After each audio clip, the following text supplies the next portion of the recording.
I should be live now. I hope today doesn't have the same issues we had last night. I'm quite late again. At least I didn't cap out on my vitality. Nice. Alright, I think I'm gonna check my build mode first though. Just so I can collect the materials. Right, I'm gonna check that out. Check on that first. Just in case. Right. Hi Gino. Welcome, welcome. Alright, welcome. Okay. Here, we're in here. I'm just gonna quickly just claim all of those. Right, because my plan here is to get this thing to level 8, which I'll probably do sometime tomorrow. Right? How many do I get an hour again? I get like 21? Hi Edwin. Welcome. Remember how I was talking about the thing of making another YouTube channel just for ToFLive? I actually did manage to get in contact with the person who actually did create the sheet, right? I was able to talk with her.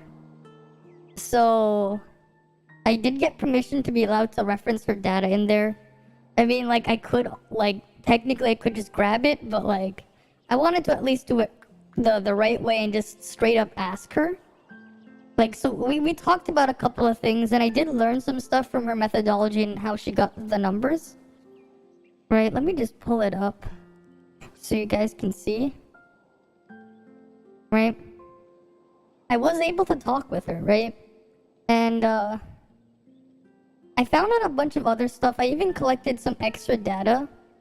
And because I didn't actually quite test this thing. Hi Hugh. Right? So if you notice, right, we go to her weapons. Right, I have a 6-star nemesis. So she just happens to have a charge stat of 11 for some reason. Yeah, so like we were talking about like charge and shatter and stuff as well. How long will they release? I have no idea. But like we were just talking about this because we were getting data, and then we ended up getting in contact with a data miner to like actually pull the actual stats of the weapons, because some of them, they do have certain stats quote unquote change. Right, like this, like a 3-star Shiro has a shatter of a 13, right? But if we go to the commissionary, if we look at the weapon store, it says here it's a 10. So that's so it's what it's actually doing, which is pretty interesting. What we figured out is the game, every time like a passive adds something that can give an increase to something, it actually just changes the amount here. But it doesn't actually mean they're doing that much shatter. But the actual damage itself, the actual damage of the hit that hits the target, it is like the higher the multiplier here is the shatter. Here's the thing, that 8 charge stat is not true, and same thing with the shatter stat. All the shatter stats on the weapons is misleading. That is actually not true. So, the data miner, we actually were in contact because she's done a bunch of extensive testing, right? Because I talked a lot with her earlier let's go back to the sheet. Because we were talking about stuff and testing. I was like, I showed her some extra gameplay of Samir that she's put here that was a bit of a discrepancy. Anyways, I talked a lot with Maggie, and, well, we ended up finding out a bunch of stuff like the actual charge and shatter stats on every weapon is a lie. It's supposed to be some sort of guideline, but that's not exactly how they work. Like how they actually put that number in there, it's fake, right? So until we actually get the data, until the data miner actually figures out what the true real shield breaking and charge power is, that thing will not, I won't be putting that in the data for the labs. Like, I'm just going to straight up just not include it because they're technically not correct. There's some more nuance to it, but like the values here, they seem to account for whatever increases you have. Like in Nemesis, the only reason why it says 11 here instead of 8 is because at 6 star, and only at 6 star, you can have 2 electrodes. So for some reason, the developers thought, hey, you have 2 electrodes instead of 1, you got all this extra off-field damage or whatever. We'll say your charge value is now 11 instead of an 8.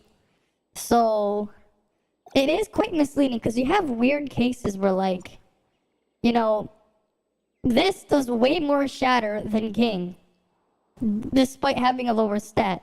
So they probably have a very weird way of giving these weights.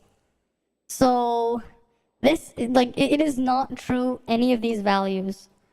So basically, any of the values here for charge and shatter, completely disregard them. It's supposed to be a guideline. That's not exactly how they work, though, right? Huma does way more shatter than King. What's funny is I think they have a weird weight distribution, and they value the discharge and the skill far more than the rest of the kit. Because that's the only reason why I can see King have this much shatter, but Huma does not. So each charge rate is actually a completely different value. And this is probably what leads into why people are thinking, right? Why they were like confused on this thing where it's a lie. They did change something for her shatter. My guess it's mostly on her skill that got that change, the adjustment, the adjustment. That, like, where it made the bigger impact for the shatter there, but I'm basically going to not include shatter and charge, like the ones that I've decided I'm not gonna report on these until I can figure out like the true like value of the shatter, right? So I'm going to be trying to work with Maggie on that one, because we basically got some interesting information from a data miner where, like, yeah, it doesn't really make sense where, like, how the shatter and charge works, because it values things in a weird way. The game has a weird way to value the effects of everything. But what we do know is that, like, the hologram projector does mimic the full shatter of certain things. When you do attack with it, it does mimic the full shatter and the full charge rate. It just doesn't mimic the damage. That's pretty much all we know. So we ended up finding out we know even less, which is something, right? So when we, like, I'll probably, like, I'll probably start editing the Cobalt video somewhere, like, sometime during the stream. At least getting some stuff there. Yeah, it is good news, because it means that we don't have to evaluate shatter and charge the way the game might think, right? But because of that, I won't really be, like, I won't really be able to give, like, actual theory crafting on shatter and charge amounts, because all of that, we don't know anything. Basically, like, the code is a mess.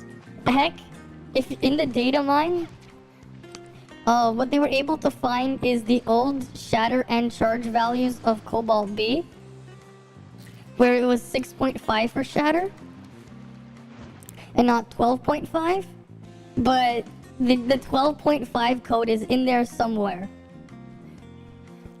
So there's that. It is weird, right? Like, it is weird how they come up with those numbers. But it does kind of make sense a little bit. But the game really doesn't do a good job of, like, giving proper stat weights there. It's also why, in some situations, Frigg's Shatter actually feels like it's on par with King's. You do feel it though, right? Yeah, because, like, it's something I noticed when I was, like, playing Frigg, and I was, like, a bit confused a bit. When I first got her, like, a month and a bit ago.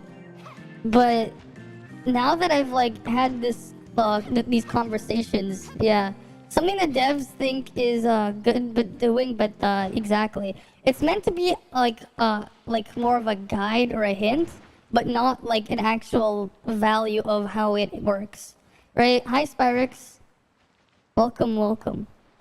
So it is interesting though, like what we were able to figure out. But yeah, it just means like now more than ever, right? We really need to get the information out there in a way where people will actually watch it. Because a lot of people don't know what the hell is that they're doing. Right? And like most people aren't gonna be like, yeah, let me go look at a spreadsheet or whatever. Let alone go dig for the spreadsheet. Right? So the chopping block. Well, for now, I'm just gonna quickly do my dailies and stuff, and then we're gonna go working on the making some of those videos. And that's why you see some CN players says Lin is not so good with Shatter. Yeah, because the game is evaluating something completely different, right? The actual Shatter and charge stats don't matter. That's not exactly what the game is using. They don't matter. They don't. They're meant to be a guideline, not exactly how they function, but how they weight things is a bit weird.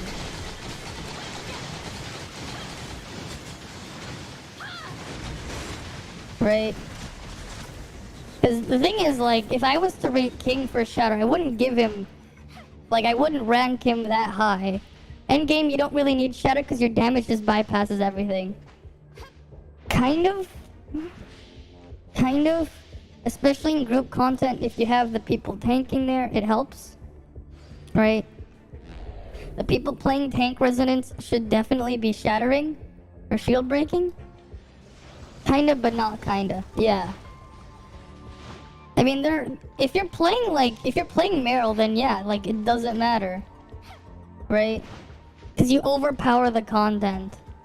Maybe some people do, but not everyone. It's not the experience for most players, having them overpower the content.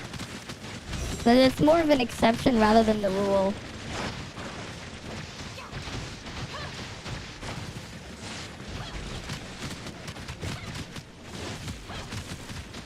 But it was still nice that I was able to get a chat with her. The best Shatter for now is Meryl and then Shiro, pretty much. If you want a burst of Shatter, it's Shiro. Shiro has the best burst Shatter, but the best consistent one is definitely going to be Meryl. But Meryl also functions as a DPS. Yeah, Kuma too, to a lesser extent. Kuma's Shatter isn't quite as good as Shiro.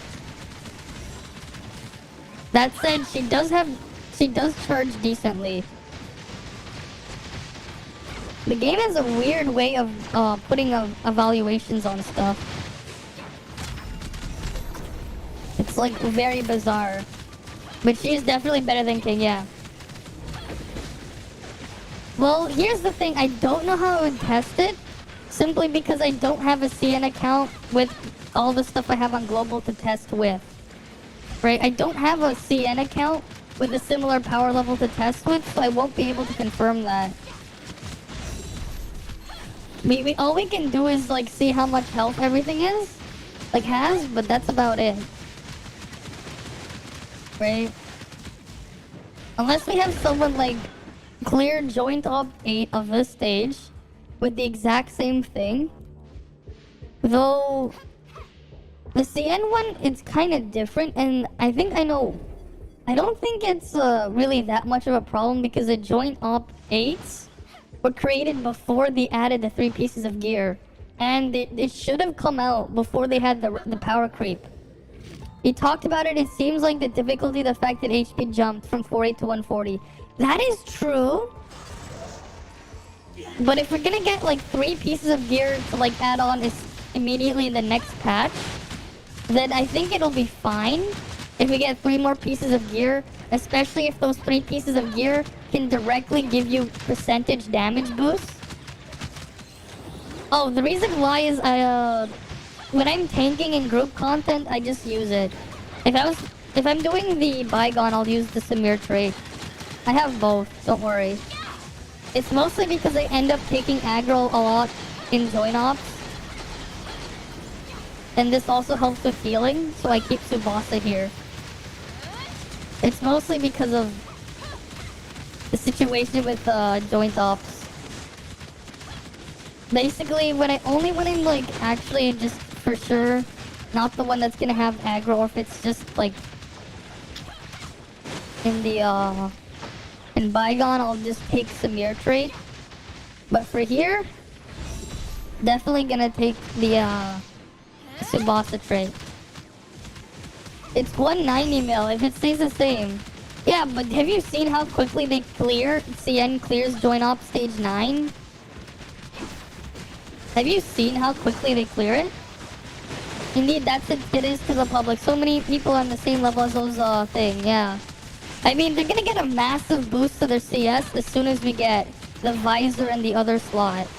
Especially since those things will give more offensive stats. Right? The fact that those things have crit rate and crit damage percent as stats on top of damage percent and not a rating stat, rather a percentage stat, those are gonna be where like the bigger increases will be. We're still missing those pieces of gear. Did CN even like really care about the join ops? Because like 190 mil HP is very low considering how quickly they can just solo it. Right? You see people like you've seen the CN stuff, right? You watch Gate CN whale account. You see him doing the join ops. You've seen how quickly he solos everything. Right? They have like power creep as well. And they one shot. But because it makes sense why they did what they did for the other stuff. But I can see join ops 8 thing being fine eventually once we get all the gear. Eventually, but right now, yeah, it is a bit much for the player right now. If anything, they probably should have just made a joint top 9 and then a joint top 10 later on. But I guess if they're gonna keep it like keep our levels this low for a while, it makes sense. Oh yeah, we would. Just not clear it at the speed of CN. Right? We just won't clear it at the speed of CN, but we definitely will. You have to keep in mind like how they're like soloing it and clearing that content in like under 5 minutes. Right? You have to keep in mind that's what people on CN are doing. In less than 5 minutes they've been doing it. With just one player. Right? Because they should all let us one-shot join ops like CN if we have the whale power as well. I mean, if you've ever played like other MMOs with instance-based content, like even at like the level if my power is a bit more evenly distributed with the team, the actual clear times here are still faster than how quickly people would spam clear mob souls when that was the thing in Legion. Right? Yeah, it's only the main weapon thing. Oh yeah, here's another thing I ended up finding out. So, apparently on Global, just like CN, they actually did nerf Grievous, where only one Grievous damage boost is in effect at a time. Grievous doesn't stack. But I also learned something else that's interesting. Crow's A6 passive does stack. So in theory, if you had 5 A5 crows, A5 crows like taking effect, or if you had 5 of them, right? Like if you had 5 A5 crows, like for example, right? Not A5, A6 crows hitting the target would take double damage instead of just 20%. It applies to it applies the debuff on the target rather than to just the boss. Oh cool, I got another drop, so not gonna stay in there. Yeah, like definitely once we get the visor slot and the other slot, all players should be 7.1 plus. Everyone should once we get the other slots. Right? We just need to get the other slots and they're definitely gonna get it. Yeah. You already witnessed how power creep on CN players? Yeah. They clear the stage, yeah. Some people even clear it in 2 minutes. Right? They clear it 2 minutes and they do it solo. Maybe they want to keep global world level just above player level and keep everything relevant, yeah. And then they can one-shot world bosses already, except for Hera. And that's why they have them, like, get even more ridiculous, right? But here's the thing, right? At least the current 1.0 bosses and the 1.5 bosses, they are designed without the existence of the visor. without the existence of the engine slot, right? They're already designed without 2 of the gear slots they added, and then there's another 2 more that's coming, right? So like they already were designed, yeah. What I'm saying is, if you have multiple people using Crow, the damage will increase everyone doing Volt damage. That's what we found out. That's what I found out when I was talking with Maggie, right? Here's the thing though. A6 Crow, it doesn't last very long, right? So we'll go to the weapon, right? It's just, in theory, you can stack all of them at the same time, right? You get 20 seconds. After you use his skill, for 20 seconds, you buff the Volt damage. Well, actually, the enemy itself will just take 20% more Volt damage, not the player. The player won't give a buff to 20%. The enemy will instead be weak to Volt by 20%. It's similar to the Grievous debuff, except unlike Grievous, it can actually stack. So that's something interesting there. You don't want Crow, but the game just kept giving it to you. That said, you only have 20 seconds of uptime on a 45-second skill cooldown, right? The skill cooldown is still 45 seconds. You only get the buff for 20 seconds, right? So you gotta keep that in mind. Right, you have to keep that in mind. It's strong, but it's not like anything super crazy. Because like why it's funny is because most buffs only apply to the player, but that's one of the few things that that's just overall that's like in effect. Like as weird as it sounds. Right, I'm just gonna keep doing these. You know, I'm not going back because it keeps giving me the gold drop. It's giving me a bunch of chests. Will they be boing boing? Yeah, it's just like space-time, yes. Space-time Rift increases everyone's overall damage. Yeah, so if you're not a DPS player and you have the 3-star on space-time Rift, you can still buff your team's damage by using it. But you have to be a bit careful because they have to be touching the space-time Rift to take the extra damage. It's not quite simple to make use of, but yeah. Variant content's powerful to one-shot A6 tank, but it came out to global. So you wonder if the global scaling will be the same. Yeah, that's something I wonder too.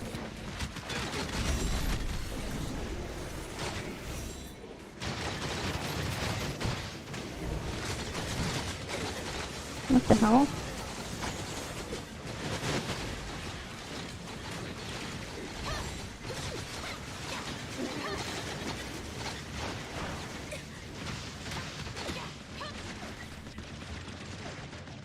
Is that everything done? Yeah. We'll know once we're in the test server, pretty much. Right? Because they are adjusting the power levels of everything. And like, the leak that we saw of Ruby looks like they started adjusting Ruby's power level. But I don't think it's finished just because the translation wasn't there. Yeah, there will be changes after the test server though, yeah. And that the test server is supposed to be in a few days, yeah. Right, the 13th is in a few days. When's the 13th? Is that like on Thursday next week or something? Right, that should be like Thursday next week. Yep. If test server is super hard, then we might be assuming it'll be that hard. Well, we'll see what they let us test on the test server. Right, we'll see what they let us test.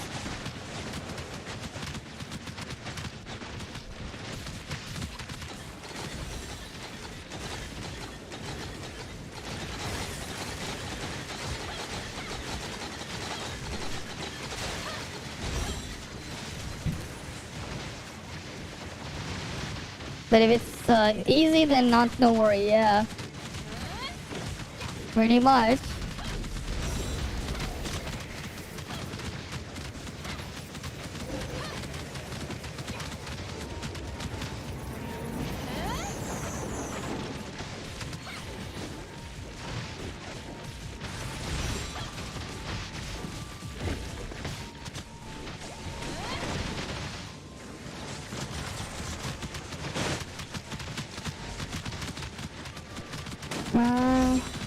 You think we could easily be easy 6.1 suppressor, yeah. I think the thing is though, like by the time we get the extra gear slots unlocked, you should be able to get the 7.0 suppressor easily by the time we unlock the extra gear slots. Simply because you'll just have a lot more stats as well. Right, because we are still missing 3 gear slots worth of stats. Right?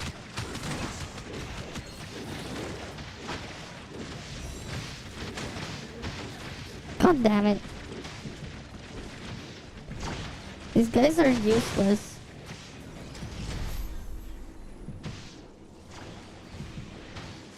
Actually, goddamn you. These guys are like actually useless.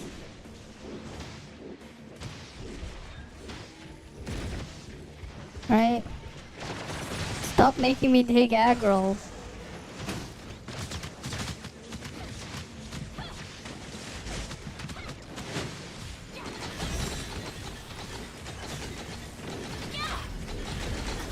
And this is not gonna work because I keep taking too much aggro.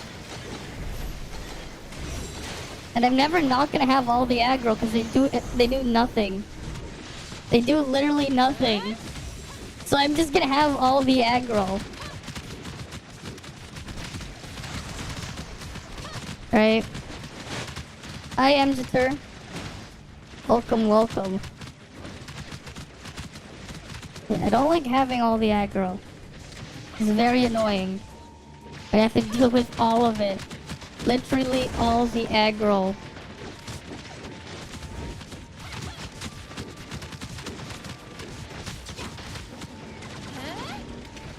Welcome, Raiders. Alright, hi, Ancient One. And then, alright, welcome, Raiders. Alright, let's just open this up.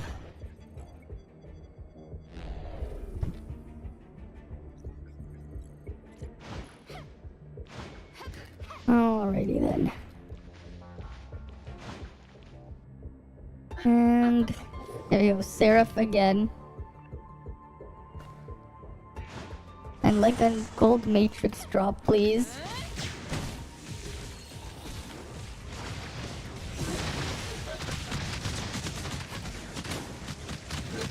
Alright. Come on.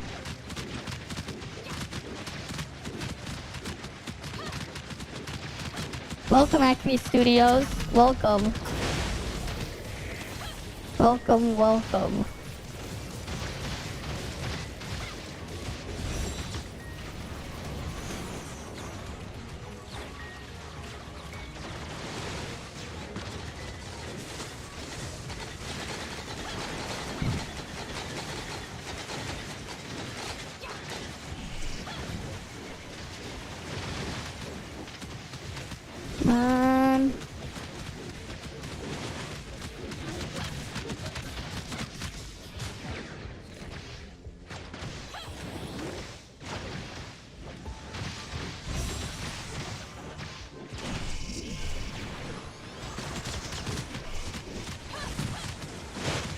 And it's... Man, how much damage am I gonna do by the end of this? How much damage am I gonna do? Because these guys are doing literally nothing.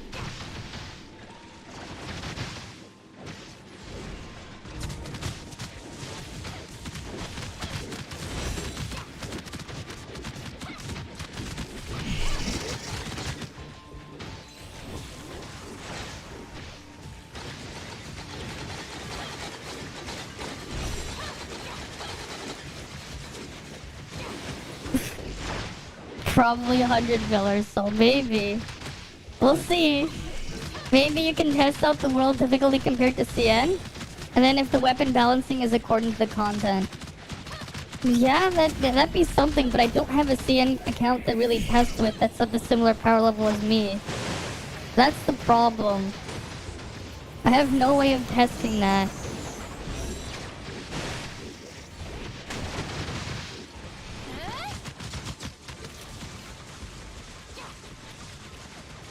Like, that's the problem. I have no way to test that. Hi Tara. Did my internet get fixed? Not really. I ended up finding out something else that was kind of interesting.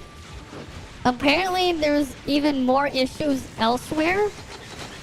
And it had something to do with like, at least like apparently some areas they've had the Rogers connections, like just something was wrong with Rogers' like networking. Apparently the only hit I took was to upload for some reason. My download was completely unaffected. And apparently it's been going on since the first time we saw it happen. They don't have any info if they're, like, on anything that's gonna happen afterwards, so they have like no info there. So the answer is I have no idea what the hell's gonna happen.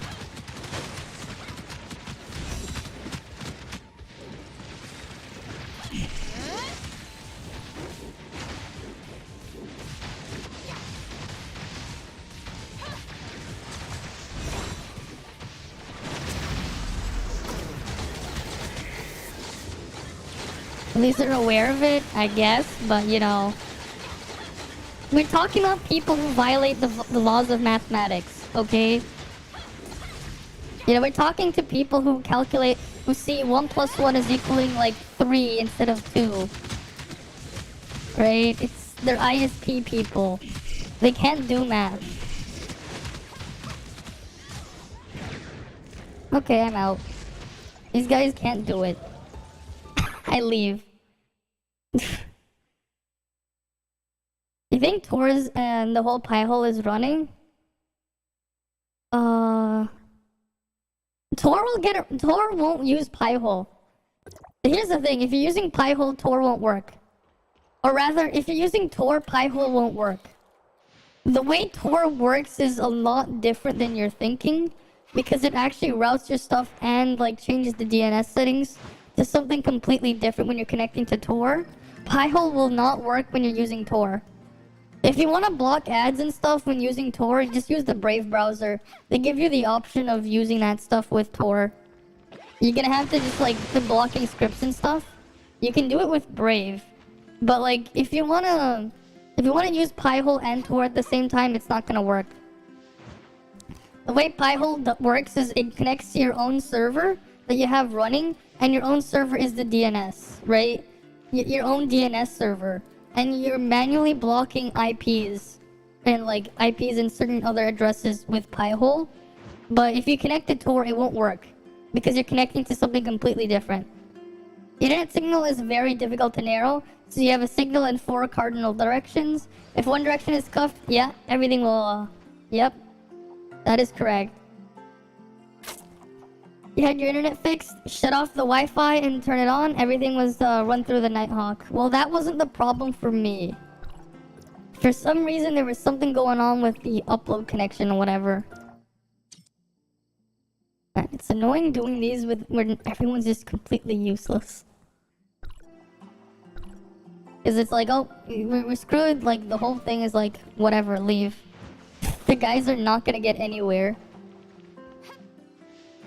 Because they're literally not doing anything and I had to do all the work. They're not even breaking the shields, it's all me. Oh yeah, I also did find something really cool I'll show you guys. You know what? I figured out who you're gonna use as your fire DPS. I'm just kidding, I figured out who the whales are gonna use as their fire DPS. Fire DPS Shiro. You'll see what I mean later. It's a joke. You know? Fire Shiro.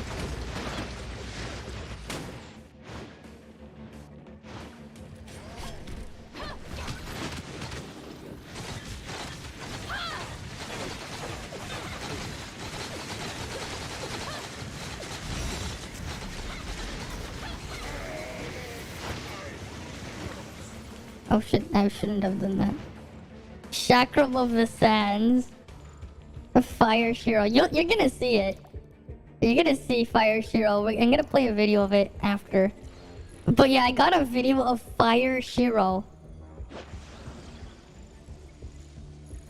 Optical network terminal, yeah. Yeah, I know what that that is. Yeah, cause like, how else are they gonna send the freaking fiber signal? Of course it's optical. When we get more levels, I don't know. I have no idea what the release schedule now is. Are we gonna get in like 4 days or something? I have no idea. Maybe they won't increase the level cap until after 2.0? Well, we'll find out when we find out. Yeah, basically for Vera you need 75. Well look, these guys aren't like doing anything to like shield break.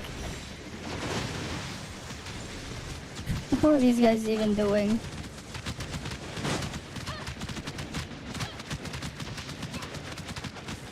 Someone's playing shield, but they're not doing it they're not doing it right. Cause I don't see all the chakrams coming out the side there. Even though I would be able to.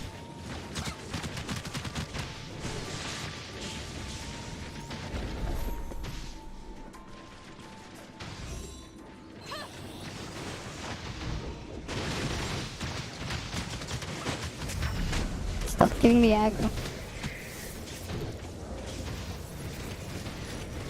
God damn it. This is why we actually need someone to actually tank. Instead of making me do it. Stop making me the tank, game. So you know what level will be increasing after 2 to 8 by 2 after 8 days? Okay. Kings need a buff. The people's brains need a buff. What are you talking about? Level 75 unlocks the purple advancement modules. So ideally they will allow us to, yeah. You started using it and then it's going pretty well, yeah. 800% aggravated enough, yeah.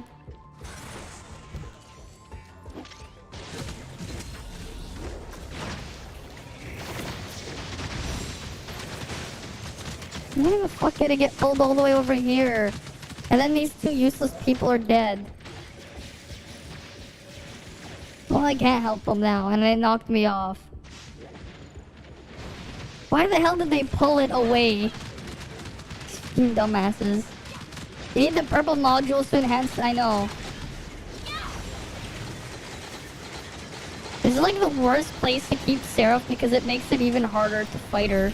If you pull her all the way over here versus in an open space. Because you have less room to move. Why would you want to fight Seraph here?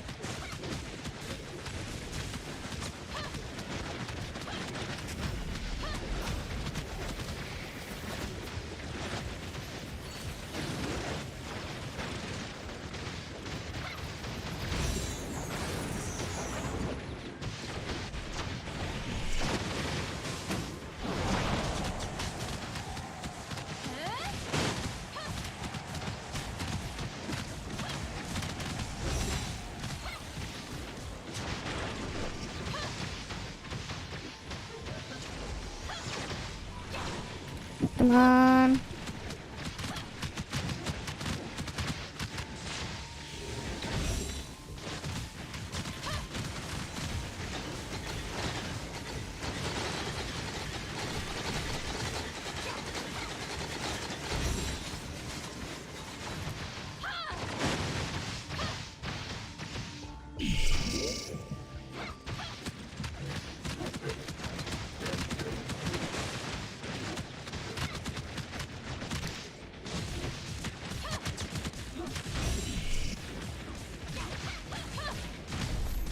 No, you want to aggro it from this. You want to face the opposite direction. Come on. Move that way. Move, move. Move, Seraph. Even trying to get Seraph to move is a pain.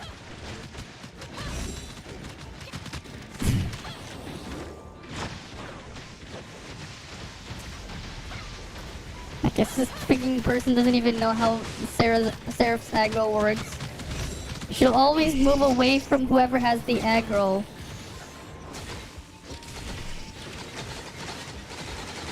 So if you don't want her there, you have to like face her in the opposite direction you want her to move. And then she'll move. Eventually. It's better, it's a lot easier to avoid her when you have space to actually move.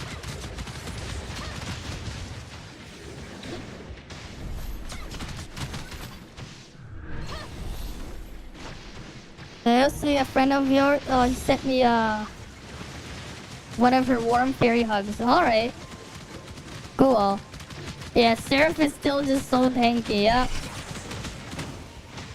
God damn it. Baby just aggroed it into the terrible spot.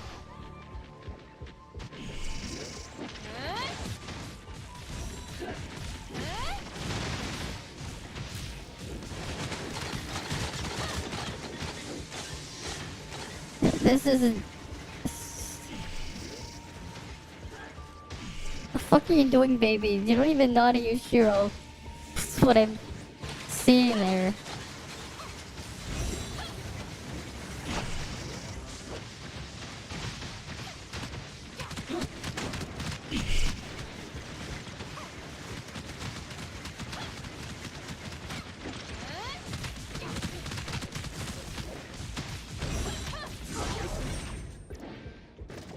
Kept aggro. The freaking person kept taking the aggro and then just kept pushing her in the corner. Fight the boss in the middle where there's room. Not in the corner. It's dumb.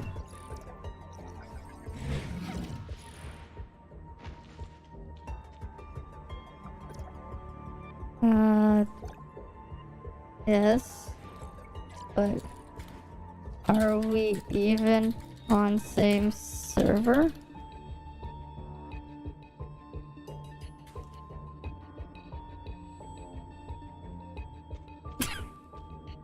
Oof, you're not on.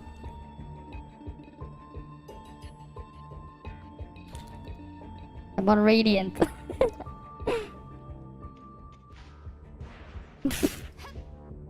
So that's a no. Yep. Alright. Alright then. He's like, oh, you doing? Well then, that was definitely an interaction there.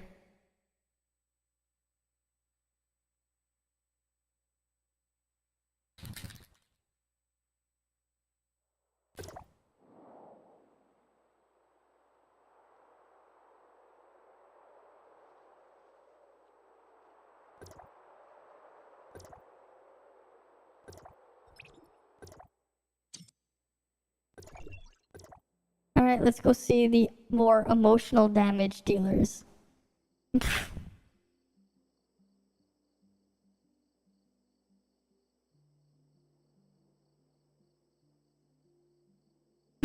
the fuck? Man, I just saw this pic. Someone linked some of that AI noodle art in this Discord. Like on the ToF Discord. Someone posted the AI noodle art. And it's definitely something. The AI noodle art. Except they had a lot more waifus in there. They got a lot more of them. The guy's just like a picture of the guy eating the bowl of spaghetti.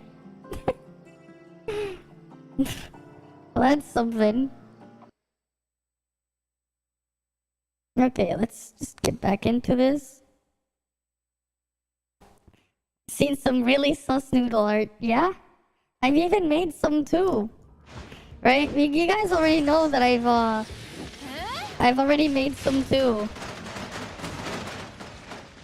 Right? Noodle art is it is something.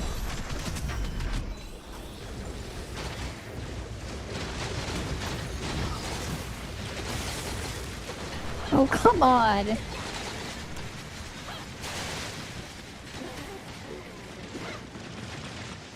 What else is alive? The fuck? Oh, is it drop rate 3.07 in the... No. You have double the drop rate in joint 8. The drops are higher in joint 8. I've been getting them like a lot more than joint 8 for the gear drop. I'm pretty sure the matrix drop is the same though. But the gear drop is higher in joint 8 than 7. I mean, if it wasn't higher, it wouldn't be worth doing.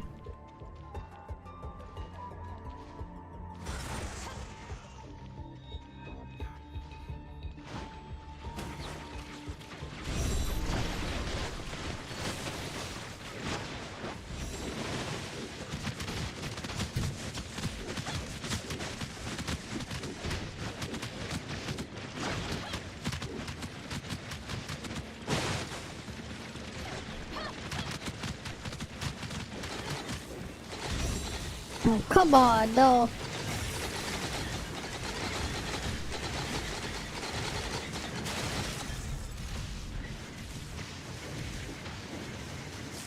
Those are fucking useless.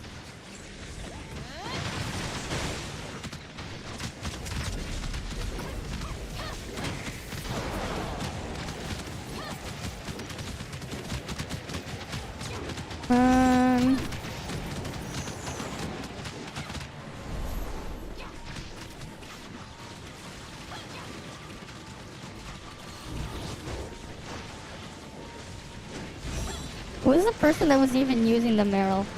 Oh, come on! That person is literally just doing the frig dash. They're not even playing Meryl. If you're gonna use like the ice team and you have Meryl, because I know you have Meryl. I saw that Meryl discharge. Why aren't they using it?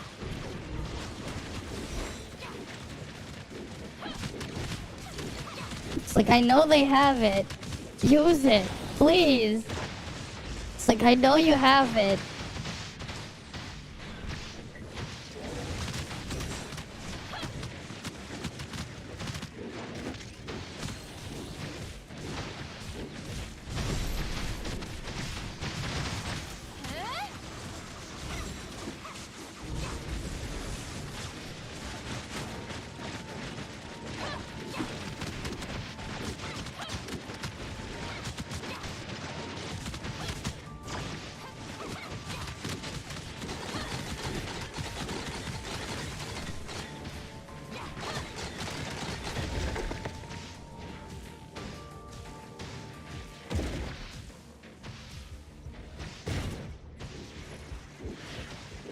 Oh.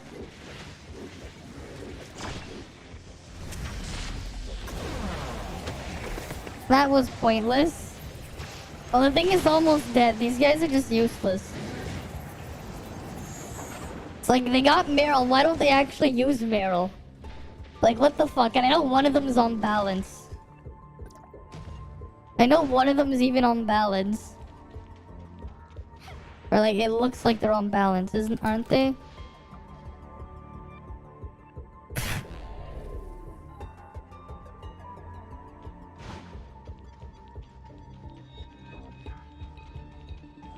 One of them is like even on balance. It's like they have Meryl, why don't they actually use it?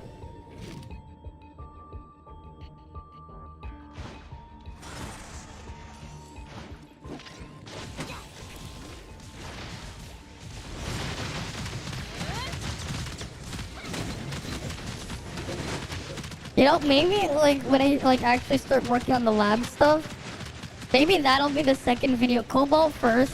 Second video will just be Meryl. And then I can show the graph for on-field damage. And just show that Meryl is the DPS. So the dumbasses will just visualize it.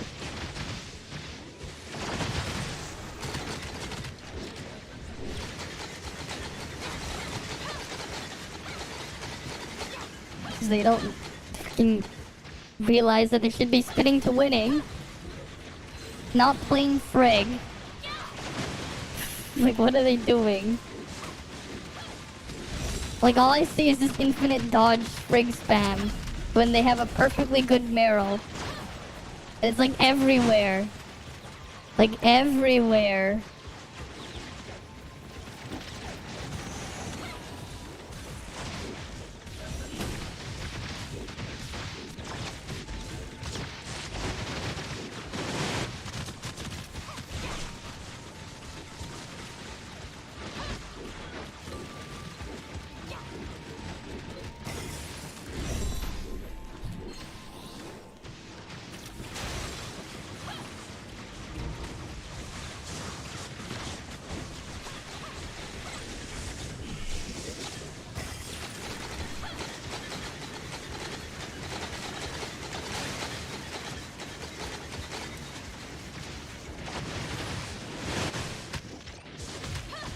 Come on.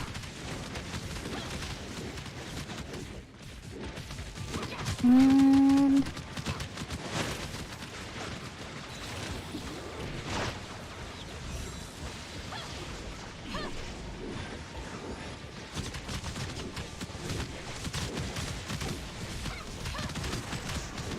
Come on.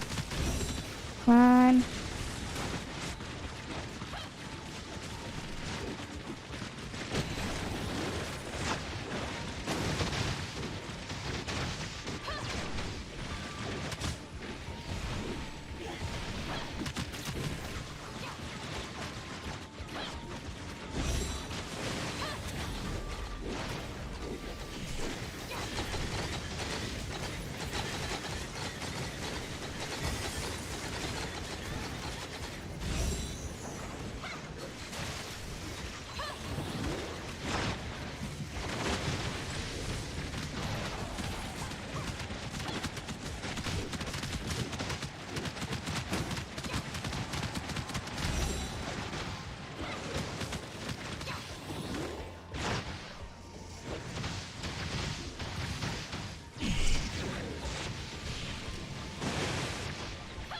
Come on.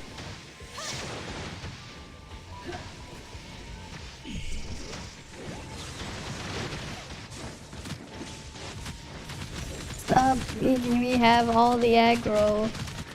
Come on.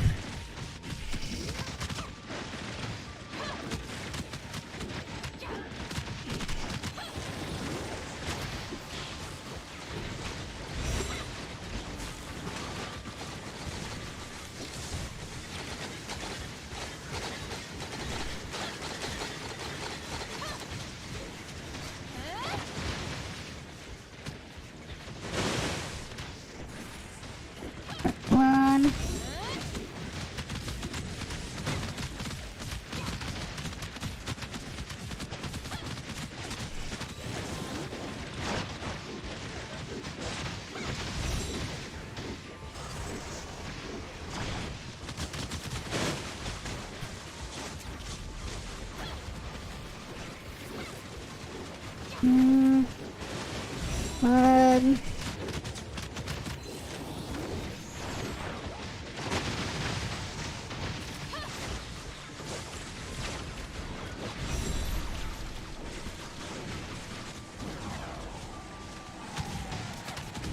Last health bar.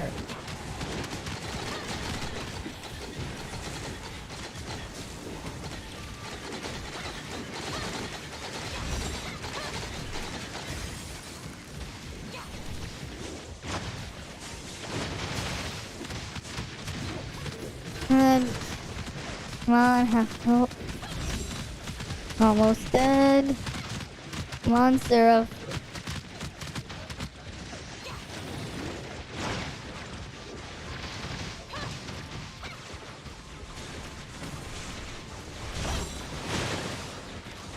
Almost dead.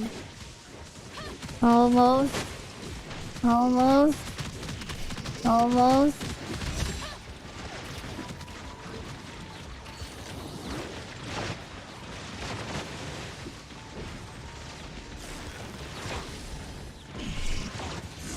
There we go. There we go. Dead. Very dead.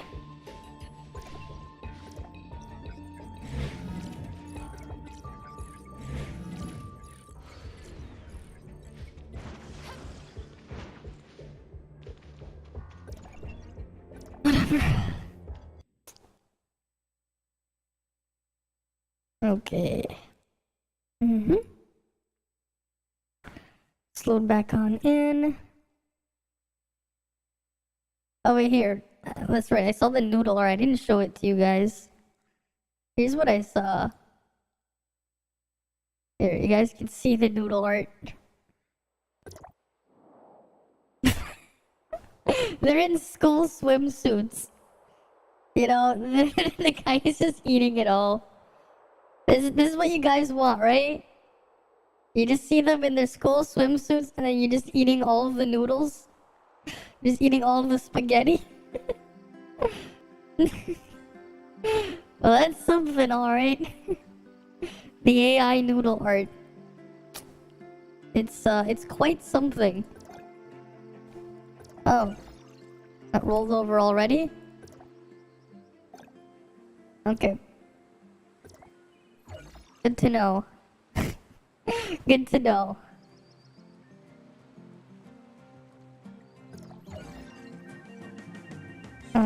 Sure. How much days do I have left on my card? How many days left?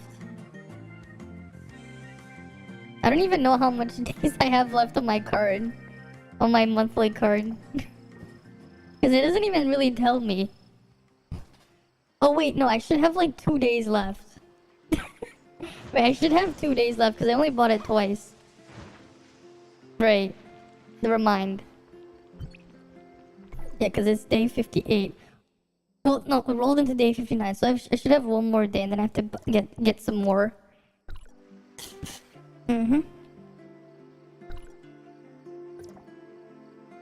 Right, that thing is just always gonna be there.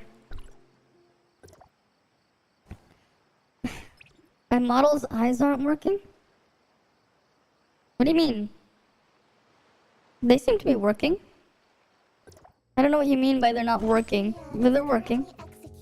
I think it's just the lag when I had the menu opened. Right, I forgot to do the daily, so I'm gonna do those now.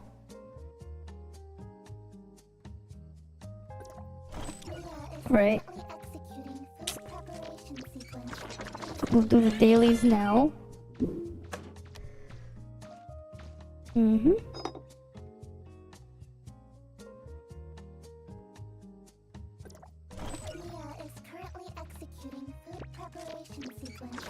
The one that closed my eyes?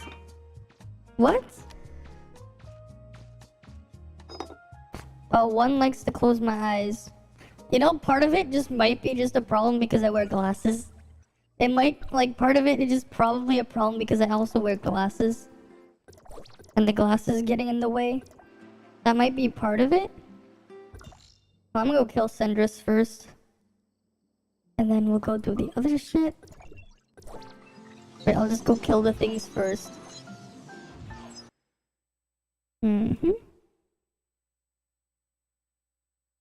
Alrighty then. Damn, I just saw like on the main ToF Discord, someone with like all the matrices at 3-star. Some crazy whale here with like all 3-star matrices. God damn.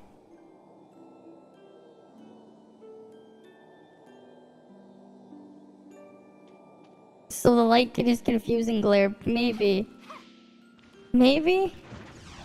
I'm not quite sure. All I know is there's something up there. Something.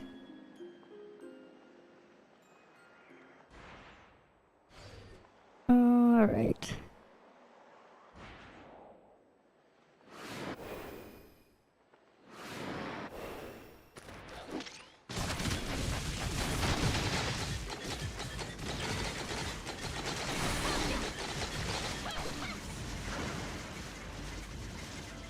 Cool.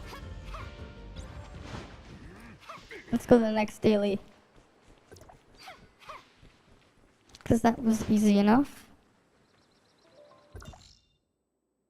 Which one is this? Gliding.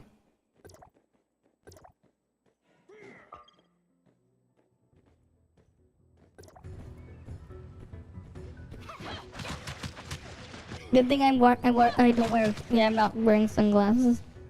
I don't really have any sunglasses, so there's that.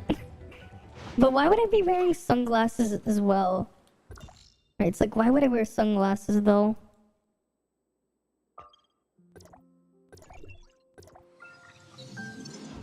Whatever. Whatever. Oh wow, like the stream already dropped, like so far it dropped 5,000 frames. But it doesn't really look like it's lagging at least.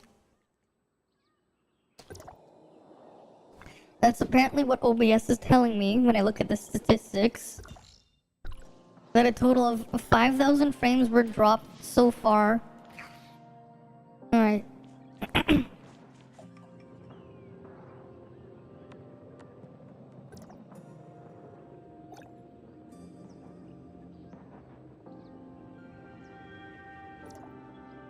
Yeah. I could as a joke. Okay then.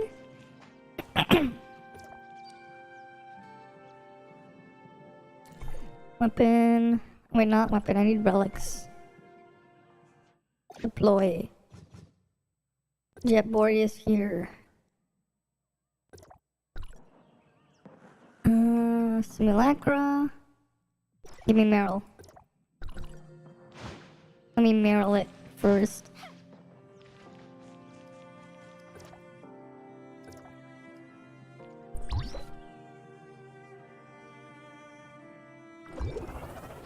What the fuck? It was facing the wrong direction.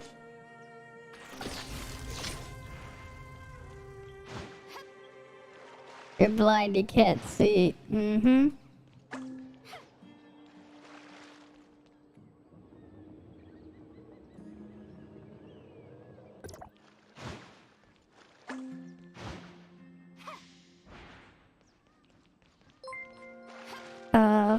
Thanks for the follow, Speedy the Great. Come on, grab the freaking red thing. It freaking grabs the speed tile. It doesn't even work properly. Because it makes me crash into the wall at the start. And the jetboard's cooldown is 69 years. Which is kind of ridiculous. Forever. So you can't even like get back up on it. But it just launches you at the wall. It's kind of dumb. So I don't like the jetboard. Unless I'm just like riding on the water. Where are you going? Take me with you. Alright. Where's the other daily? There it is. Okay, let's just go there. Oh, I think it's faster to go from up here. Then we'll do the other training stage after. Right, we'll do the other training stage after. Though I'm not sure which training stage it is. Because I didn't check. I mean, I can check that now. Training. Oh, it's climbing. Okay. Yeah, I'll just do the climbing, the boring climbing training. Alright, we'll do that after.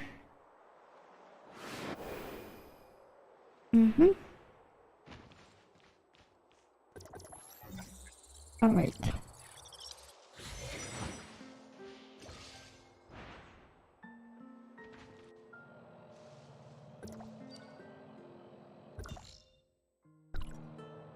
Okay.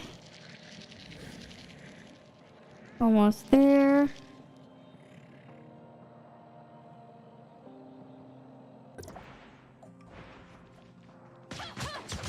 This is the one I'm killing, right? Onimaru.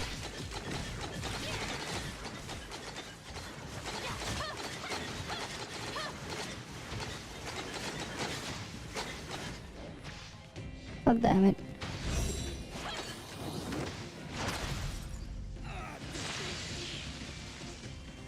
Nope, it wasn't Onimaru?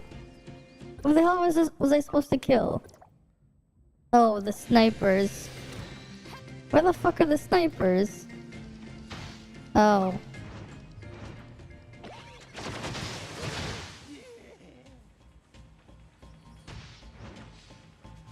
There's only one of them.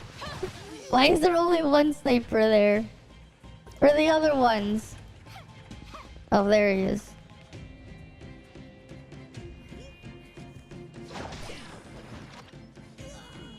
Okay, he's dead. He's dead now. No more sniper now. They're all dead now.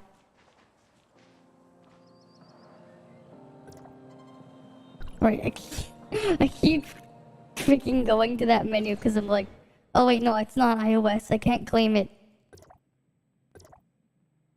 It would be nice if I could just hide that notification there.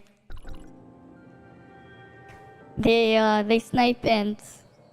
Yeah, cause like they're hiding, they're not even shooting. They're just... It's like I thought I had to kill the 7 samurai guy, but no, it was kill the snipers. And they ain't even sniping for shit.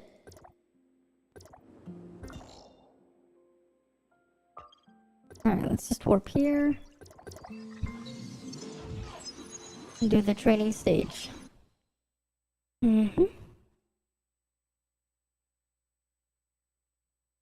The training stage.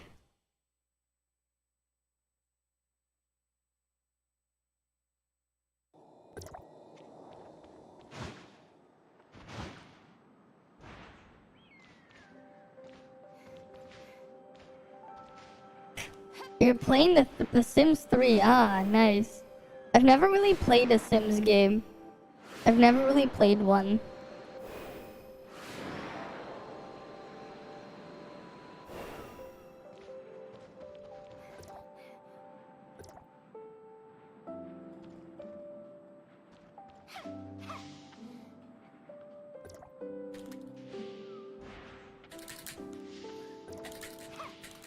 What the hell?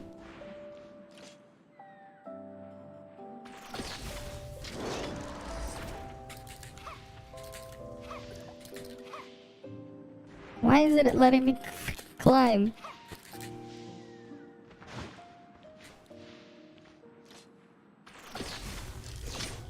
What the hell?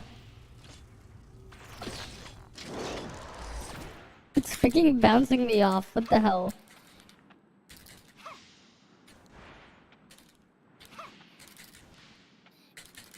The hell's up with this surface? This surface is broken.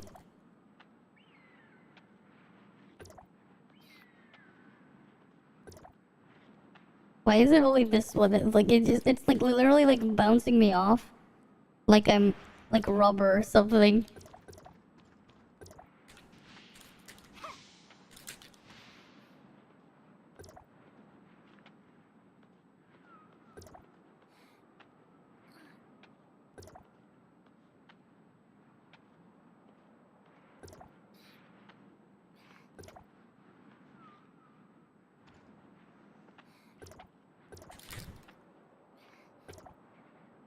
Whatever.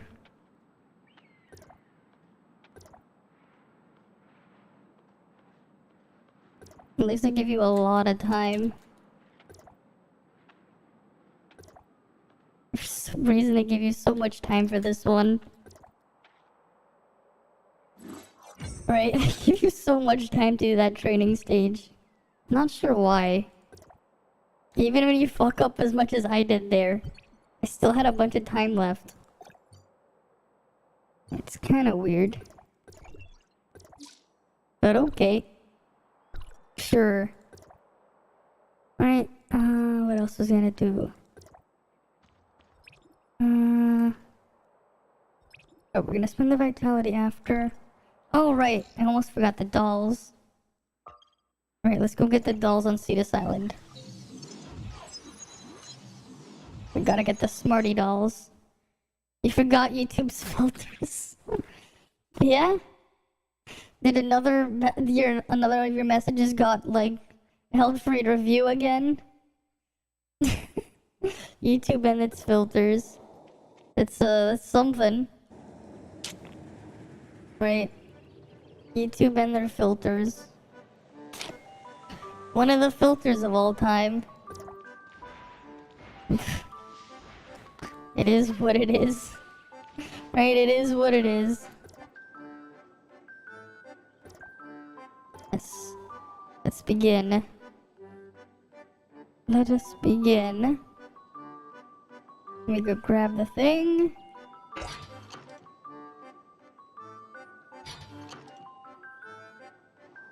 There we go. Alright.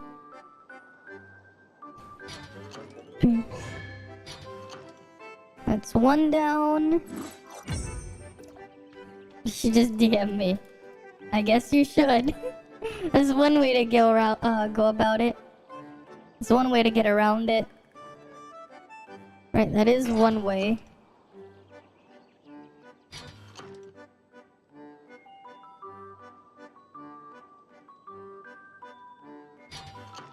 Mhm. What the fuck? Okay.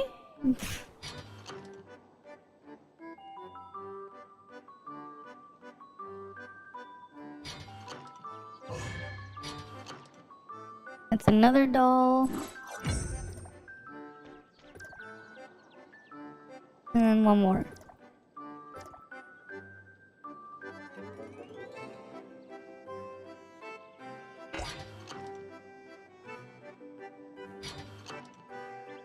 Right.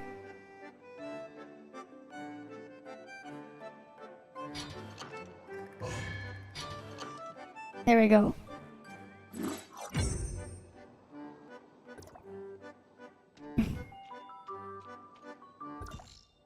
And then we have the other thing here.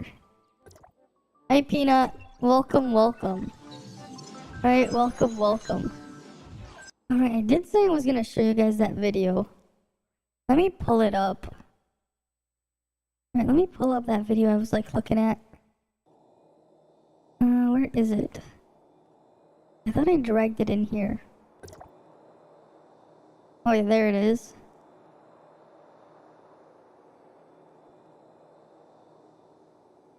Because it is something interesting that I was able to find from someone. Oh, you sent me something? Alright, let me see. An Origin USA link with The Sims 3. Okay. You just you were just playing The Sims 3. I see. Yep. Sure, let me give it a shot. Let's see what we get. And we get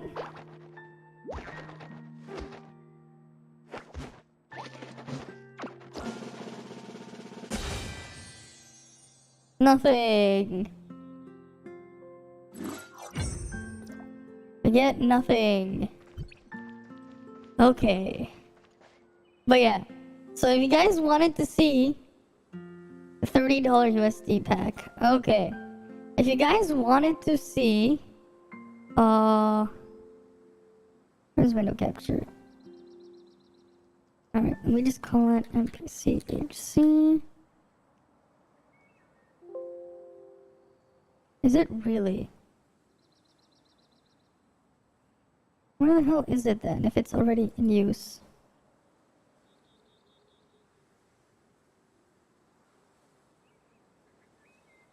Okay. Right, so here's the video. This is in 16 by 9, not 16 by 10. Anyways, so this is gonna be something interesting. Right, you guys already know Shiro does physical damage, so the damage should be white.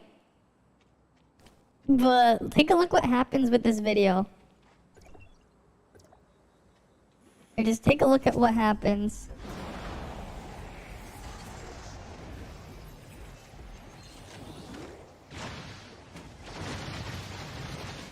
Right, when he starts doing the thing.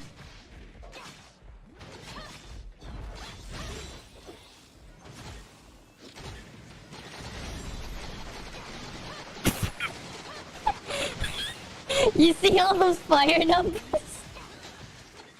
Shiro's a fire DPS, right?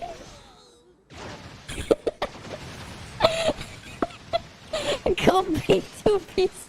I mean, that's just proof right there that Shiro's doesn't do skill damage, it does dodge attack damage.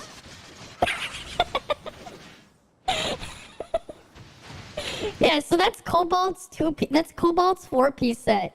Your dodge attacks will do fire damage, not physical.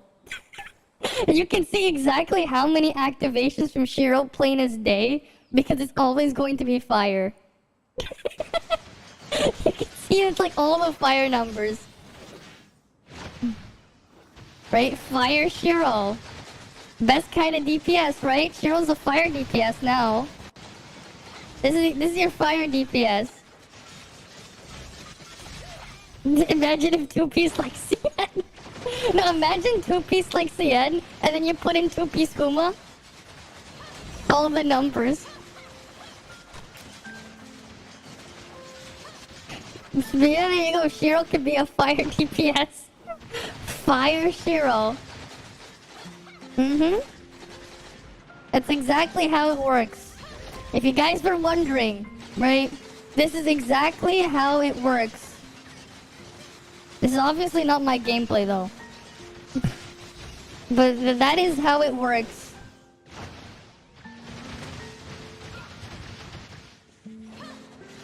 Player is always trying to use the matrices. Yeah?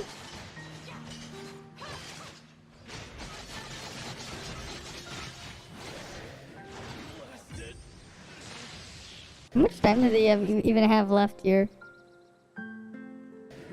Yeah, that was a pretty quick one. But there you go. Shiro is now a fire type. The video link. I got this from Discord. It's not uploaded anywhere.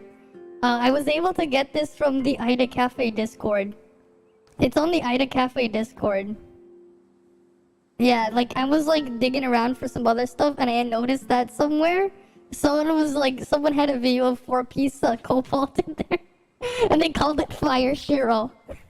It's just Fire Shiro, you know? Everyone's favorite fire DPS. It's Shiro. Shiro being a fire DPS. Well, it is something. So it's weakened by water. I guess. The Chakram of the Seas is doing fire damage. Some Chakram of the Seas, right? It's supposed to be the Chakram of the Seas. Where's the fire coming from? Well, it's something, right? It is something. Did you catch it in a Pokeball? Chakram of the Sands. Chakram of the Sands. There you go, the Chakram of the Sands. dealing AoE fire damage.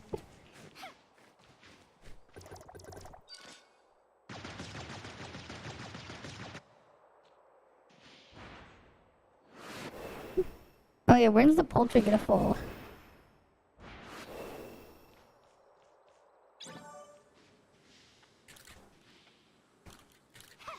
Easy prime cuts.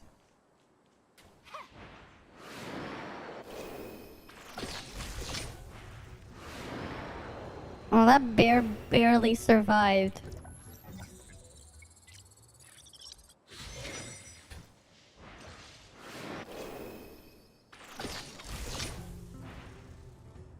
It's barely surviving. Lame. It's surviving. But the bear is stuck there now. The bear is stuck there now. Oh, never mind. Now is next Chakra of the Glacier. My internet died. But then my internet wants to say, hey, I'm about to die again. Oh no. Oh no. Please no. It's been annoying already the past couple of days. Please no, internet. Please don't die again.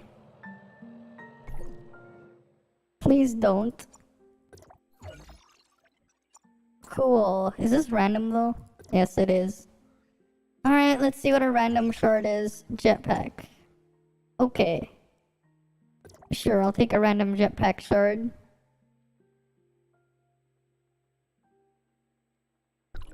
I'll take the random one. What even was that recent drop that we got? I didn't even check.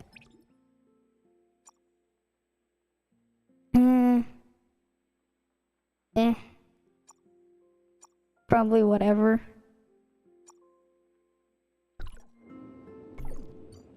Oh no, I don't have enough currency. But I also haven't done the raid yet. The other raid. Let's do this one first and then do the other one. Because I haven't done them yet this week. I haven't done them yet.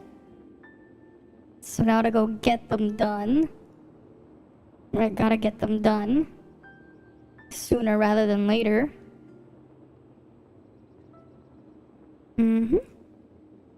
If only it will just load up. Yeah, the frustration is real, yeah. I just better not drop again. Please no. It's really annoying when it drops. Right? Really, really annoying.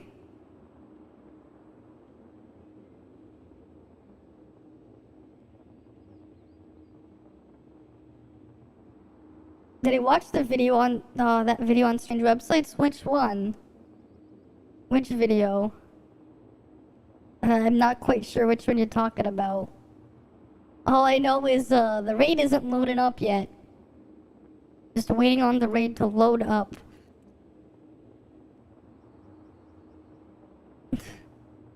Come on, load, load, load. Load, load. Load. How long is this gonna take? Wait, how long am I gonna be waiting? Like, how long am I gonna be kept waiting? Should be above the Mario pics. Oh, I didn't get the chance to see it, no. I didn't get the chance. Maybe I'll go look at them tomorrow or something. Come on. Load already. Load already. Come on. How long is this gonna take? I just want to get in and kill the boss so I can get my currency to try and get another piece of gear. So just load already.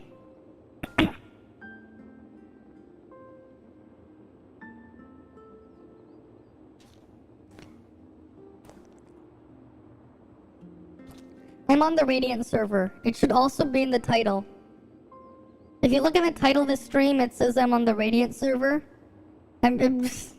So there's that, but I'm just waiting for the freaking raid to load.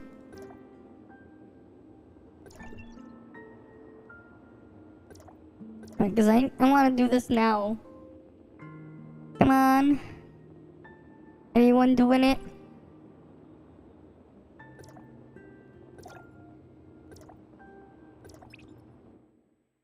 No one's making a room for it? Oh, come on. Sadly, Maggie's on Nightfall, yeah. It is unfortunate. Right? So, it is what it is, you know? It is what it is.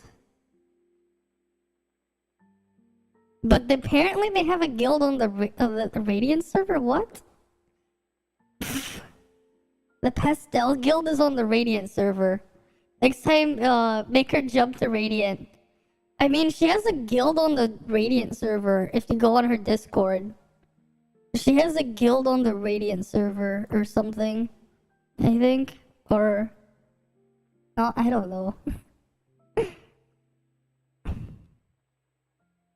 Because, like, it says, like, on their thing, it says, Pastel Guild on Radiant server. Anyone feel free to join. So that's what confused me. I didn't know. Because I joined her Discord when I was, like, trying to contact her. So that's what happened. Though she's been quite busy, because she's working on her new model. So, like, even if you look at her, like, she's been working on it for, like, 2 weeks.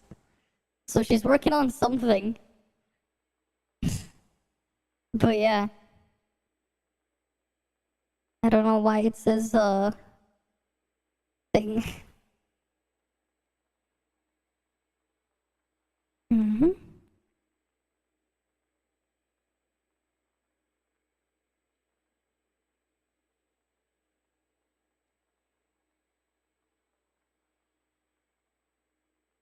Mm-hmm.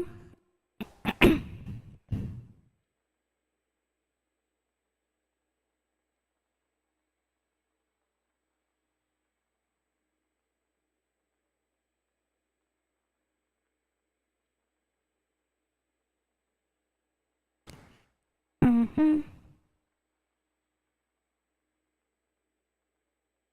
Okay, that's not going. Is it still? Still not matching. God damn it. How long is this gonna take?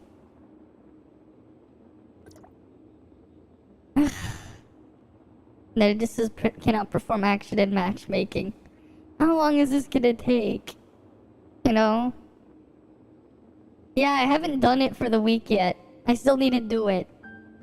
You can help with matching, alright. I haven't done it yet this week. Or I haven't done the other two, I only did the first one.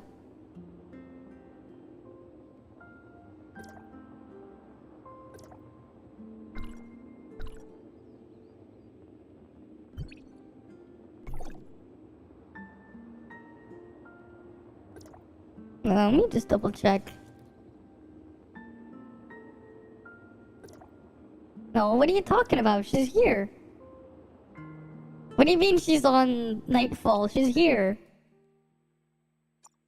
She has a physical account here. A 6-star Cheryl and Claudia with a 3-star Nemesis. She's right here. A few of us can match with TP, I guess, yeah. Let me just add her in. There. But yeah, she's right there. Maggie's right there. All I had to do was just look there.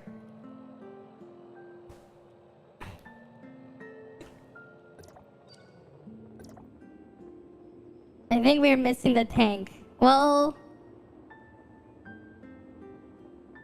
the two people here that are in the healer slot are running Benediction. So that's something. No, they're not running they're not running Benediction. They're running the balance trait. Whatever. What do you mean, like? Yeah. Oh yeah, Spyrex. Maggie's on Radiant. At least thing. You're not in the group. Oh well.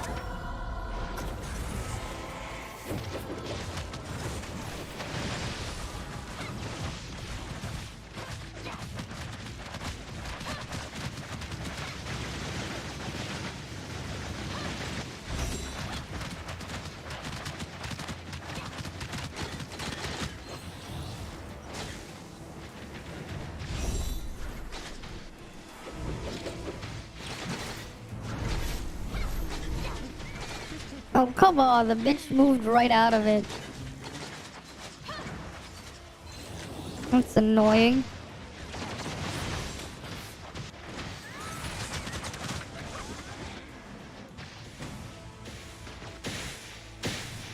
God damn it.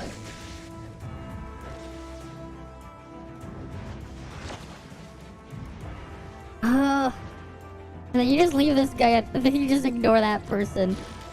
Nice job.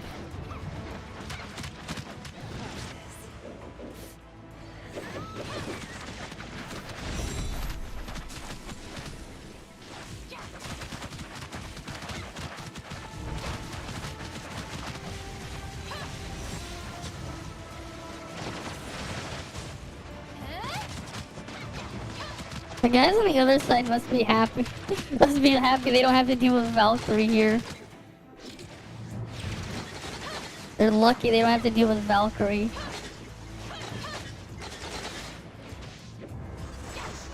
The guys on the Frigg side, they got it easy. Dang, that guy just died, yeah. I don't know what the hell he's doing, he's just dead.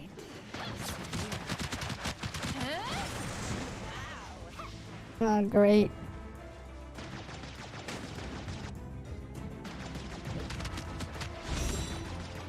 It's the annoying thing that keeps flying away.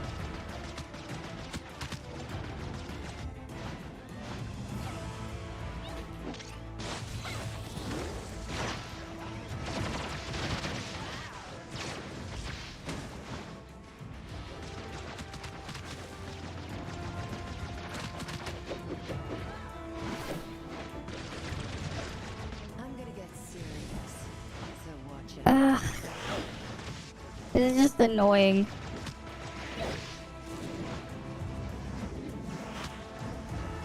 It's not like we can hit her.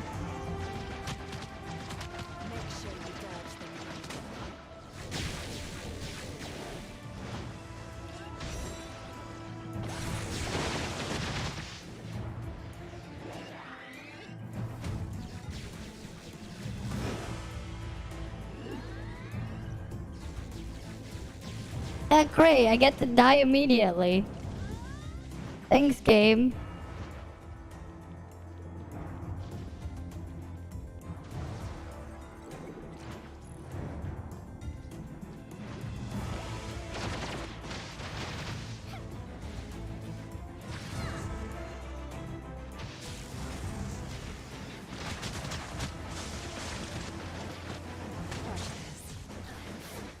Oh, come on, I get fucking aggro again.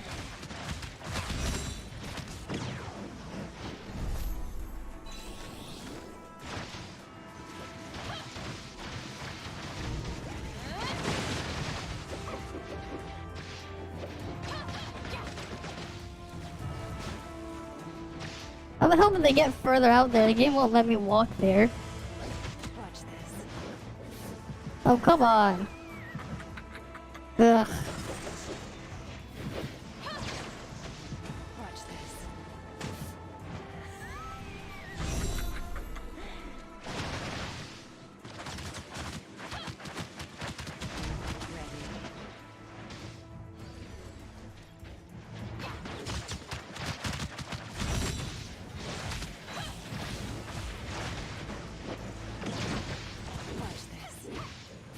Yeah, but I can't really move away when I'm eating because you move really slowly.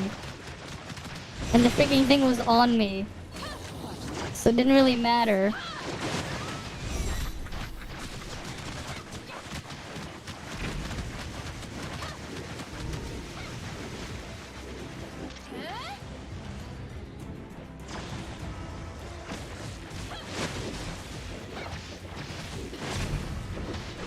Is Frig even like low yet?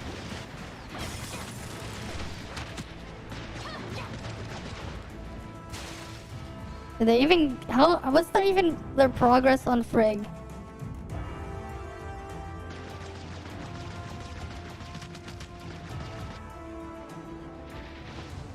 Not that I'm serious.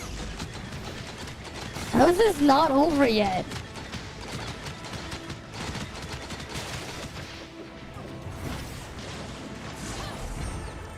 What the fuck? Whatever. Whatever.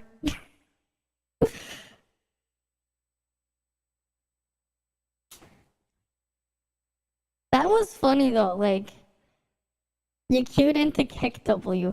You know, I find it funny how much they needed, like on the other side. Like the other side like took forever. There was literally only 2 people fighting Valkyrie. And like she was like almost dead. Like you had the rest of the group fighting Frig. Welcome, Byaku. Welcome, welcome. I said it earlier, but I managed to get in contact with Maggie. I talked to her about the labs thing. So I got permission to use her data in the videos. So that's what's new. I managed to get in contact with her. So that's something.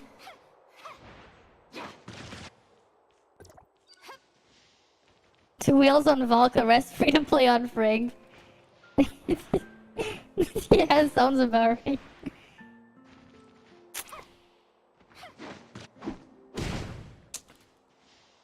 So that's gonna happen. We also talked about other stuff though, like the Shatter and Shard stats for all weapons are a lie. All the Shatter and Shard stats that we see on weapons, they're all fake. That's not how they work. The game is apparently doing other shit to give those values. And that's why things like Nemesis, Nemesis has 8 as her charge, but as soon as you get her 6 star, she miraculously gets 11? Because it's calculating something else, and apparently her having 2 electrodes is enough to make her have an 11 charge. Yeah, like all of it is a lie.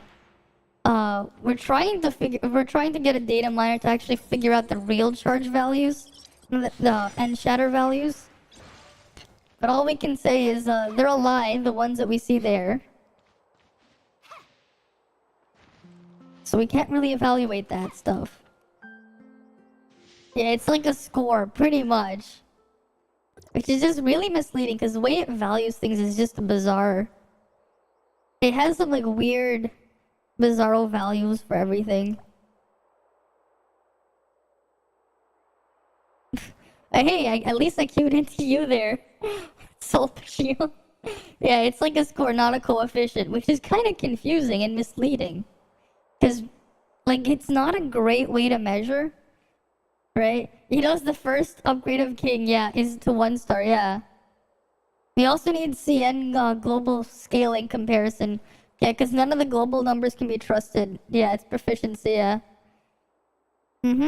It goes up, but it doesn't actually. It's like it's counting the fact that you get 15% more shatter with his 1 star. It's just like counting it in there. Which is a bit misleading.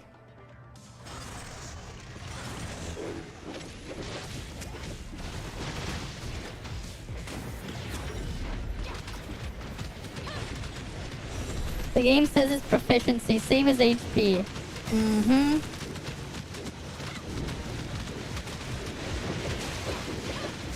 Well, it is what it is.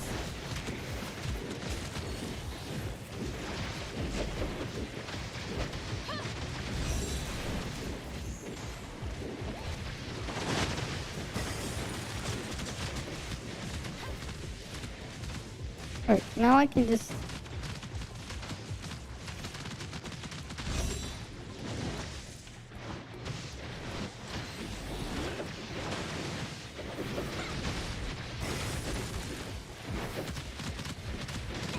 Hey, for once I'm not hard carrying people. That's nice. For once. For once I'm not the one with the thing. Nate tested it on stream and he was laughing his ass off. It was enjoyed 8 as a scam. Now if they make Vera difficulty same as CN, the elite mobs will one-shot everything, pretty much, yeah. So something weird is going on there, yeah. Right.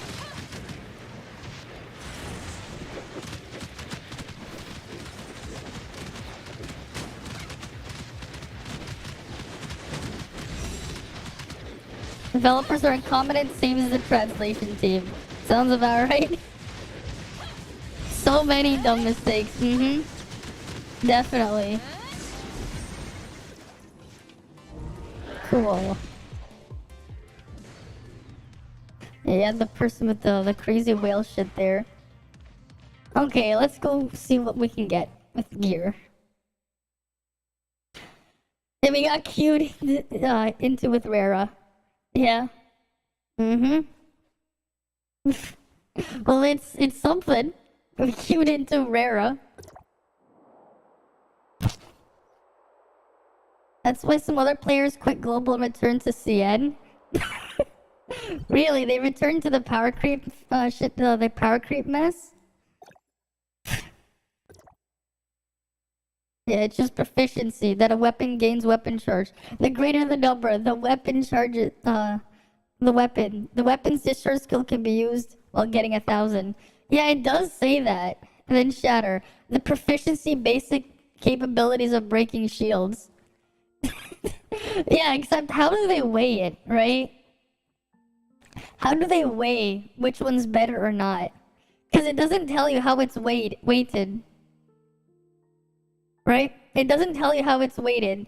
Yeah, because proficiency is a subjective word. Because, like, you have things where, like, oh, wow, King must have amazing Shatter. SS 14.3, right? It says that. But then his normal attacks do like nothing. Only his skill and discharge actually do damage to the thing. Yeah, Hilda too. Oh yeah, Hilda's the big one. Oh yeah, like what the fuck are they evaluating on Hilda? Why the hell does she have 16? 16. 16 Shatter. Uh-huh. Yeah, what are they evaluating here? Is it this? The thing that has a 3.5 second cooldown? Yeah, sure. Reduce the cooldown mode by 2 seconds. It's okay, 1.5 seconds. No. The new CN relics makes you on par with whales. Okay. The loaded dice. Well, that's something. That's something. Right, it's the proficiency, not like how it works. Gotcha relic pog. Gotcha buff. Dice relic is just free Shiro C. Yeah. It is just a free Shiro C3. Hey, it's a pretty pog one boost though. If you got a long cooldown, it's pretty handy. Right, what's the cooldown on the dice relic? What even is the cooldown on it? Is it even on that website? Let me check. Let me check. Let's see. What was I looking at? Relics here. The chosen dice. Okay. Relic effect. Throw all the dice in your hand, with the numbers using the result of the following effects. Throwing dice while in combat will grant you 1 to 10 buffs at random, and will be cleared once you leave combat. Possible effects include 5% elemental damage, okay, ice, flame, volt, physical, and aberrant, and 5% reduced elemental damage, okay. Each unique effect can only stack one time. Gain 1 die every 30 seconds. Up to 3 dice can be used. Cannot be used with Kuant or Kuant 2. When rolling 1 die, immediately gain 180 weapon charge. Rolling 1 or 6 will grant the thermonuclear buff. 20% damage increase for 35 seconds. When rolling 2 dice, same thing. If both dice land on the same number, gain the fusion effect. Clear all weapon and skill cooldowns. And then when rolling 3, you gain 180 weapon charge, gain the thermonuclear buff, and fusion effect, and all dice landing on the same number will gain overclock effect for the next 6 seconds. Discharge skills will not consume weapon charge. Okay. The game itself is already a gacha, and if you want to get stronger, more luck on the dream gods for your booster advancement module. Cannot be used with Kuwant though. Yeah, because Kuwant is insane. So they had to like, okay, let's power creep Kuwant, but we'll make it so you can't use Kuwant. The gotcha buff. They gotcha there. They gotcha there. Right? Well, they gotcha there. 1 to 10, will get you 1 to 10. Right? Wait. So if you have to roll a 1 or a 6, wait, how the hell does it roll the thing? Wait, when you roll 1 or 6, but then like, what's the hell's the 1 to 10 at random? Reduce time to get a new die at the 22nd. Increase the damage buff to 25% and duration to 45 seconds. After each dice roll, there's a 50% chance to get a new die. 15-second cooldown. Okay. Overclock effect can be obtained if the sum of the dice is 14 or higher. Of 3 dice is 14 or higher. Okay. So like eventually you can just spam it. The power creep is more related to compare the power units versus unit power. Yeah, instead of power versus content difficulty. The thing is, they were really nerfing the content though, yeah. There's no way they're gonna make this like this strong if it comes to global the chosen dice. This is kind of ridiculous. Especially because eventually you can just like force it down to 15 seconds. And if you every roll there's a 50% chance to gain a new one. right? So you can just keep spamming it. Right, you can just keep spamming it, and I assume that the dice is OP on Arena. Mm-hmm. That's kind of insane though.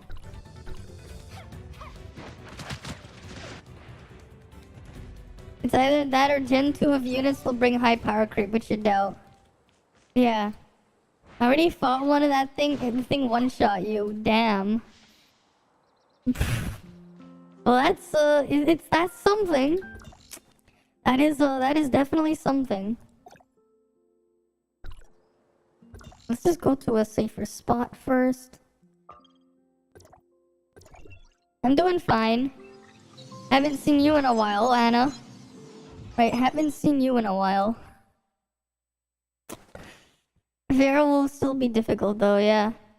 If they don't nerf the content or bring the power creep, yeah, you need to complain a bit.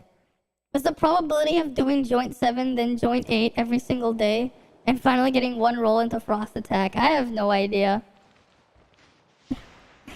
It's just been a while though, Anna. And Vera release even whales or one shot by elite mobs.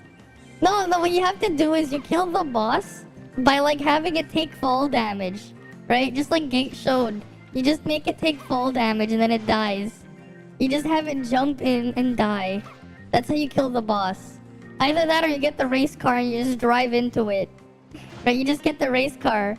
Yeah, Global is scaled down so it shouldn't. Yeah. I think the raid thing being the way it is and Frontier Clash Hard being the way it is, it's something different entirely.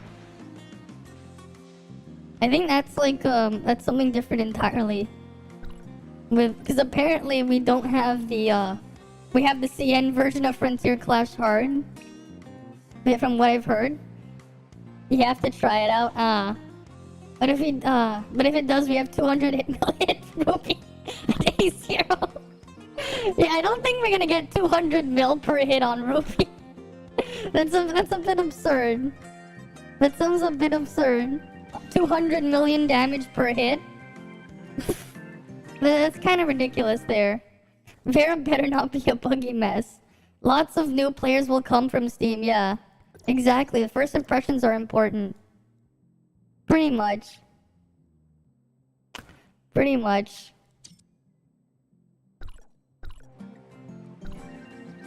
I mean, Vera elite mobs should still one-shot people. Well, we'll see what happens. I mean, if you've ever played Vanilla WoW, like, they had, like, an area where, like, they had, like, elite mobs in Vanilla WoW and the endgame area is literally one-shotting people. You hope that what? Oh, we're just gonna wait for the joint op stage 8 to load first.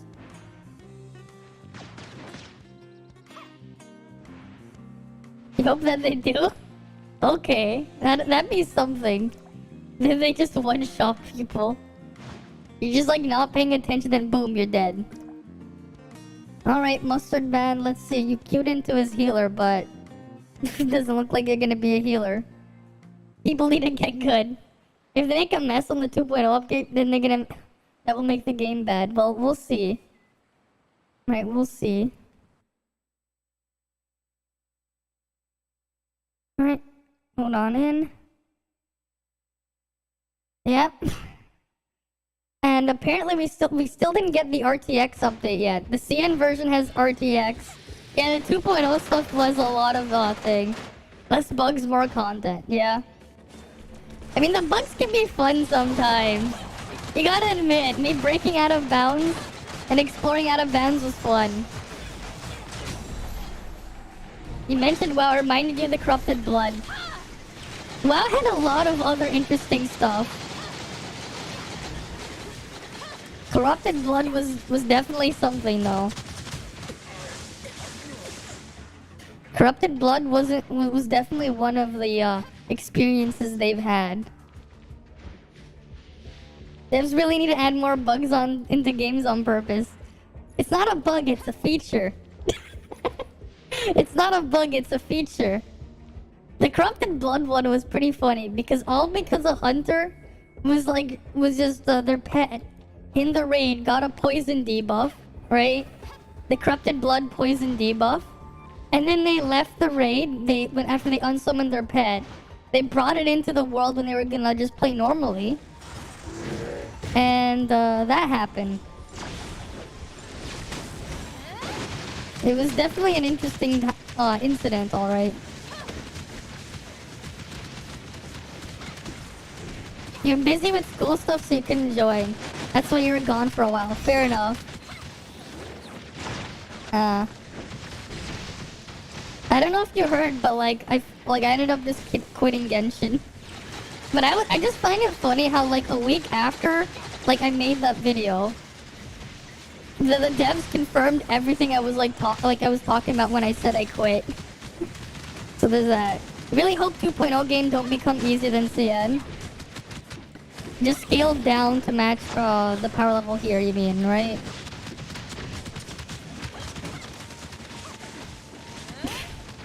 I mean, I kind of predicted after 2 years that's the game is just not gonna change and stay the way it is. But it is just kind of funny and sad that they actually confirmed it. I find it hilarious that they actually confirmed exactly what I said in my I quit video. We need power creep to match the scaling then. Otherwise even whales won't be able to do anything, yeah. Ugh. These guys can't shatter for shit. I'm just gonna wait out here. Endgame content. It's never gonna happen because you apparently have anxiety. Because anxiety.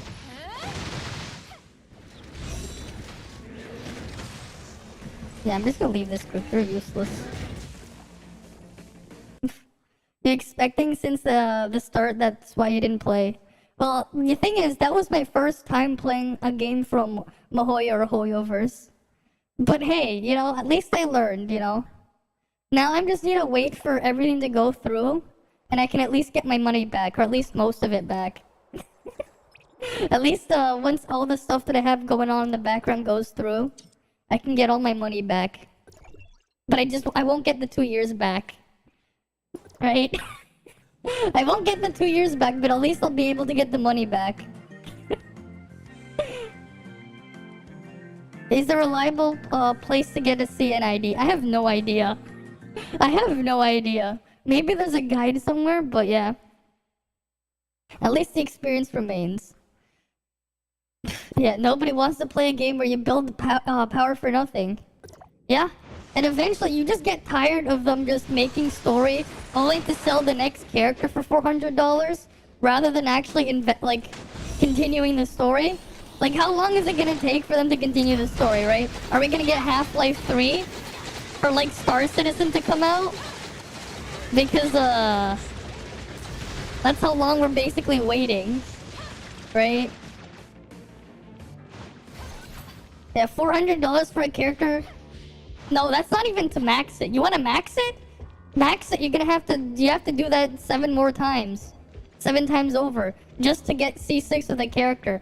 $400 only guarantees you 1 copy. You need 7 to get them to max constellation.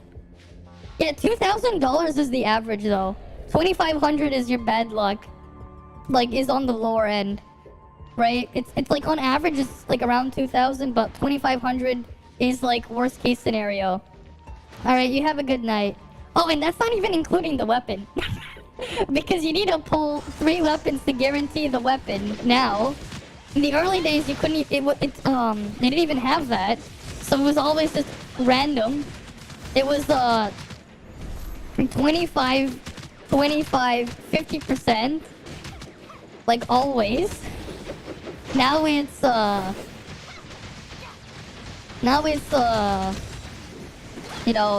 it's 20. You have to pull 3 times the 5-star weapon to guarantee 1, but you can upgrade the 5-star weapons up to 5 times. So that would just add another massive cost there. Especially when you're not guaranteed a 5-star weapon until you pull 80 times. So, have I tried Honkai? No. And I don't want to bother trying it. I'm not even gonna bother considering my already experience with them. And I won't even give like Star Rail a chance because I've already seen enough of Star Rail to know don't even bother. Same thing with Zenless, like the ZZZ, because I've seen stuff that they've implemented in there, and it just looks worse than the artifact system in Genshin. Hey, you know, here's the thing for Star Rail for you. How would you like it if instead of trying to grind like the absurdities of grinding 5 artifacts per character, how about you get a 6th one? That sounds like a great idea. You get a 6th slot, and then it's even worse because of it's gonna have the same RNG bullshit. ZZZ has something similar, but you also play menu simulator before you can actually get into the game. You know, it must be fun going through like 69 TV menu screens before you can start playing the game. It's like, what? It's like, no thanks. I don't need to go through all those freaking TV menus. I'm not touching that.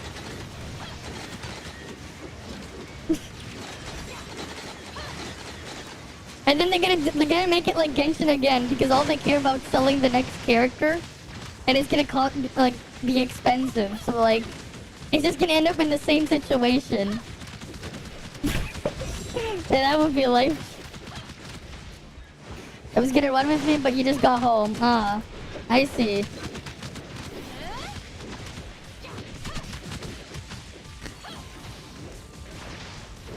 Alright. You say 90% of the highest content always have 6-star 3 times. Oh. How many have I done? Of these joint tops? I've done a couple. I'm probably gonna do 1 or 2 more of these. This is stage 8. It's nice when I not have to like when the other person though is actually doing damage.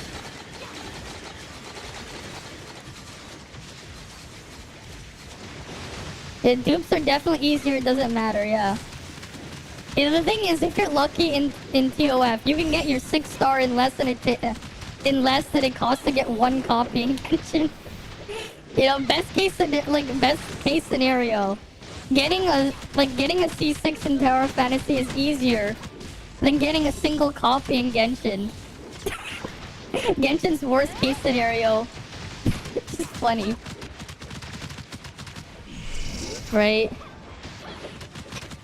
Because like the 50-50, you're only guaranteed after 180. Here, even after your 50-50, you can still buy a copy.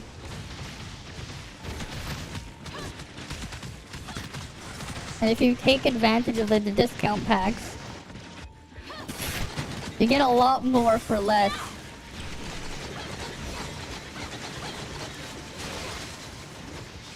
I don't know. I don't know why they want to reduce the game to Bygone. Eventually, there's not much to do in Bygone. You have other stuff. Right, there's only 600 floors in Bygone. And then you have the sequential for the extra run.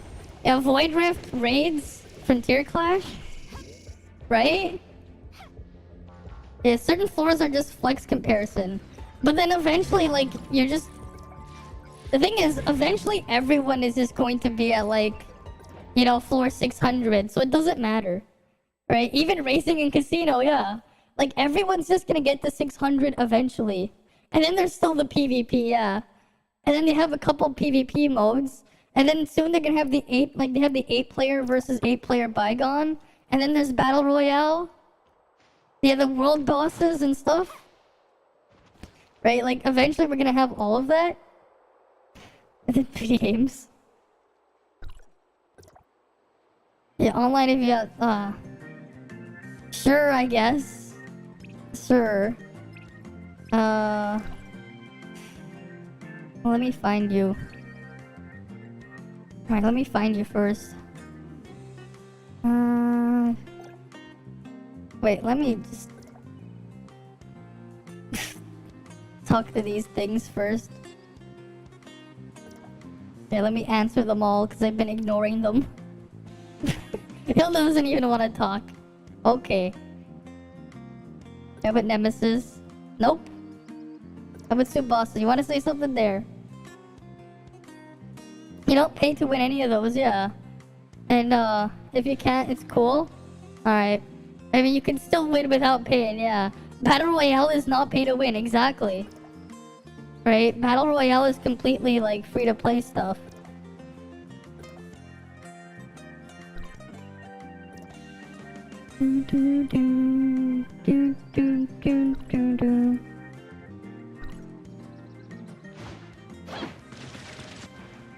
But you haven't upgraded your suppressor? What's the suppressor requirement for 5? Wait, what the hell? You haven't upgraded your suppressor?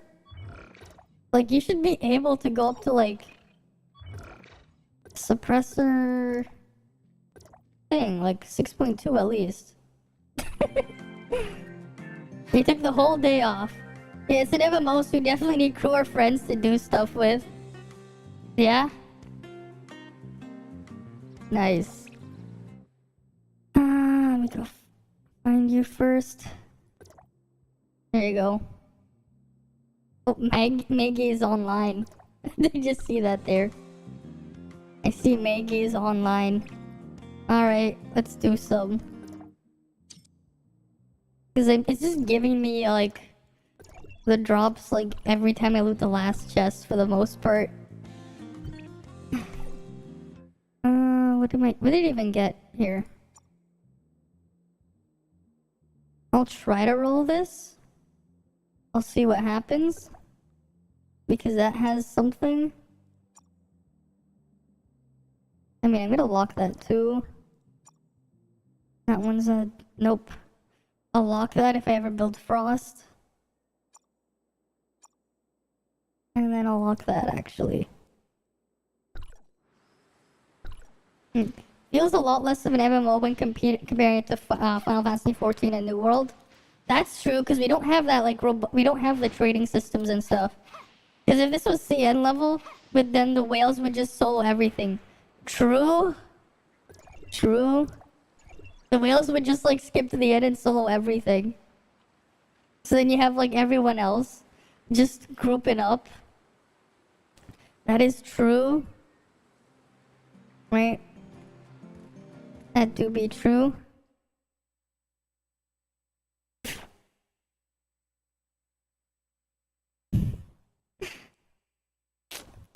Okay.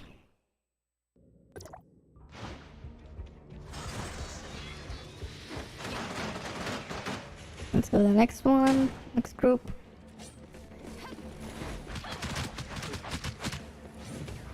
Okay.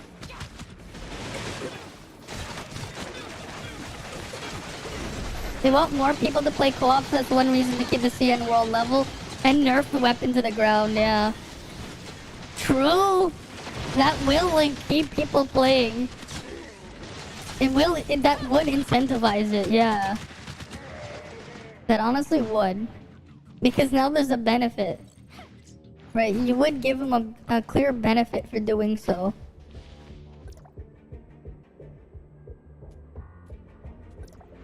That would give them a clear benefit if they were to do the content with others.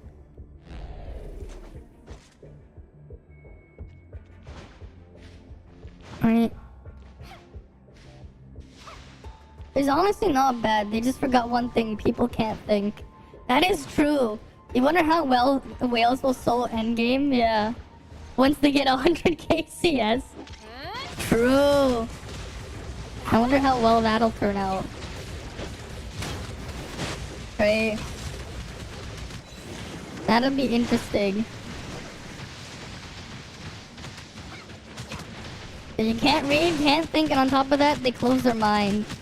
Which is why we're gonna make the ToFLabs. Because they definitely need it.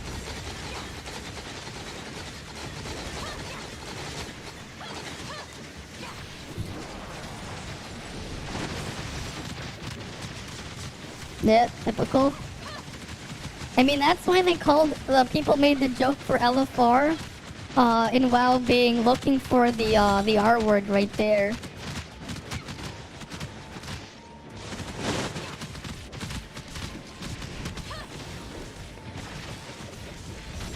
No, yes. Well, we'll see what happens. I got distracted when look glancing at the chat. And these guys aren't even doing anything.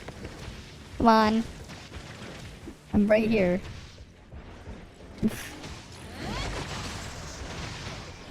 Cause I glanced over. Right, cause this isn't joint 7 difficulty. Where I don't have to really pay any attention. I hope the labs improves the quality of life. Cause we get good randoms, yeah. Well, that's the goal there, right? And then you guys can just spread it around, right? Cause that's the whole thing. Just put the information from the sheets and make it visual, so people know how to play what they're playing. Oh.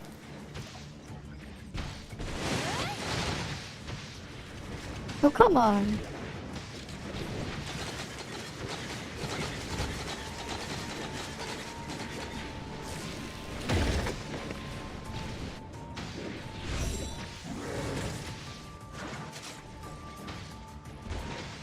Don't attack it.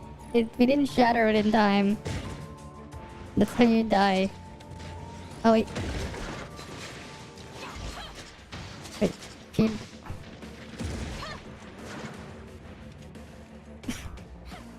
It's hard to get 1,000 crew contributions. I mean, it kinda is when you don't have anyone in the crew. It kinda is when the crew is like, there's no one in there. I really do need to get to spam the recruitment. I really do.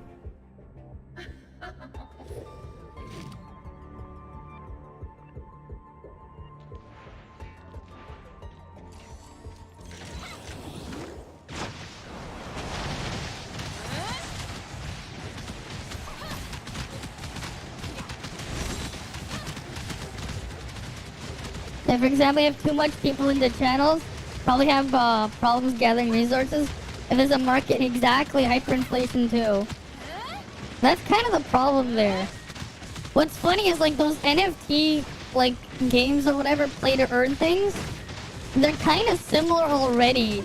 So what's going on with games with online economies like that? Except they just make it so like it's something even more easy to turn into real money like that, where you have like only a few people like abusing it who got in early on into the market, right, making like all of the money. That's kind of the other downside of those things, because it kind of ends up like those NFT games without actually being an NFT game, but the play to earn thing. Because there's already people who do like RMT with those stuff as well, right? And it's kind of a problem for those games.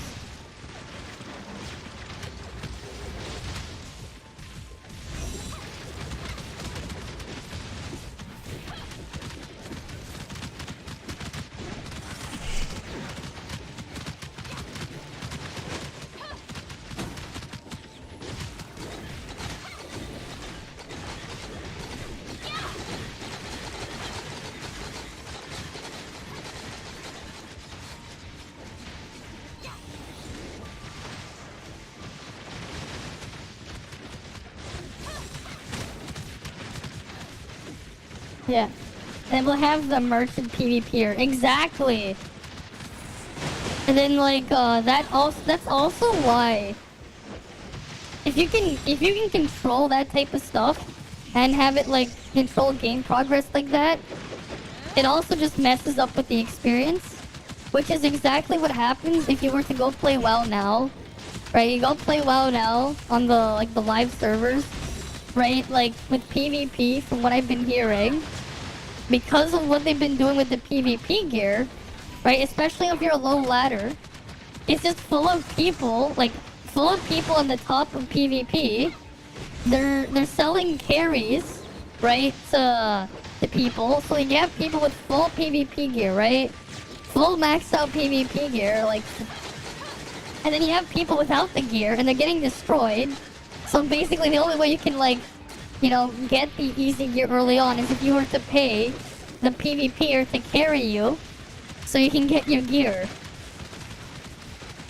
Right, that was like, that's kind of the problem with having like gear progress, like, and having it have some way to progress there through PvP like that. Right, that's how you get those problems. Which is something. It didn't used to be as bad as it is now, but that's because of all the stuff they've done to gearing over like over time. And then of course, if you wanted an easy way to get into a group, right, for something else, let's say maybe you want to join a group for, I don't know, a high mythic +1 keystone or whatever. Or maybe you wanted to get into a group for a raid, right? Well, you know, they're gonna ask for your item levels and shit. And what better way to prove you have higher item levels, like, to choose it early on, because let's say you're a fresh player at level cap, then to get the new PvP gear to inflate your item level so they can see it. Especially since they got rid of PvP specific stats, they're just as viable as any regular PvE gear at the same item level. Yeah, Cobalt is a sub DPS. I didn't even read what you were talking about here.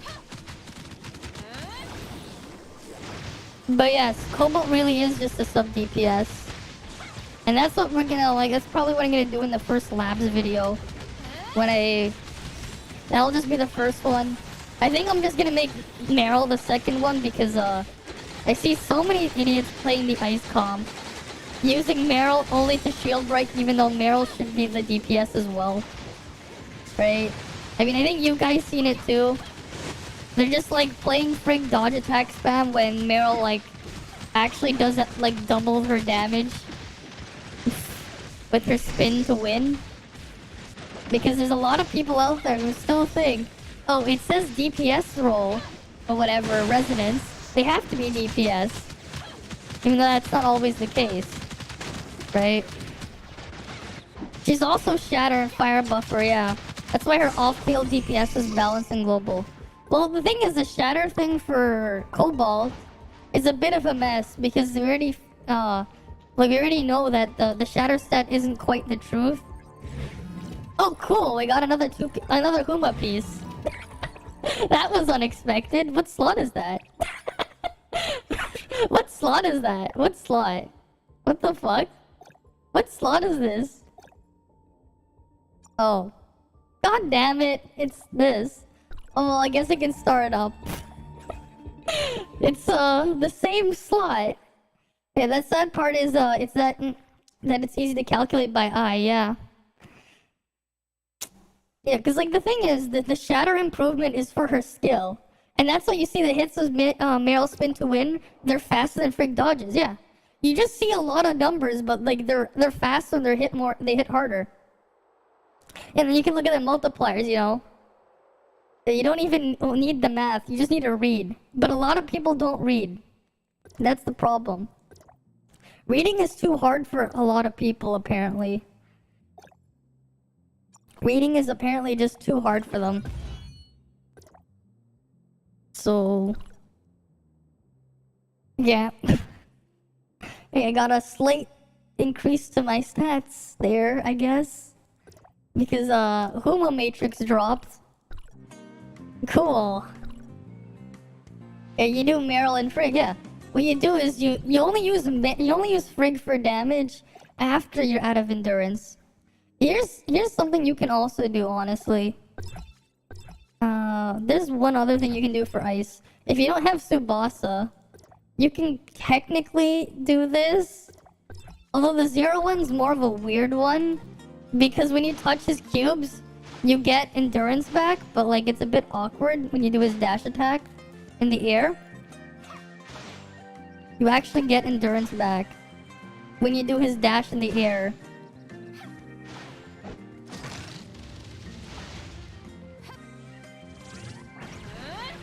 Yeah. Right, like you get that. And then you can spin more on Meryl. So that is also another option. It's not a good option. It's not a great option, but it is an option. Alright. Oh yeah, I'm not using ice, obviously. No. Alright, let's go in. Is Zero best Robark DPS Pog? Actually, kind of, yeah. He actually kind of is. He kind of is. But hey, when you have no competition, you run Shiro Frig Barrel in Bygone because you're Tsubasa C1. Fair enough.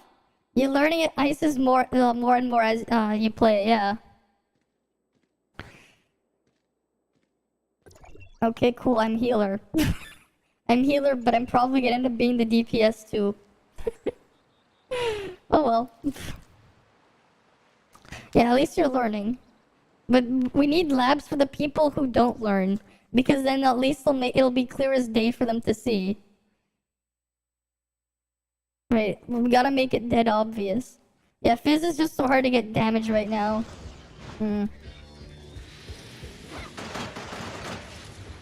Yeah, without wailing, Fizz is a bit of a weird spot.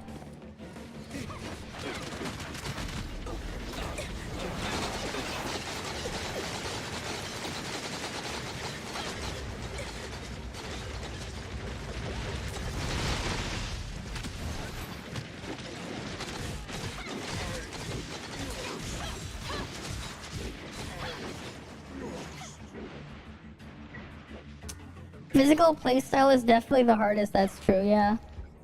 I wonder how things will turn out though when we get Lin. Right? You can say that percent damage is high and stuff like that, but people still won't get it, yeah. None of the playstyles in the game are that complex though. Yeah? The combat is fast-paced, yeah. Well, that's because you have a lot of actions and you always have something to be doing. That's why you keep getting out DPS. So that actually adds to the difficulty, yeah. It's not like you're just pushing 2 buttons and switching to the next character. That's not what this game is.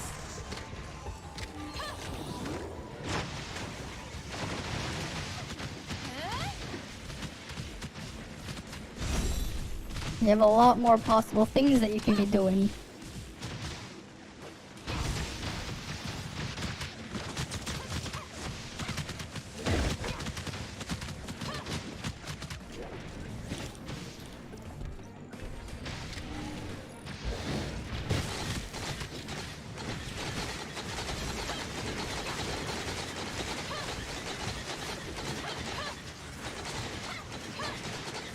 Did I just...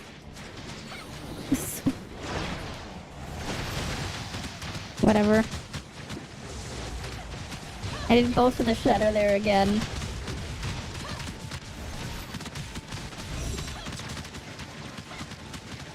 Alright, come on.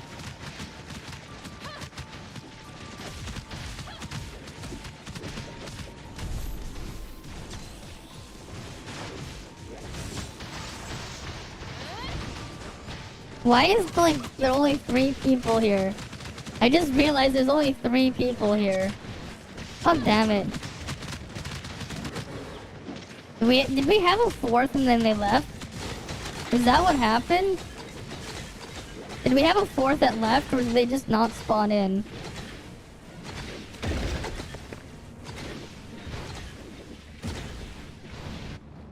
You know, let's just get a different group. Cause this is gonna be fucked. It's gonna be fucked like that. Let's just get a different group. It'll become easier when Celeste arrives. Wait, who's Celeste again? Right, cause you said they were like some of the names are changing. Wait, who's supposed to be Celeste? Lyra. Oh, true. Okay, yeah. Because they need Lyra. Yeah, physical needs Lyra.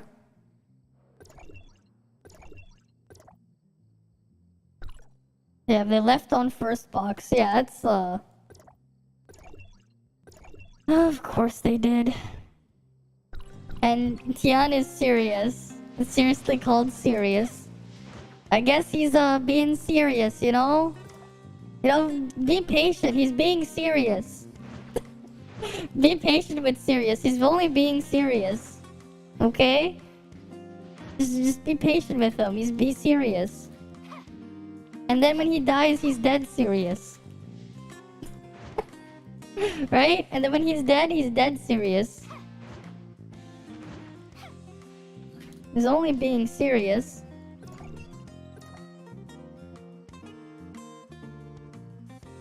He's very serious about this. Yep. What about the serious shit?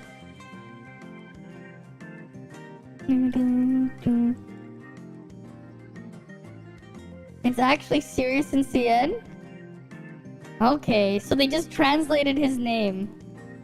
Fair enough. They translated his name. Okay. If physical is gonna be hard until Lyra, yeah. But then just gonna make you a better player. It turns out that Tianlong is serious in Chinese. The name of the star. Well, there you go, right? They translated it. He's just serious. He's just serious. Very serious. But how do you know that star is still out there as a star? The star is serious. Right? Because of how far away it is. Right? Some of those stars could already be dead.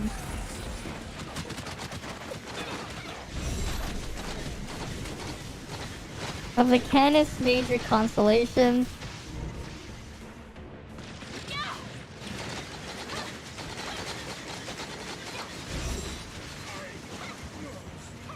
You better not leave.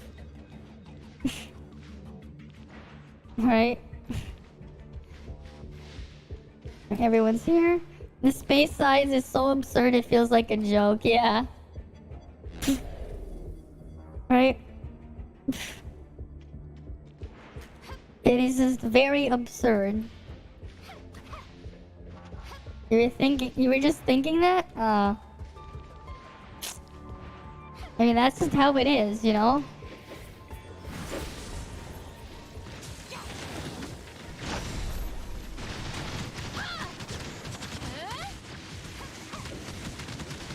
Now that you're 48.7 CS, you're slowly becoming more cracked, yeah? Slowly.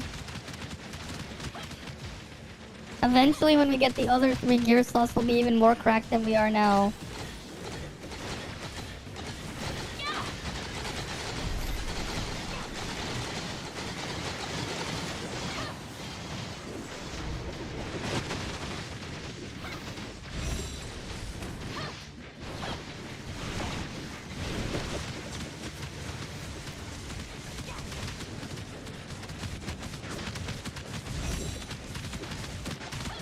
Alright, come on.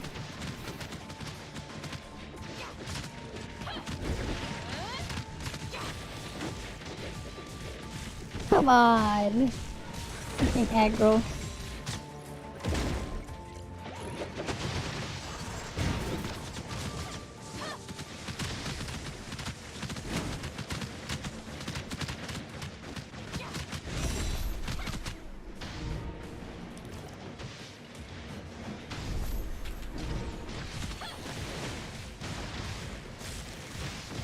And of course.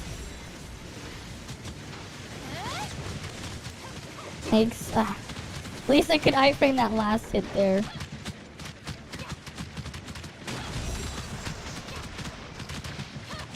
Whatever. You know, I should just eat the yam. Where's my purple yam pie?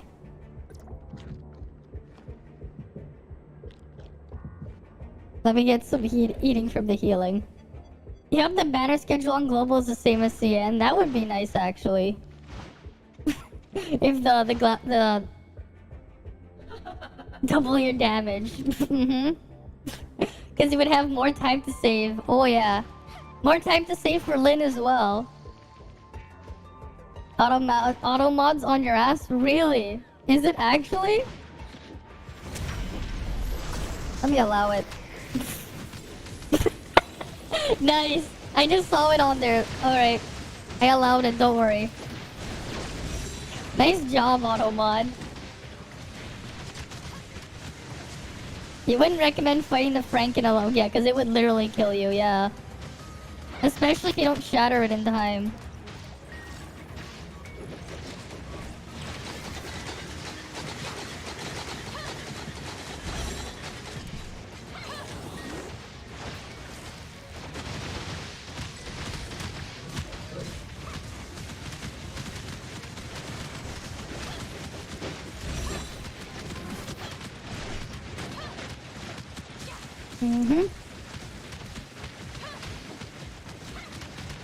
I think you got auto modded because your typo.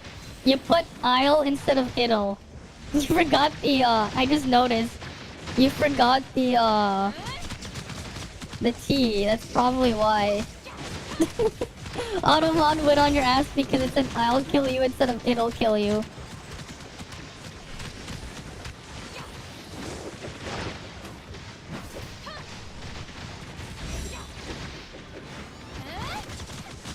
Oh, whatever.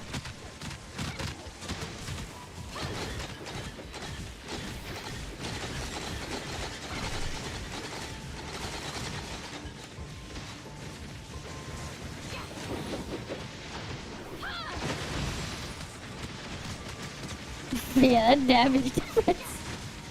Artificial Island is so empty now, yeah. Hey, keep those bad thoughts away from the stream. Uh-huh. That's the auto mod for you. Yeah, because it's like, I'm looking at the context, you're talking about the Baron Franken. Especially with its damage reflection. Right?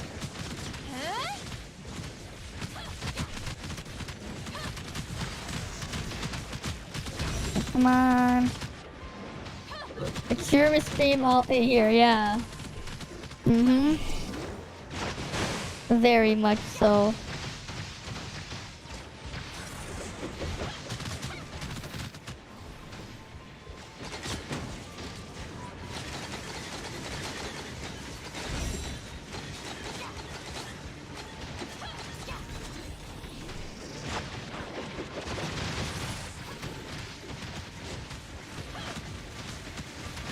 He wrote the Aberrant. He doesn't recommend fighting the Aberrant Franken alone because I'll kill you. But he meant it's obviously a typo because he was talking about the Aberrant Franken, and that it'll kill you, right? Because I died on it. That's what he was talking about there. So we got auto modded because of a typo. My brain just read it as it'll kill you because he was tied to the whole Aberrant Franken thing and fighting it alone. But obviously, you know, the bots, they're not going to read the context if you have a typo.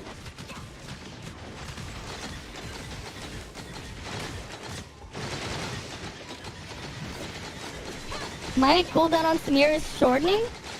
That is, Samir's skill cooldown. Oh, that's Shiro. The reason why you see it resetting is Shiro's A3. Every time you shatter with Shiro, all your skill cooldowns are reset.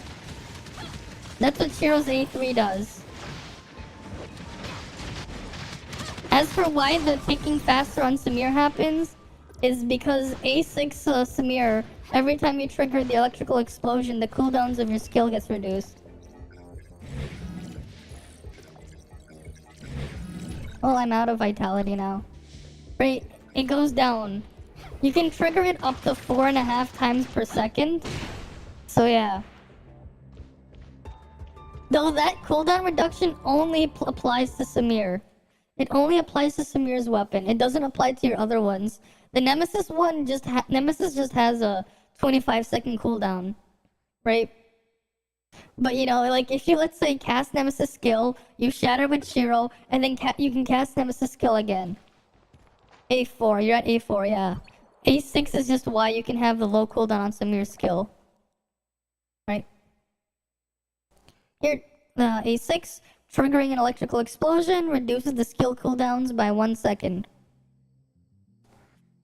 It does reduce the skill cooldown, it only applies to Samir's weapon though. So you can kill your Val even with res. As long as you trigger it. Right, all you need to do is trigger it one time. And you get a thing. Right, you get 1 extra second ticked off.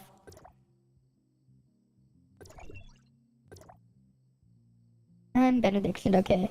Again.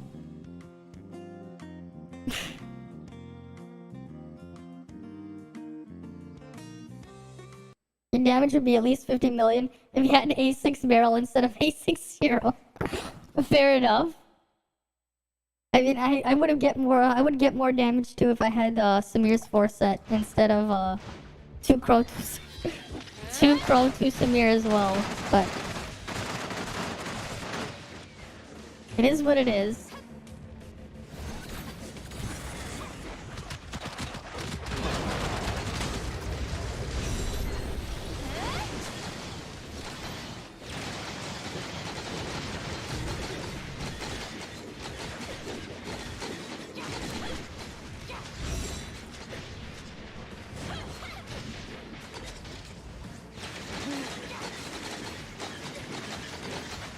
I mean, you can always use Shiro like this. Okay, I'm gonna give the people here to... Honestly, I just want to save my discharges, that's why. I just want to have 2 discharges immediately for a Barrett Franken.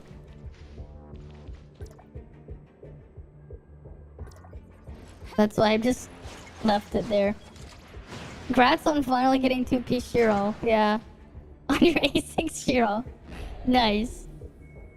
Nice. Right. That's nice. Yeah, PSA videos on some of those matrices as well. 4-piece crow being garbage. Or we can do one on how 4-piece cobalt works by making Shiro into a fire DPS. That'll be hilarious, right? Just call it Fire Shiro. Just title the video, this 4-piece matrices set makes Shiro do fire damage. Basically cuts the bonus damage in half, yeah.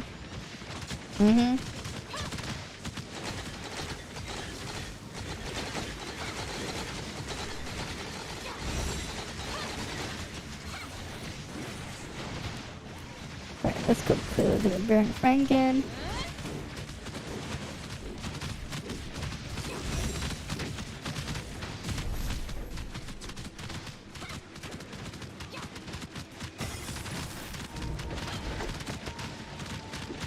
Someone thought they could overpower you in a Void Rift. You know who I am? I'm a physical vein. Though I'll admit, they hit 25 mil damage when you hit 26. Okay.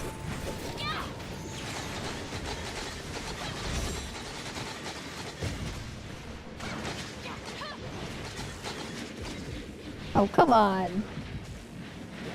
At least they shattered it. Oh wait, no, did they not? He didn't shatter it. What the fuck? I thought they shattered it. Okay, don't even attack it. What are they thinking? Yeah, because you're gonna take damage. I guess if they're doing no damage, they're not gonna get hurt as badly, but like... Near collab win, yeah.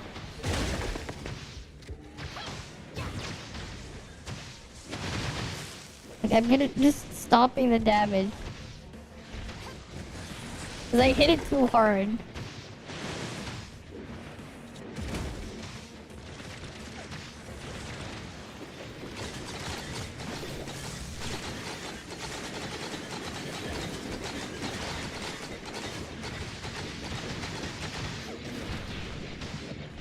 Ugh.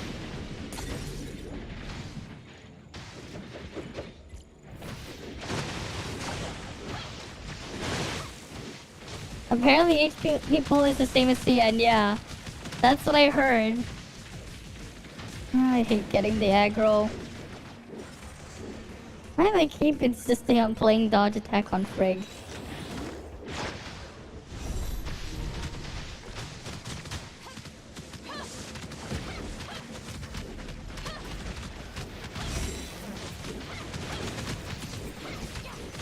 Whatever.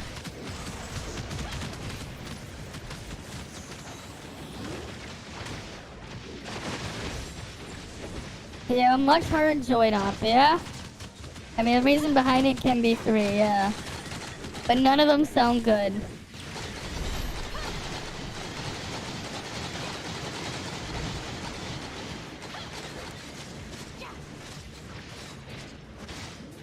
I mean, the problem is now it makes it even more annoying when everyone does emotional damage. Did that person not have Meryl? Because, like, they could just play Meryl. Whatever.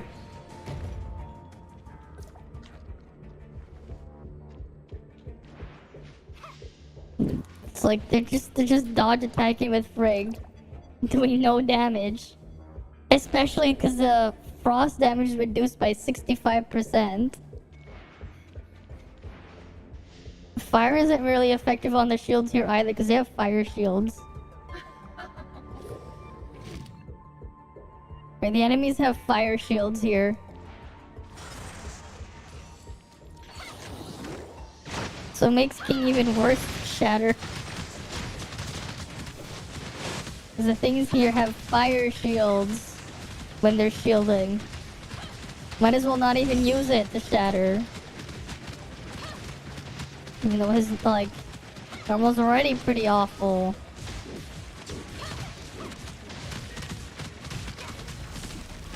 Severe the real Shatter. Ah yes, that meme.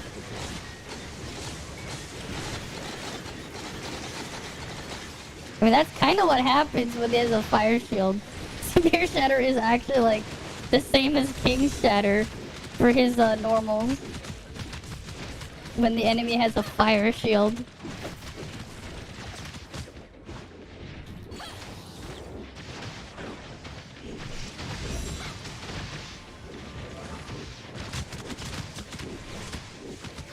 I'll come back, you know.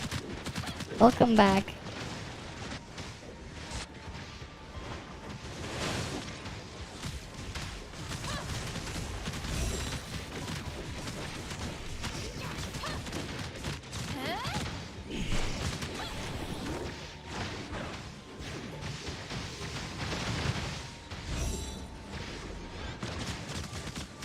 Nice. Push it away again.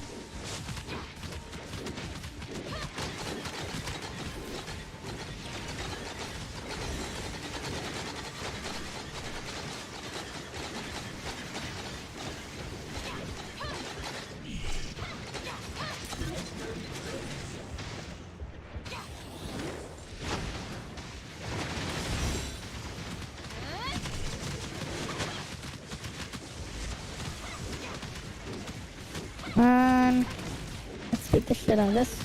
And Seraph.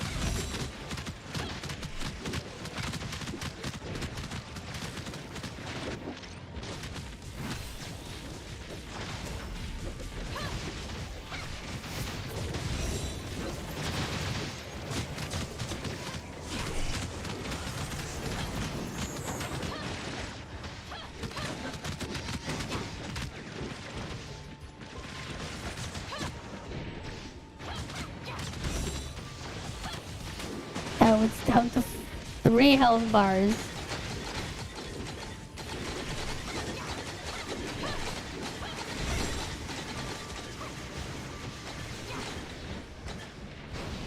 Oh, come on. Well, that's a lost cause.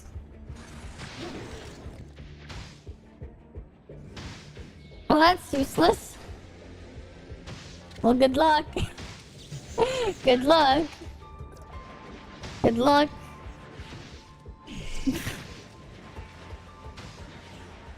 Good luck.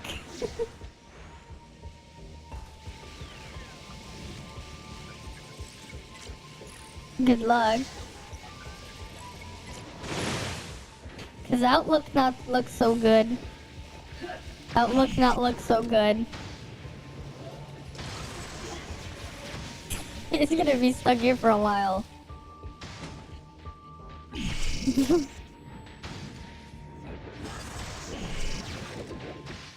What? Who's the island DXD? He has annoying friends, okay. Well then. He's starting to hate physical. I mean, physical is better than playing ice or fire there right now. It is better than playing ice or fire there right now. No damage. I mean, there's some damage.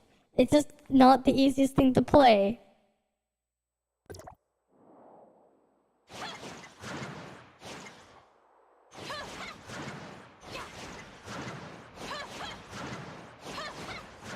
He's playing Honkai. Okay.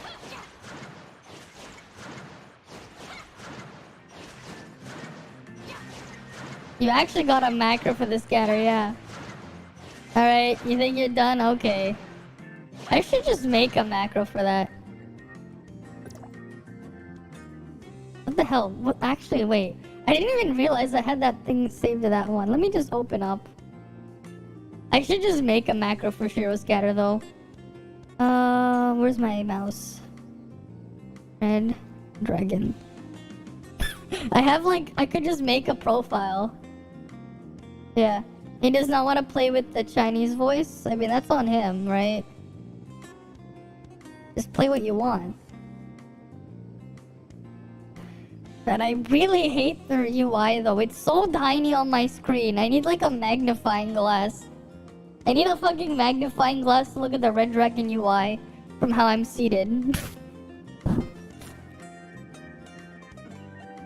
Key setting on the 1.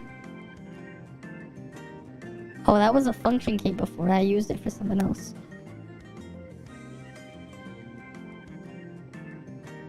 Button combination. Wait.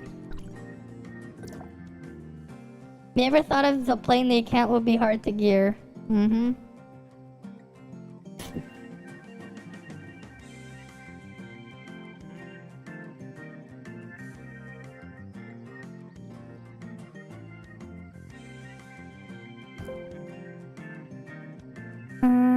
Wait. Do macro. Shiro scatter. Alright.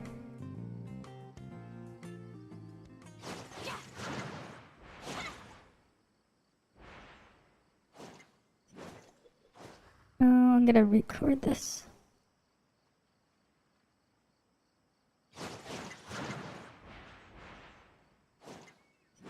Let me see if it works.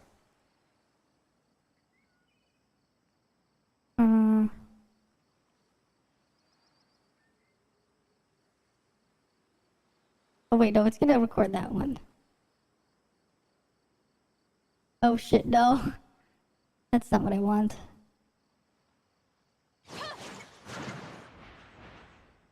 Does it not even think?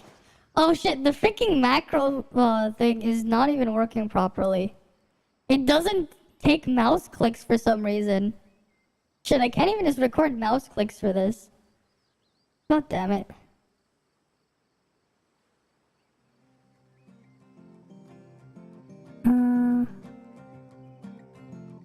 Insert event. Left button.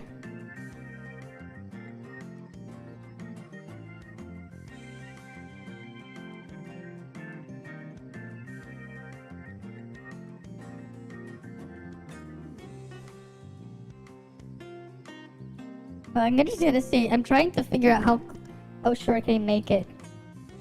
The delay of 1? Okay. And then I'll add another one. Insert event. Left button. Hold it. Let's just put 200.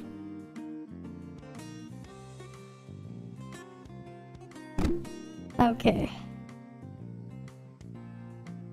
Oh shit, it didn't even save it.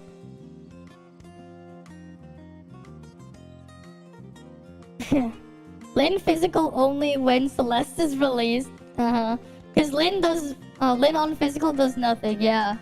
Lin's physical thing requires a shield.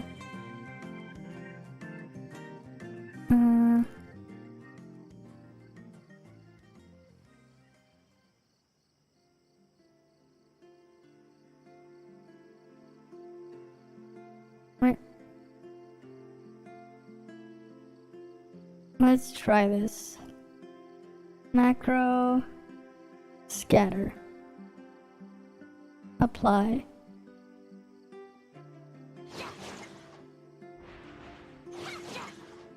Okay, not quite. I have to give it a bigger delay. Let's try 500 milliseconds. Save.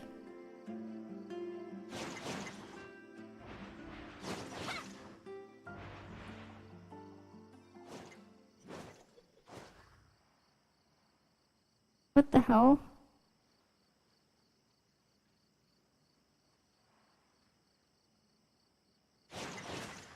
What the hell? It's not. What? Let me try that. Change that to 1. Save that.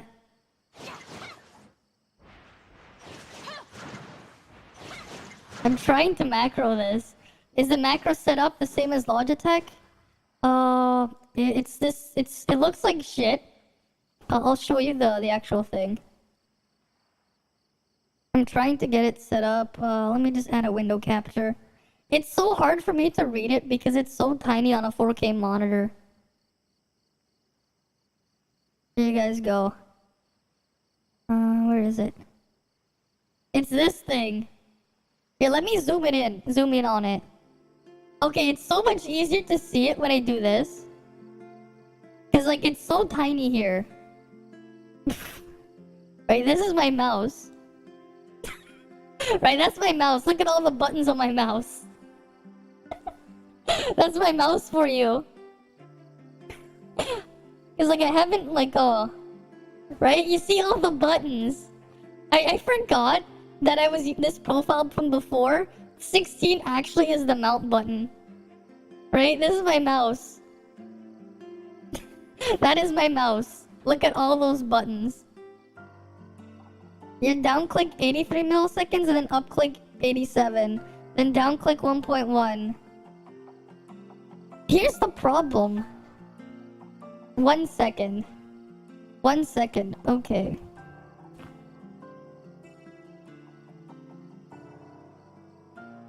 Cycle until key is pressed.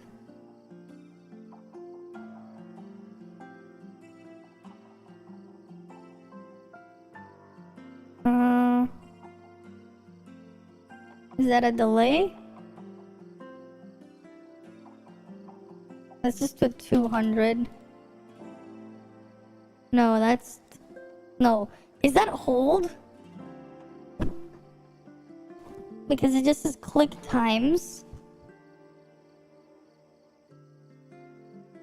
What the hell? How do I even, like, make it hold? Yeah, if you spoil me, it will not work always. What model is this? This is the, 913, I think. Yeah, this is the M913. This is the, the mount. This is like... This is one of those mount... here. It looks like this, right? Right? It looks like this. This is what the mouse looks like. M913 sounds like a gun. It's the M913 Impact Elite, actually.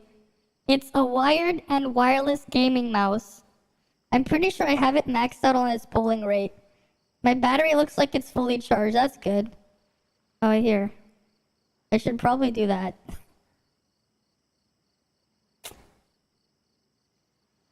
Alright, macros. That's release, right? That's push down and then it's release. M913 Impact Elite. So it's a Nerf gun. So it works, it varies from time to time.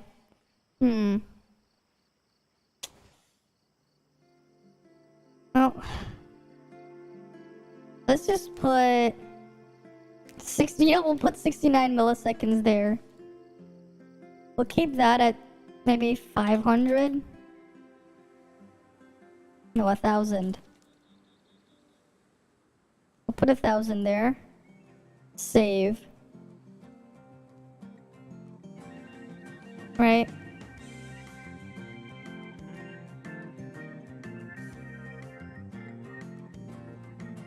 Okay. Oh wait, if I do that, it just hides that thing there.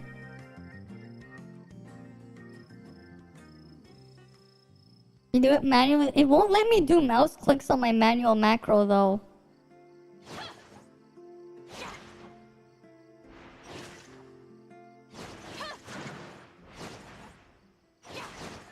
That's me just...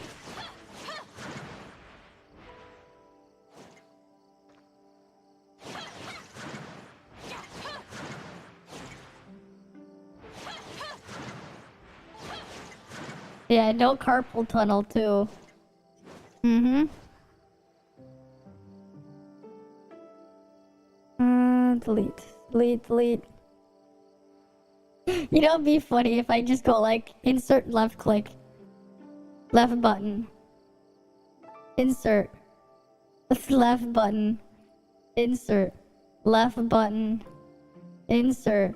Left button. Insert. Left button. Insert. Left button. What happens if I do this now?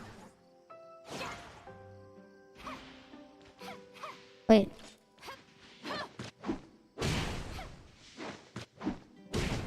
What the?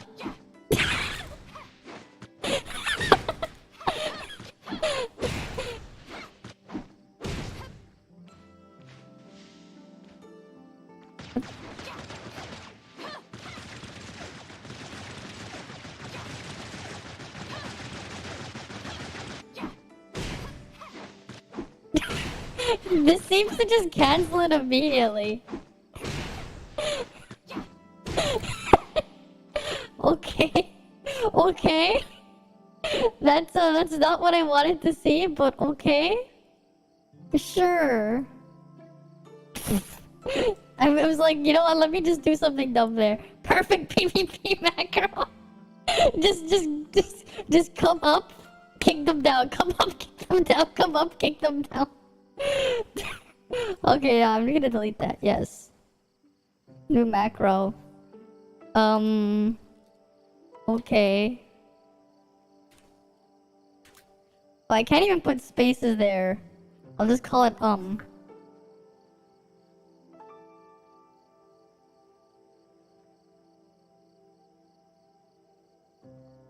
Yeah, it doesn't record my mouse clicks. That's the problem. It's not like recording my mouse clicks.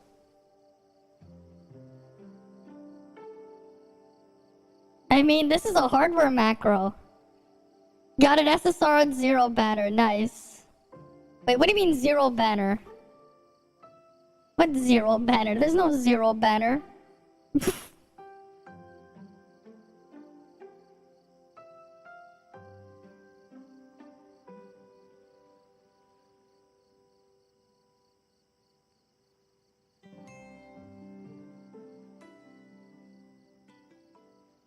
Let me see. Cycle until...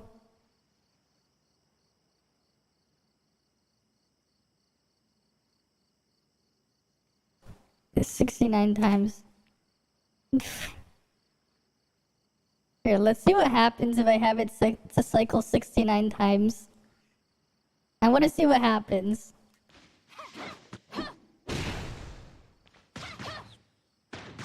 What?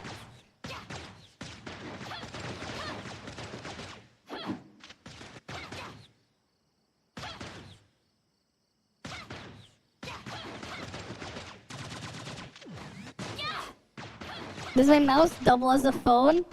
Because you haven't talked to one of the old tech episode videos. Ah, that one. The macro from Samir aimbot would be nice too. Should fake that.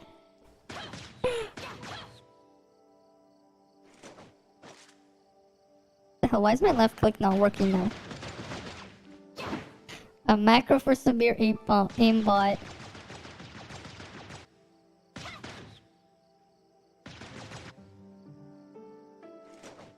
You know, that'll be something, actually.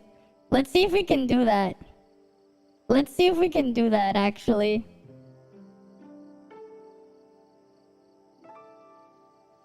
Insert key event. Left button. And then we hold it for... that long. And then we just click save. What happens? What happens if we do this?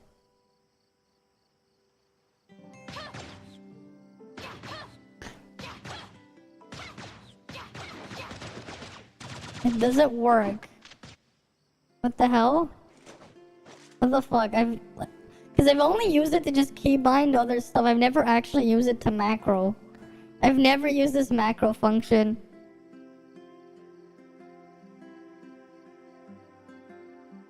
Cycle until the key is released.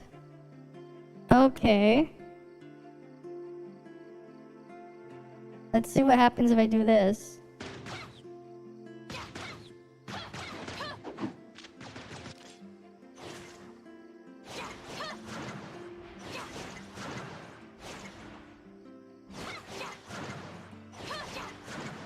I might have to just make an auto hotkey macro and just call it up with this. Because this doesn't seem to be working with the Red Dragon macro software. It is not working. I'll probably have to auto hotkey it and then put it in the Red Dragon or something. Because this doesn't seem to be working. Right, even that.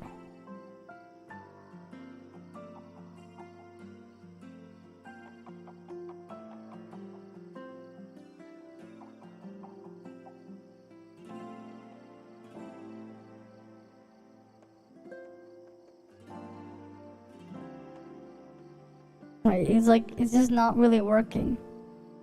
Hey, let me try again. Oh wait, no, it's working now. This one's working. Severe poo poo poo. He's just going. This is actually kind of handy. Right, just macro it like this.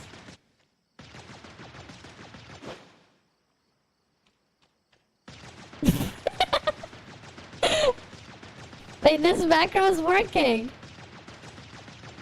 Hardware macro for severe one is working. Kind of.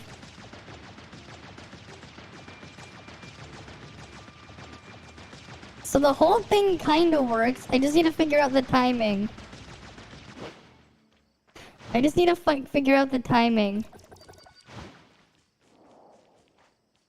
I just need to figure out the timing. Wait, I don't even have to like figure it out. I can just estimate it from the data that someone else has made.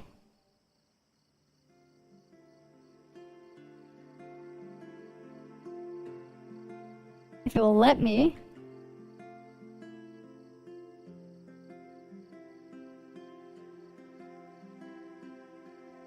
Oh shit, no, the macro's still running. I need to like change the macro then. Let me just replug in my mouse. Big brain.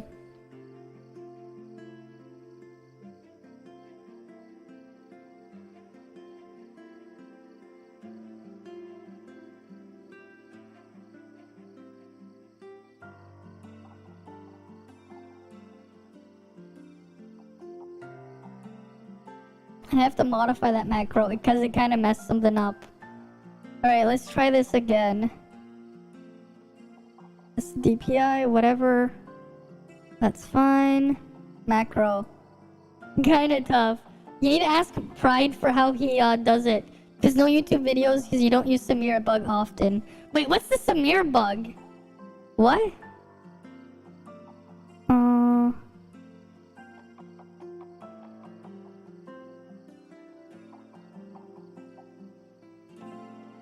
This is gonna...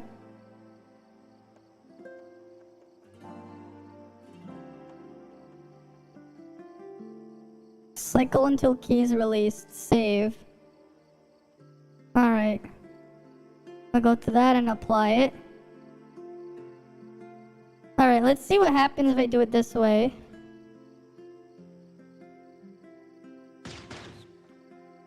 But is it not calling it because I'm not releasing it?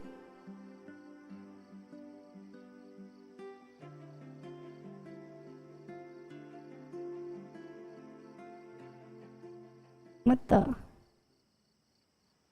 Oh, because I don't have a release function. It's Samir's skill. Weird. You know, let's just... Thanks for the follow, Escrate. Where you left click 3 times and hold attack. Interesting. It'll automatically target the mob nearby. Let's try a different macro. Left button, and we'll do another left button. Let's try 500 here. Just click save. Okay.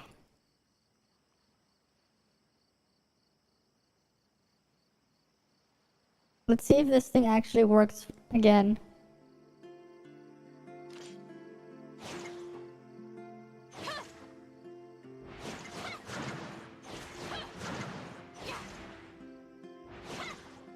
Okay, why is it not working? Why is it not working again? What the fuck? This macro software is a mess. What the hell? Cycle until the key is released.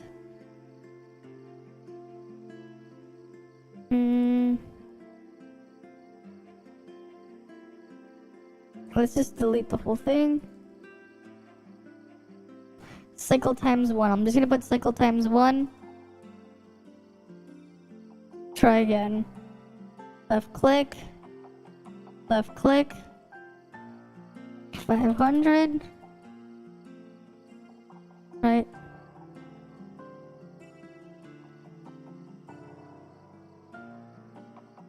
Save. Main. Apply. Okay, let's go back in here. Why isn't it firing it twice? What the hell?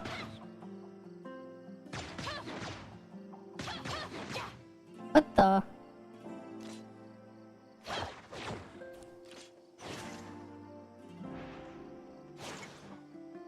Okay, that's... Maybe I need to lower it. Let's go with 2 frames then. So it's 16.6, so we're gonna try 32 frames. Okay, let's try 32. Let's try 32. Maybe it's like it needs something shorter. Right? 50, let's just try 32. Should be roughly 2 frames. And then the other one's a hold.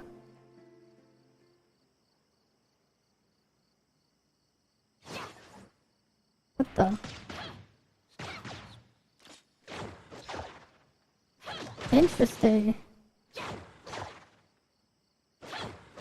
Why is Nemesis able to go right after on 2 frames?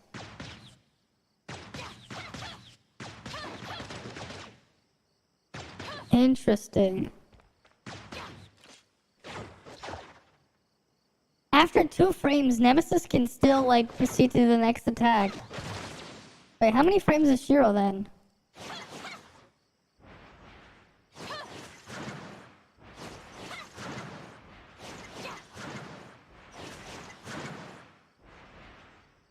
Maybe we'll try 3 frames? Right. Maybe not 3 frames, maybe 4 frames.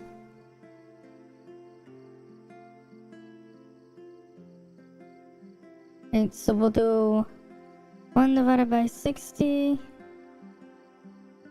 times 1,000. And we'll times that by, let's try 6 frames.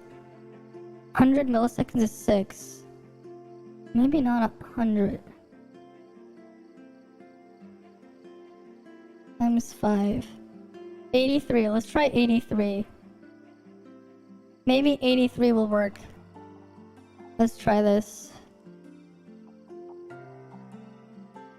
Alright, we'll do 83.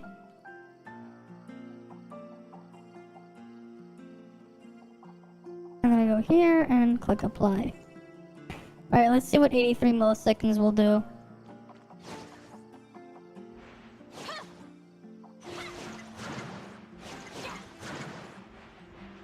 Okay, no.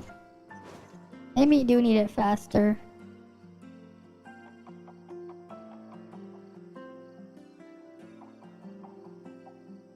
Let's see what happens if I put 1.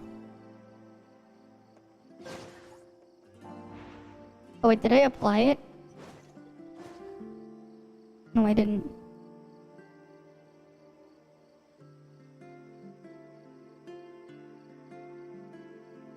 Wait.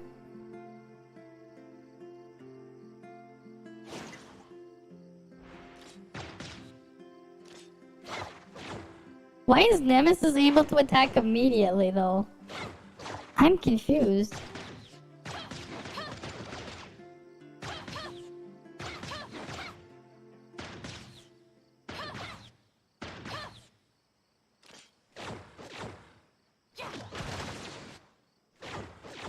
I get 2 clicks immediately when I do that one.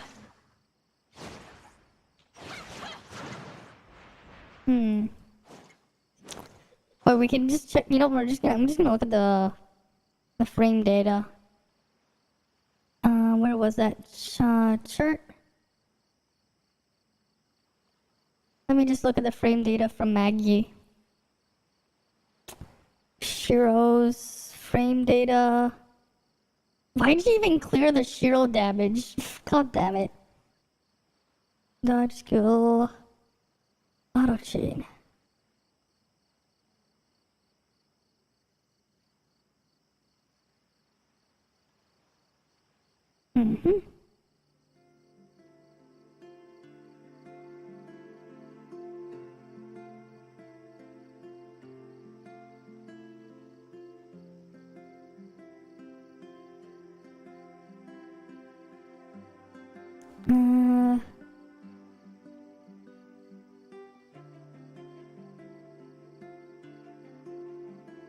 Wait, where's the thing here?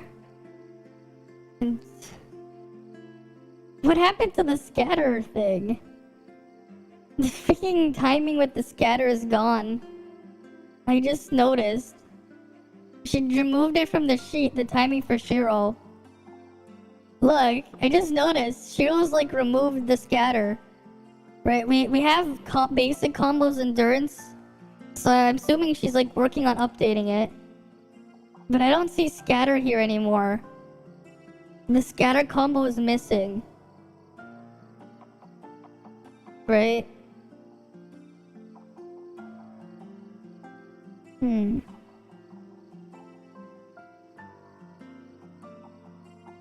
Auto chain, auto hold. Oh wait, no, the scatter's over here. May not land full hits, never mind. Auto chain is just missing. Well, she doesn't really have an auto chain, it's just the auto hold. But the timing of it, 1.33 seconds. That's the animation time. Oh, because this counts the time the thing takes to come back. Never mind, I can't use that. I can't use that for Shiro, because that's the time it takes to come back.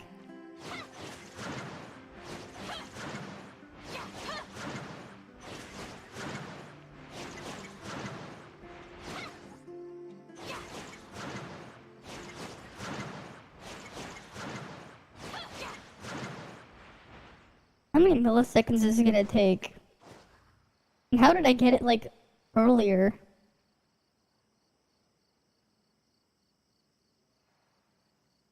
Let's just go to... Let's put 16 milliseconds here.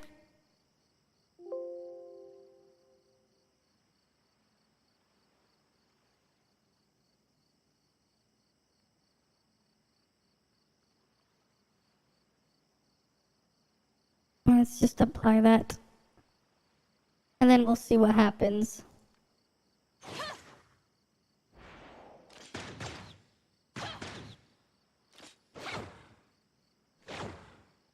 Interesting, that's way too long for it to do another normal. What the fuck?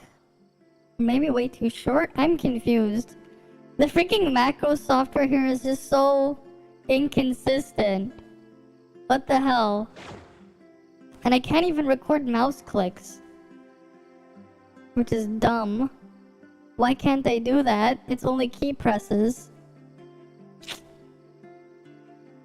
Let me just see if I can find someone's actual macro here.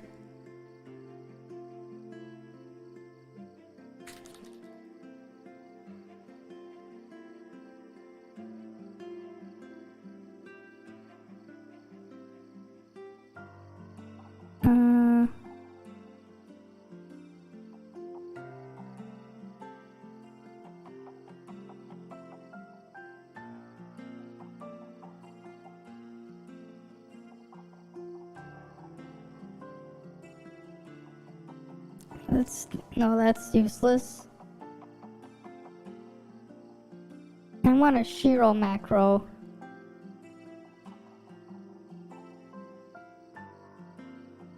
Would like a Shiro macro. Anyone know the optimal 5-star gear fodder? I don't.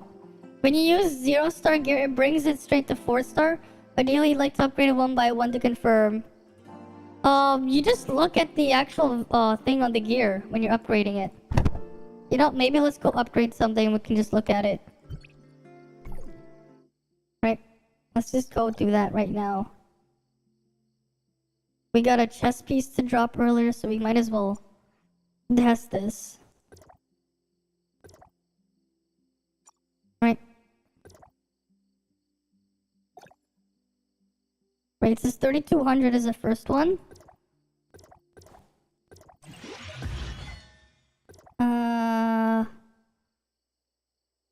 You know what? We'll just let it go again. Before I fodder it. Okay, and this is fodder.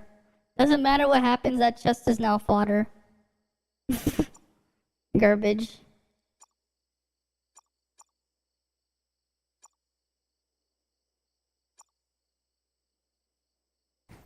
You know, maybe I'll make a physical one. One for when I eventually play physical in the future. Unlock. I'm just gonna shove it in.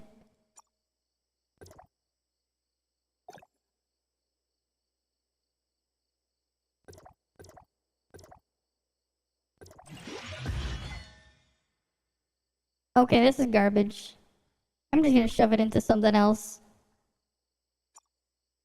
Unlock.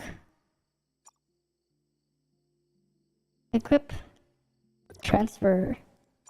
And then I'll enhance this.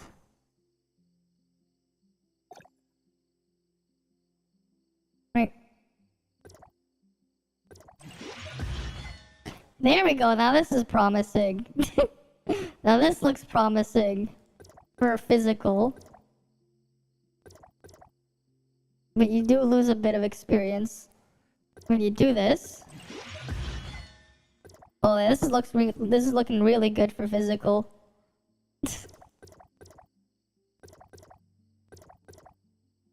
God damn. But the Volt one was just instant garbage.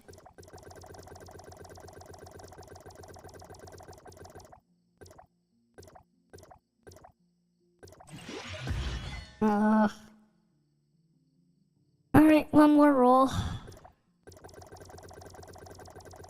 This'll,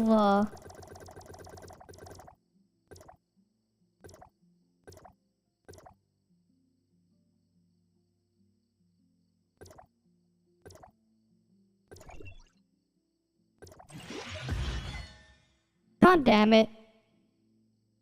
Ugh. God damn it, HP. Fucking worthless.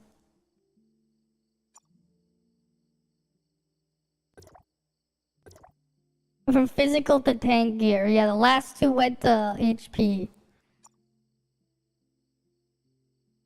Oh, it's still better than the other one.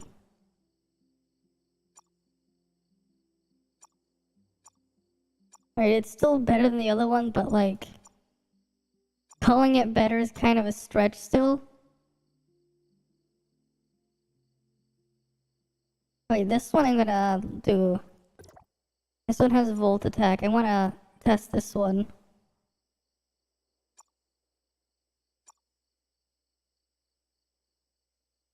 What the fuck? Why is the rules like this? What the fuck is this? 820, what the fuck? Oh, I guess it went 2 into there.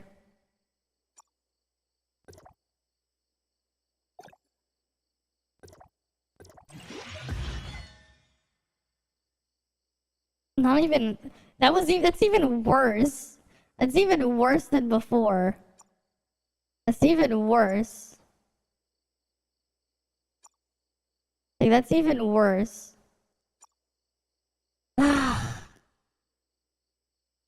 It's even worse.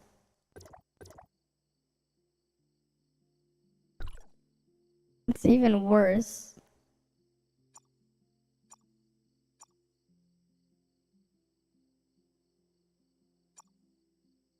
Well, I guess I'm stuck using this one still.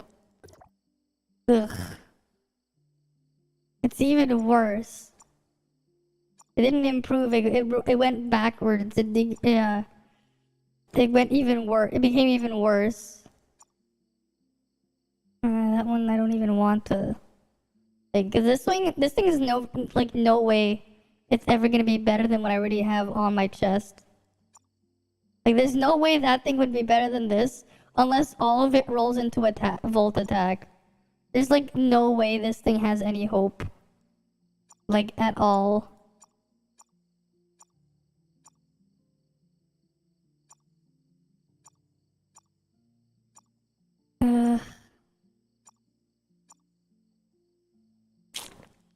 God damn it. I'm pretty sure like I'm not gonna get a better belt. Like, I don't see myself getting a better belt unless all of it rolls into either Volt or or regular attack. Oh wait, no, it has to all roll into Volt. There's no way it's gonna get better than that belt. Unless it all rolls into Volt. There's no way.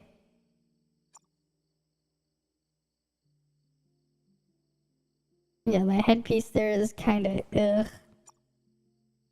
Not great. You know, let's go try boots.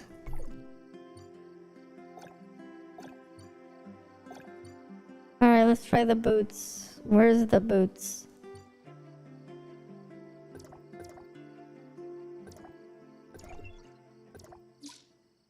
Let's try and see what we have with our 2 boots here. Garbage. Garbage. Never mind, they're both garbage. There's nothing to roll for here. Same with this one, there's nothing to roll for. Like, there's no crit on them. So it's like instantly garbage. Like, it's just instantly bad. Volt attack and attack is no. Volt attack has more, is slightly higher than regular, like, if you find a piece of gear here, right? Not that one. No, you see, attack has a base stat of 52, and physical attack has 69. The elemental stat will always be higher. The special elemental one will always be higher, but generic attack increases all of your attack. Right, so if you see a generic attack, that's all of your attack. That's the difference there. You're rocking 3.8 crit, you're gonna keep it. Must be nice having high crit stuff. Instead I have this garbage. And then I have this garbage too. It didn't even go into Volt today, it went to Frost. You roll 3 times into crit for your boots and gloves. You'll save those until you get stat locking. Fair enough. Fair enough. Instead I have a bunch of like wasted junk stats. Oh, like, cool. I guess I have 15k Volt attack. 17k. I'll hit like 18k. After the cooldown of the thing ends.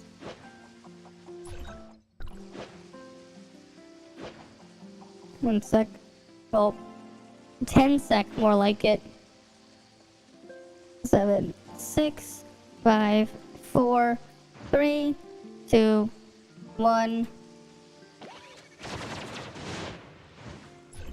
Yeah, 18.3k Volt attack. Not too bad, I guess.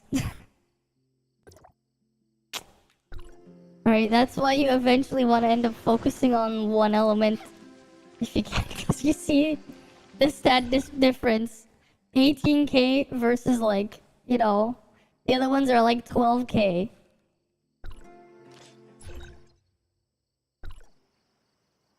Right, that difference. That big difference there.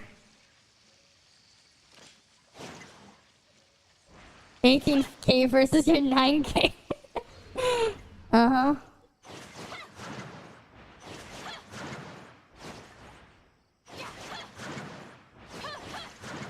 How am I gonna get this macro working?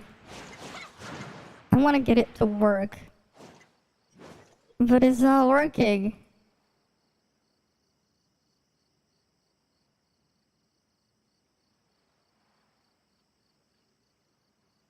Let me just delete everything and start over. Your volt is 7k. Well, let me try this again. Insert event. Left click. 50 milliseconds.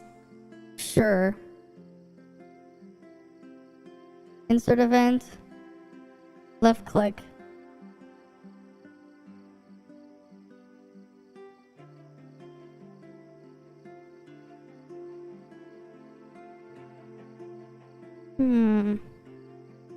Let's see what happens if I test this.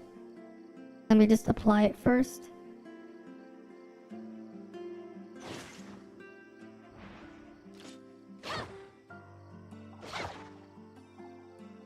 Wait a minute.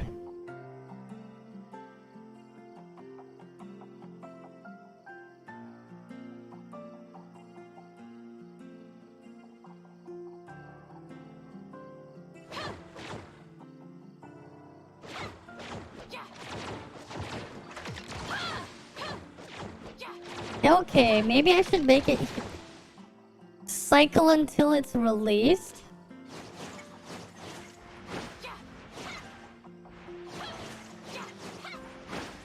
That might be the key. Cycle until it's released seems to be doing something. Okay. Let's just put this at 1. And let's put this at... let's put this at 100. We'll save that. And then we'll apply it.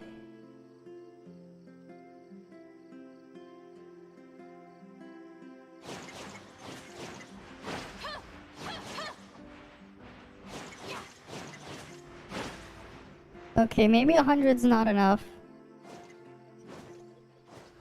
We'll try 116. Save, apply.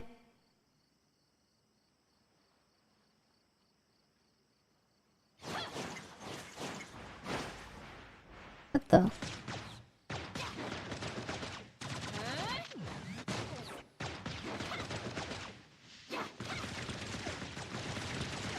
Somehow it's doing something for this.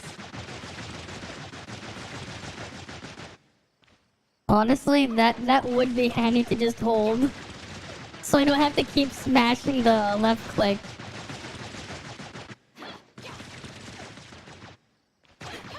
But that's not doing it.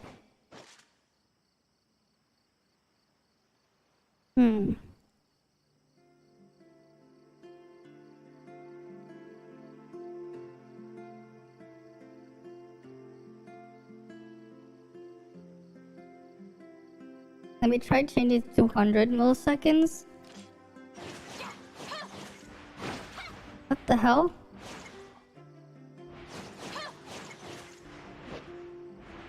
Let's try 1,000. Or I'm gonna set it to 500 first.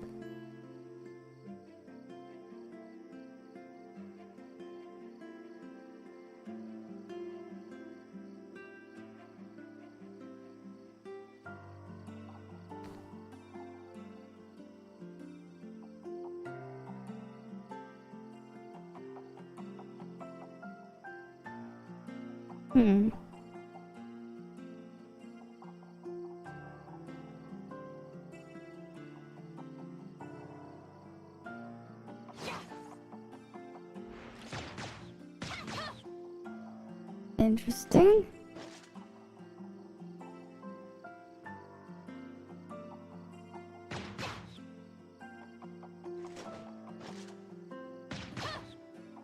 $500 milliseconds is too long of a delay. Maybe?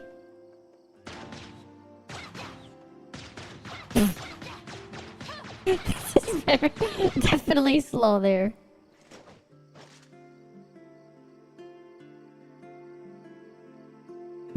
Let's just put 32 here. Maybe I'll put 90.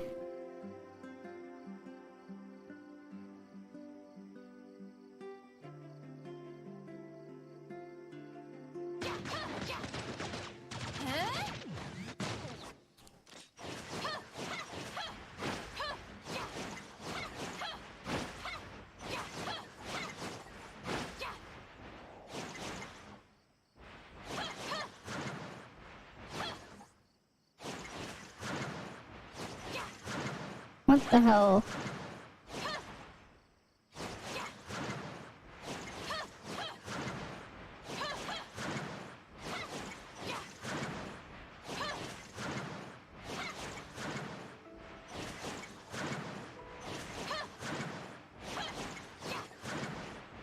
How the hell am I gonna get this to work?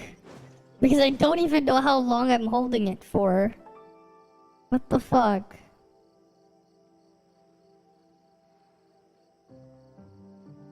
Because the record one doesn't even work.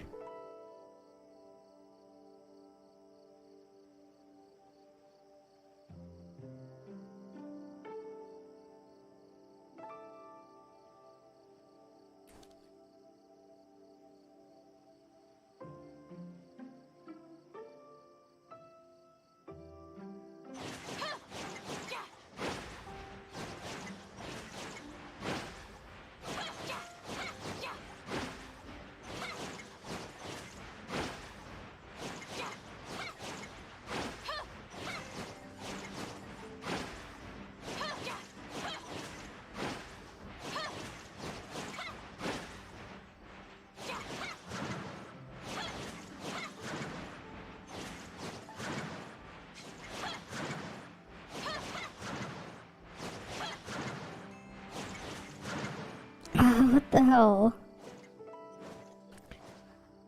Let me just scroll up. Let's see again your Shiro macro. Because this is just confusing. Your Shiro macro. What the hell was it? I'm trying to find it. I'm trying to find when you were talking about what you use for scatter. Down click is 83, and then 1.1. Okay.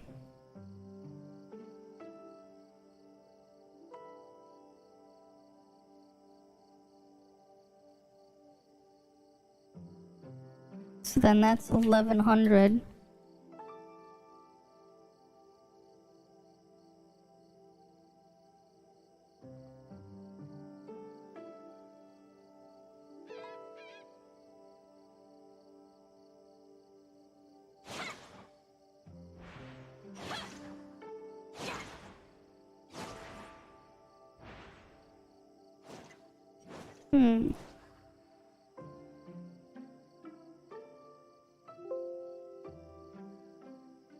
Let's do another. Let's do 100 here.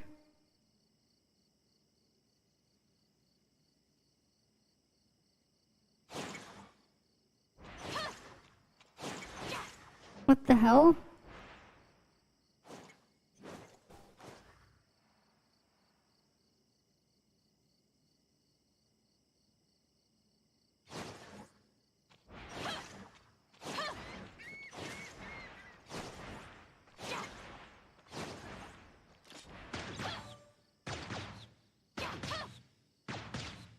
Why does it not do the hold?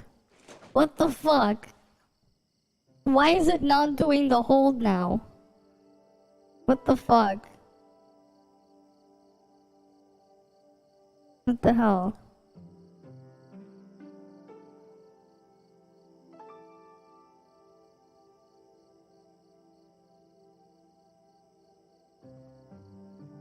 Let me try something.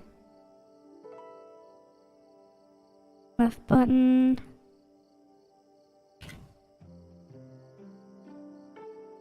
$50,000. Cyclone 2 key is released. Save. And main. Macro. apply. Alright, let me try something.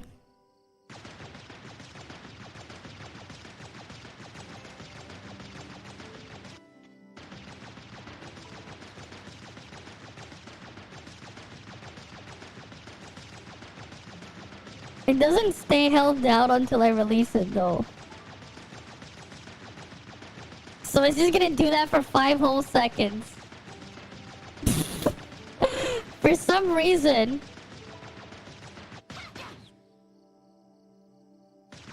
It just does this for 5 whole seconds.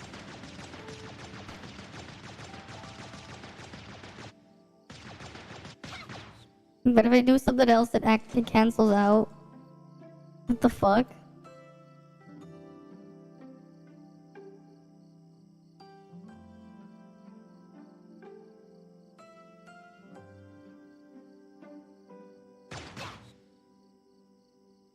And if you don't program a release, it won't even thing.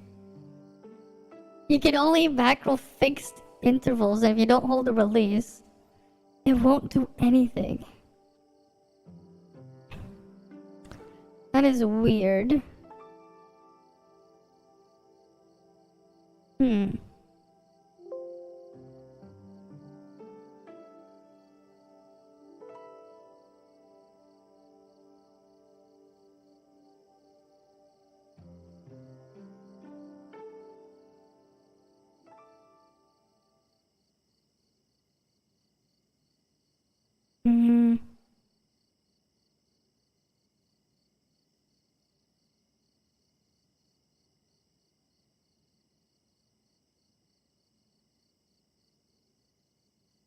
So many keys pressed. Cycle until the key is released. Cycle times. Yeah, that is weird.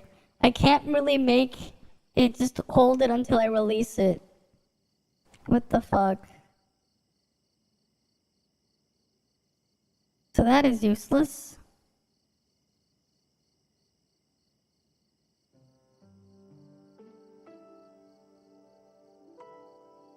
Left button.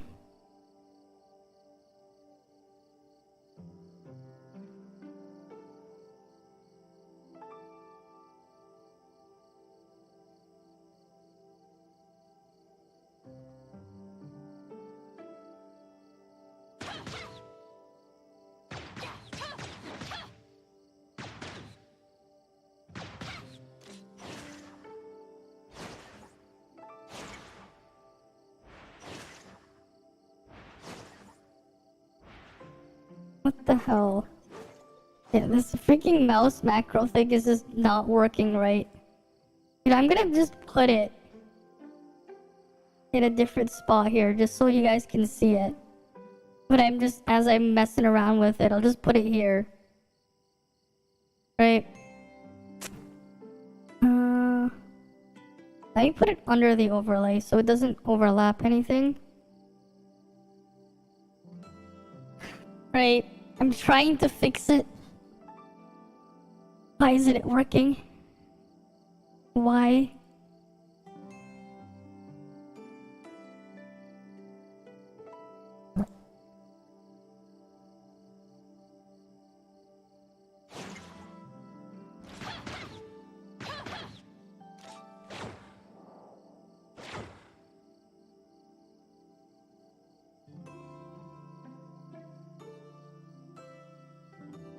I'll just put 33 here.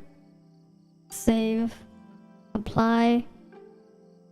I'll just put cycle time of 1.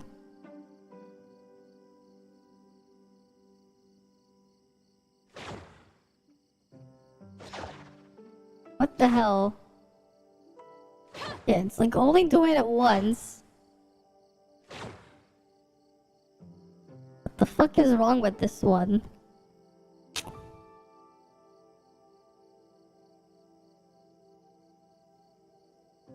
Like it's not putting another mouse button until like after something. Which is kind of weird. Yes, I'm trying to set up a Shiro macro on my mouse. But it's like not working for some reason.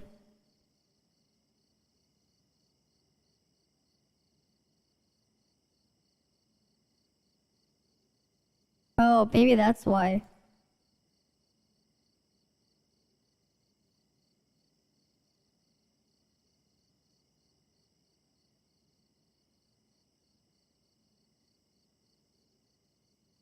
What the fuck is it doing? And I can't even shift drag it up. This is the problem.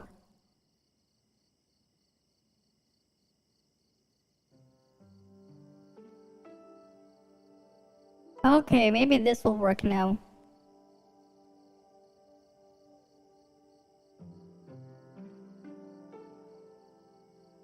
Maybe.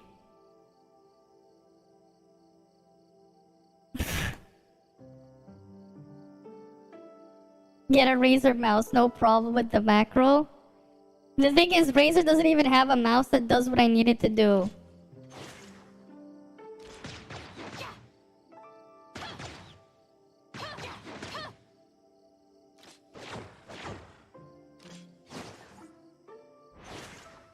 Now you know how you feel when things don't work. Mm-hmm.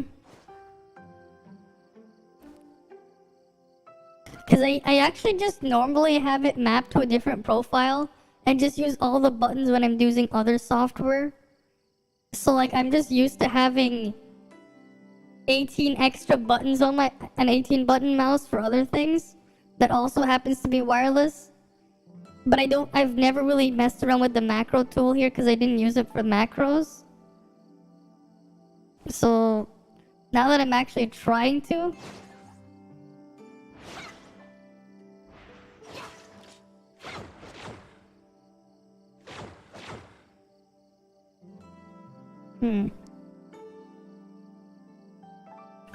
I said 83 milliseconds. 83 divided by 16. That's 5.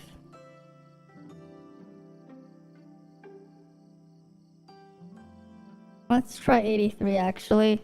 Just like you said.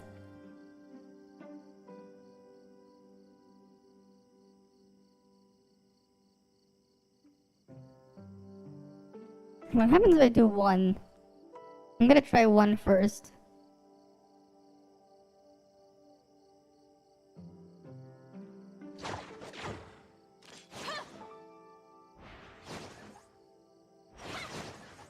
I guess we'll put 83.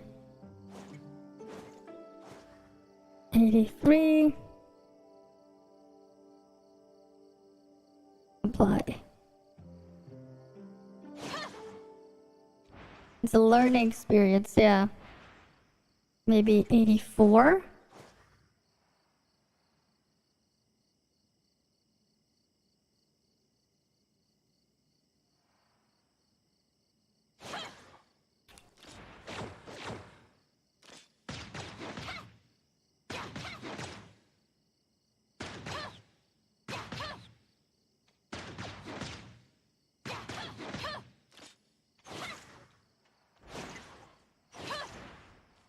What the hell? Why is it not cycling it? Let's just try 100. We'll try 1/10 of a second.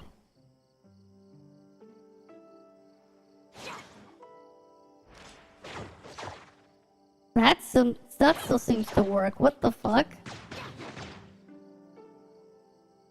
116?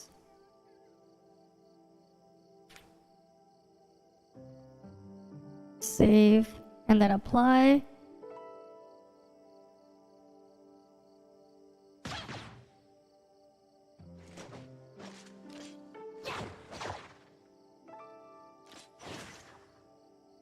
Nope.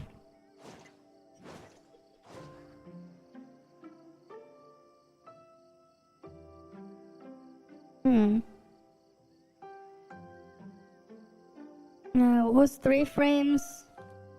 Let me just do this. 1 divided by 60 times 1000. Let's try 3 frames. That's 50. You know, let's try 2 frames. That's 33. 34.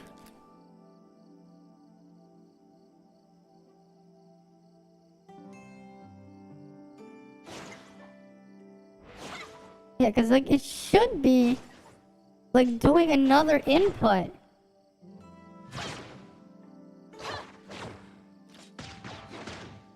Like,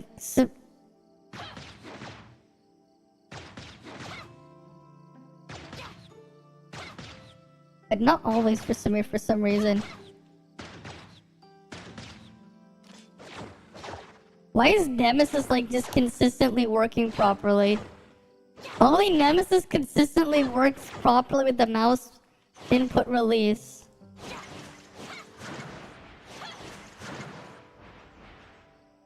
What the fuck? Cycle time means it only use one, yes. Click cycle until click until release. I'm trying to get the Shiro macro. But sure, click until released.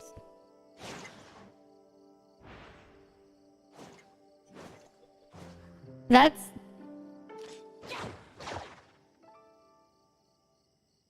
let me try that. Right, click until...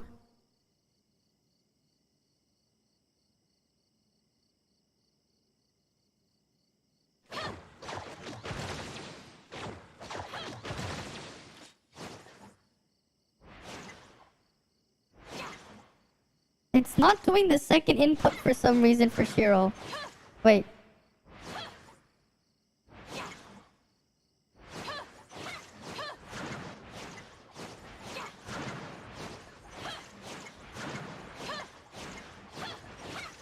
Only when I'm holding forward it's working?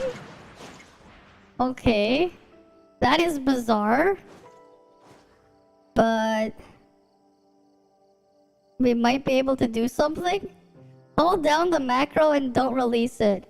Yes, but it's only working when I'm holding W? What the fuck?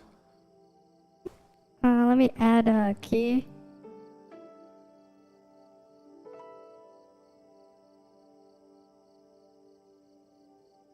Not that, but that's not where I want it. Delete that one. Delete that one.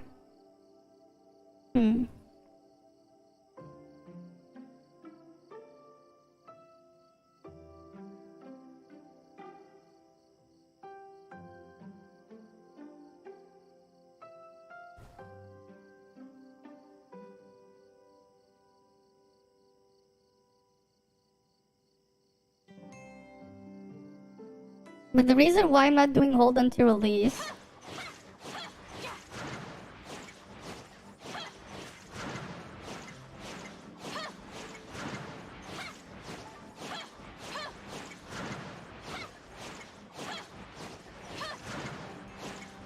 Right, what happens...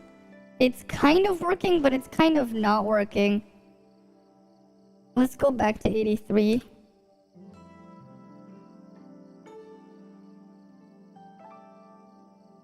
Maybe we put 1000 here.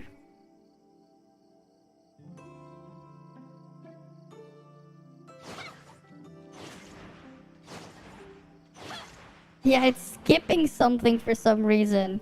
It's not pushing down the next left click when I do that. Which is bizarre. Right, because the thing should be released.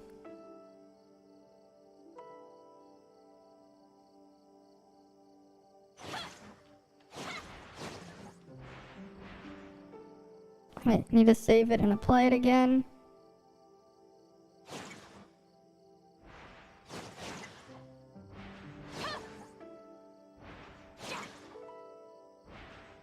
Maybe if I did 33 here, save. Then if I go here, add a delay. Let's go with 33. Save. Apply.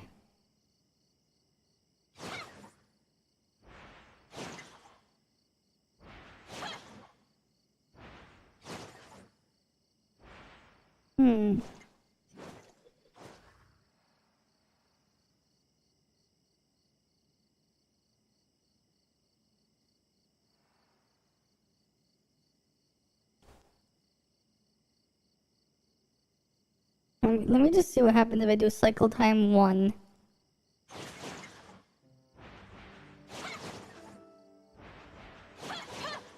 Okay, we're making progress somewhere.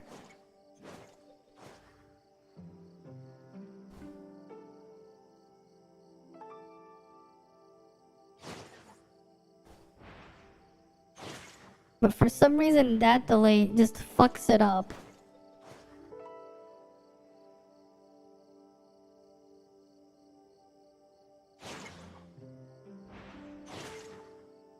I don't get it. What the fuck? Like, I don't really get it.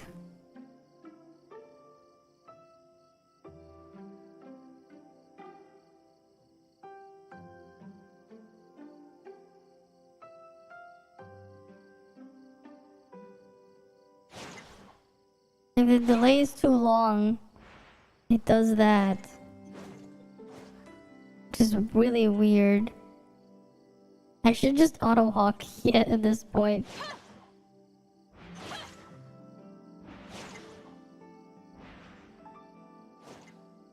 One.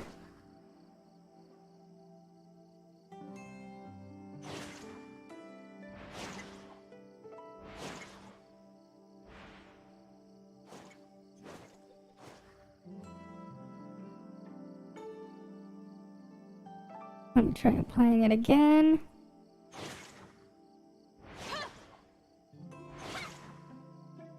What the hell?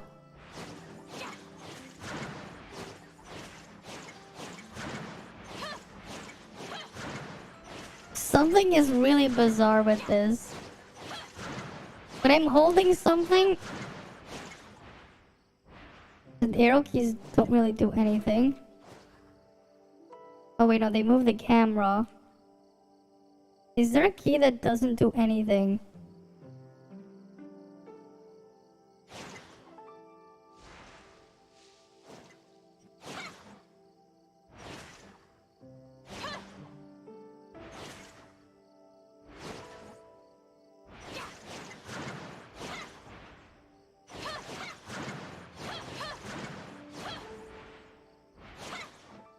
What the hell? Because it's just shooting it.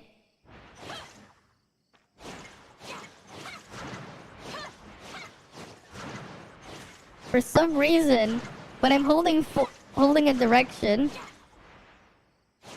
when she's moving,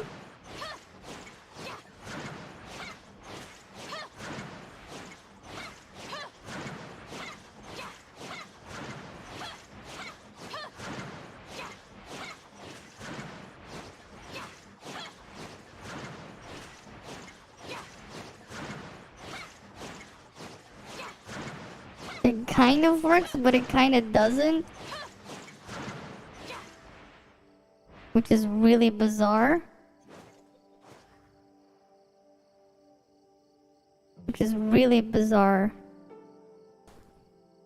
Let's try 750 milliseconds here.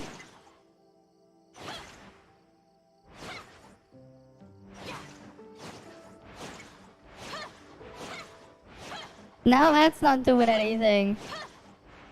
Yeah, this is my mouse. I'm trying to set up a macro. Why doesn't the key do anything? They call it a lazy key. Let's see what happens if I do 400 here. 400 milliseconds.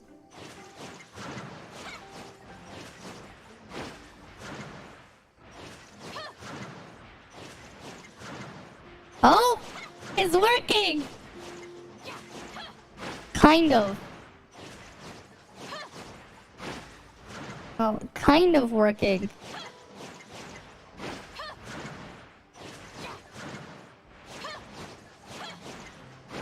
I might have to do a thing. Yeah. Wait, maybe if I add another delay here.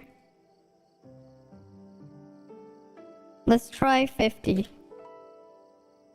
Save, apply.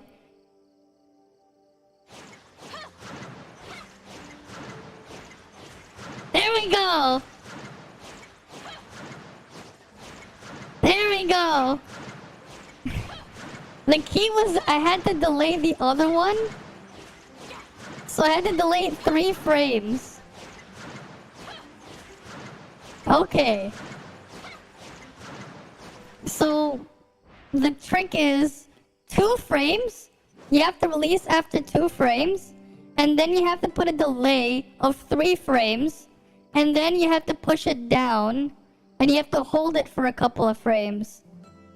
So that's what? You have to hold it for 24 frames. Okay. So it's 2 frames. You have to hold. You have to do the left click and release, and then you have to after you release it after 2 frames, you have to hold. You have to put a delay of 3 frames, right? Because that's 3 frames. This is 2 frames at 60 FPS. Okay. Well, here's how you do the math, right? You count frame times. It's frame timing, right? Because at 60 FPS, right? You know, how many milliseconds is 1 frame? 1 frame is roughly 16.6, right? 6666666 repeating, right? So 2 frames is 33 milliseconds, right? Roughly 33. And then 3 frames is exactly 50. 6 frames is 100 milliseconds, right? So you only need to hold it down when you're doing the whole thing for 24 frames. So you can, if your thing counts by frames, if your macro tool is doing by frames, you can just multiply it out. Okay. And it seems to be working exactly.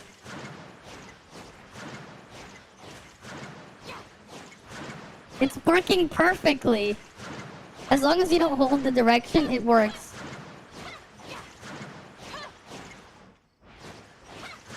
Oh. It's even working when I'm holding the direction. Okay.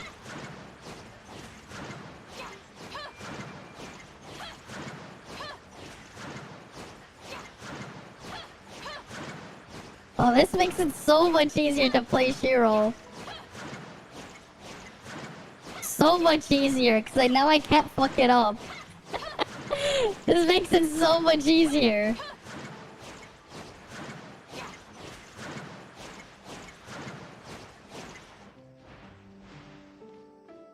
Right? It makes it so much easier. It's perfect. Okay, I gotta rename this. Scatter. Rename. Shiro Scatter.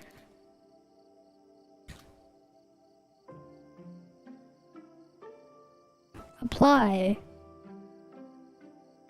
Alright, I gotta make sure it's set to Shiro Scatter.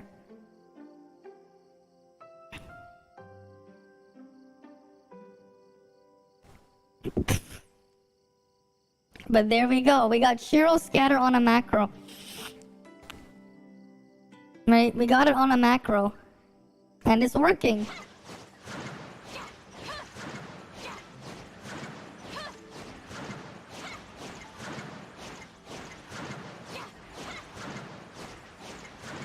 Too bad I can't macro Samir hold, but no, there's no need. I can just hold that. I technically could try to do something there. But there we go.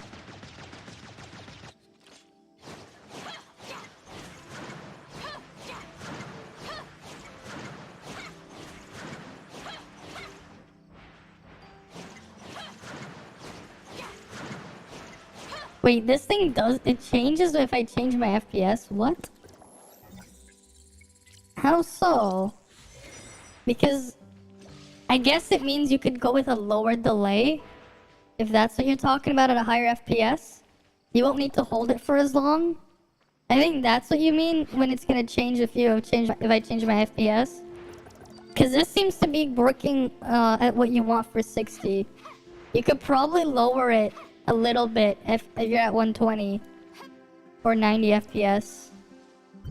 But I don't have a monitor to support the refresh rate, nor the ability to play it at a higher FPS. Right? I don't have a 120 Hz monitor because my monitor is just 4K 60. But hey, it's working.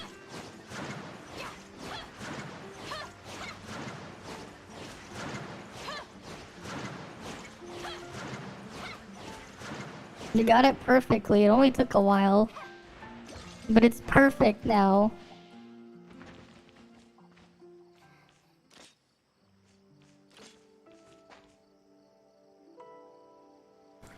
Actually, that means something.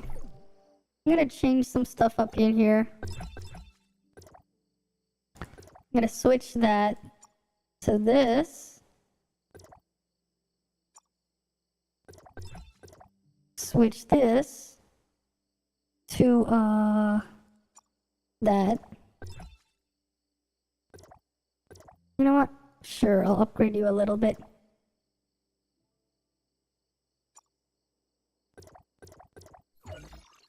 Why not?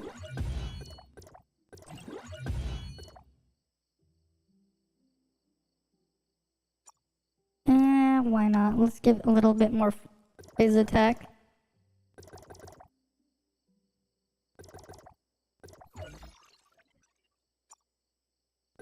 8 of these.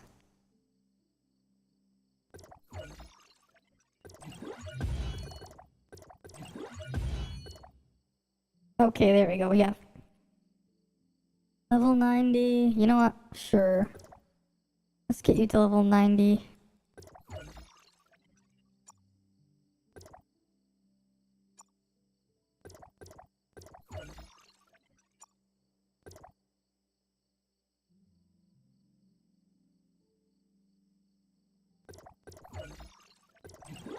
Right. A little bit of extra stats.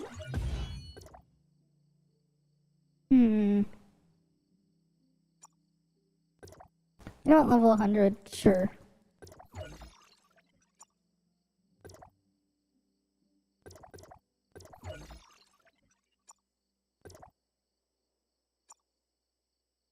Take that. And then we can take 8. And then we'll just fuse them. Might as well. And then we'll try it in the sequential. We'll do the fizz sequential phantasm. Right, we can do the fizz sequential. What do we put here?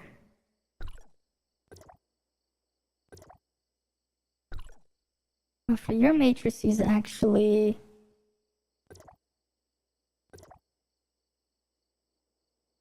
Two-piece Samir would be better. In this situation, two-piece Samir actually would be better here than Huma. I think. Because Huma would only really do all that stuff with the skill. But this one will also increase scatter. My crit isn't high enough anyway, so that one will be fine. You can get 4-piece crow, I guess. No, I'm not gonna give you 4-piece crow. Well, actually, I guess I will. Because I don't have anything else to put here. 4-piece crow. And then Nemesis is just a stat stick.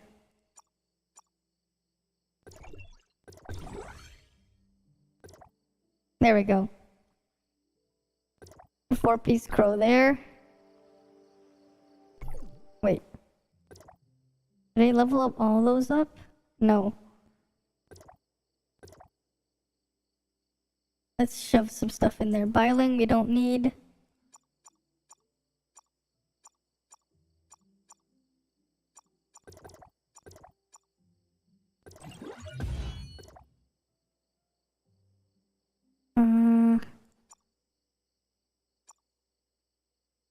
Don't need that much.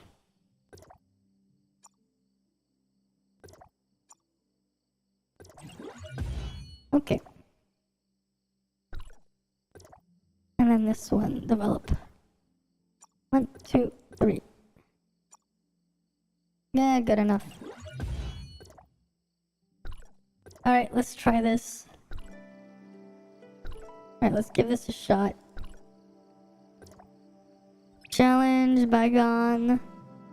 Sequential, this is fizz, right? Physical attack. Oh, welcome, Veramagus and your raiders there. Welcome, welcome. Just gonna test this out in the sequential. I'm gonna test my stuff out. I just finally got a macro for Shiro working. Took me a bit to wrap my head around it, but I finally got it working.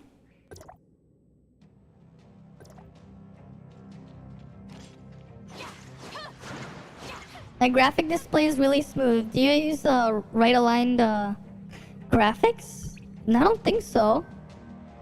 The ceiling is what's up. But I just mentioned I just finished getting a macro working for Shiro's thing. What do you mean like right aligned? I don't know what you mean by right aligned. Like, I play at a 4K monitor. M-Tash is now defeated. You're high in copium. He knows that his favorite game will never get it because he keeps posting stuff and he'll never get it, yeah. I know. It is unfortunate for those guys.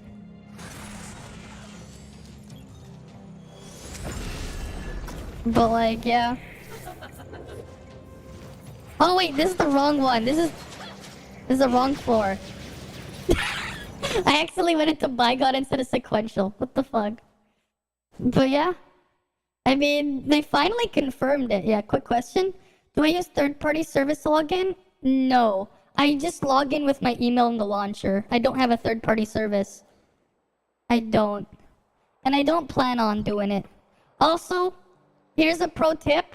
If you're gonna use a third-party service, no matter what it is, avoid the Facebook option. Never use the Facebook option for any game if you want to log into the third-party service. Because Facebook is a piece of shit and will sometimes randomly ban your account until you send them a piece of ID or a picture of yourself. And like you'd have to wait like literally like more than 24 hours to get unblocked by Facebook when they randomly ask for that shit.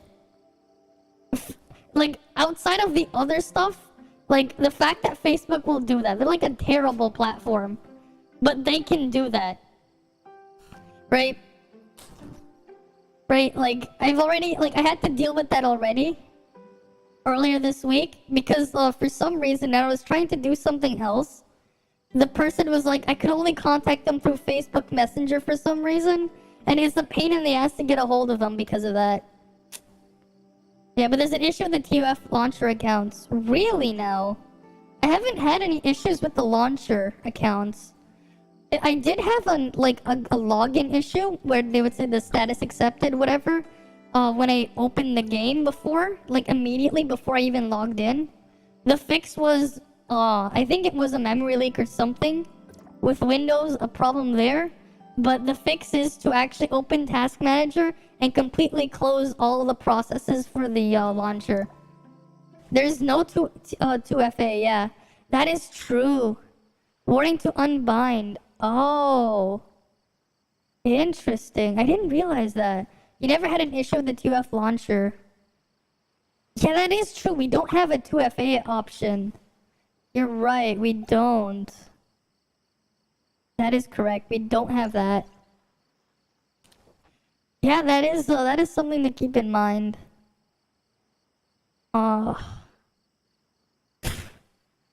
I've been using the password I've been using isn't something you could just guess anyways. But still, that is scary. That is scary if something happens. Alright, let me do the sequential first. Someone got their account hacked while they were playing and the character is gone. God damn.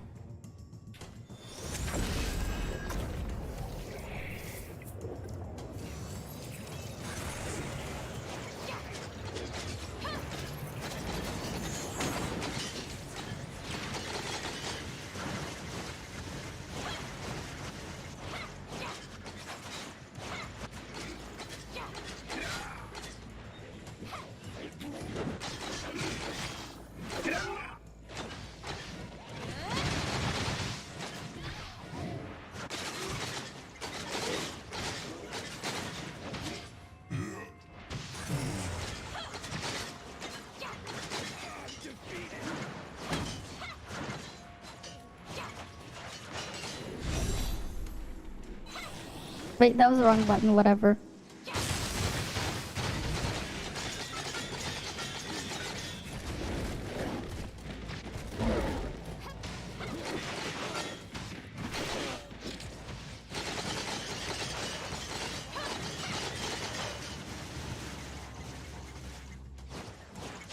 Many were reporting lost accounts, but no one recorded getting hacked on tape, so no one even thought of it was a thing. Ah, I see.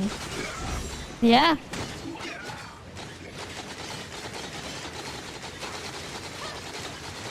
It's still crazy.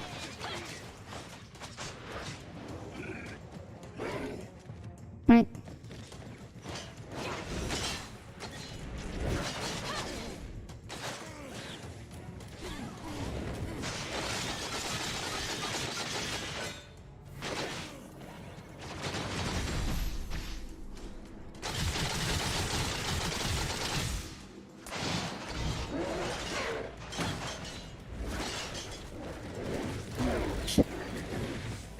This is just annoying to play.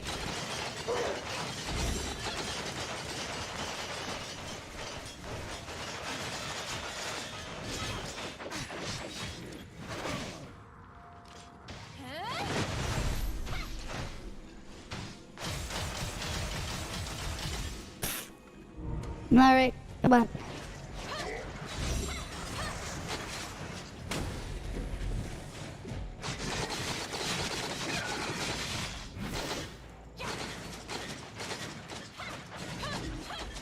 Yeah, the only problem with playing Shiro though is her discharge is terrible.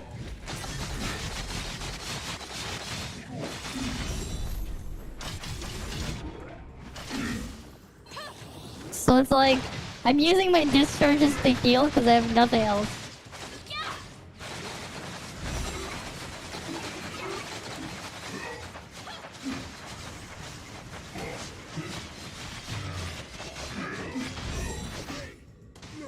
Right?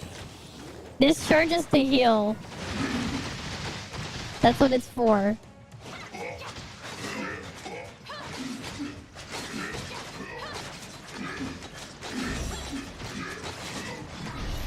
Thanks for the follow, Vera Magnus. Thanks for the follow. You took an unintentional quick nap. Ah. Well, when you took the unintentional nap, I managed to figure out how to get the thing working, the macro working.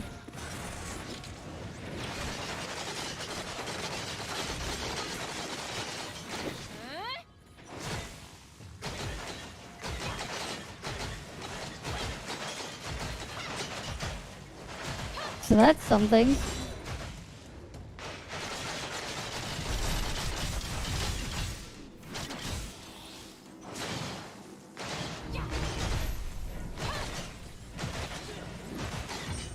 It's good enough, I guess. Physical's a pain when it's not single thing. That's the setup you're using? Yeah. I wish that was the Volt challenge because then I could actually destroy it. But that's just physical. So that's just pure pain. Whatever. It is a pain in the ass because, like, Shiro's on-field is fine. Like, it's decent if it's single target. But the problem is when it's not. And then it just becomes kind of a pain in the ass. Okay, I need to get more points there. 6694. Ah. They've gotten a bunch from sequential too. I haven't done the ice challenge, which I can do. But Mark ruins the gameplay. Physical would have been amazing with Mark. Yeah. That's, that figures. You know, maybe I'll try to climb up regular Bygone. Maybe. Let's put the right matrices back first. You will get the nice combination of 2-piece Huma again. Have you seen what happens when you put 4-piece Cobalt on Shiro? Near collab when. Vera, have you seen what happens when you put 4-piece Cobalt? Hey, yeah, we need a physical. Have you seen what happens? when you put that on Cobalt. You want to see what happens? So you know how Shiro is a really good fizz burst damage there, right?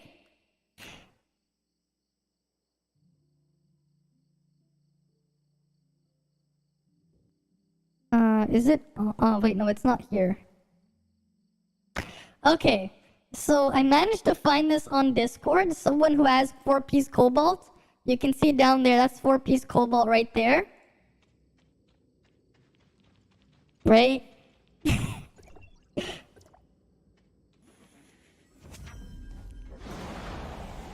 Look, you're gonna see what happens. No. Look what happens. Okay, they're gonna play Shiro now. Wait. Wait for them to use the Shiro skill.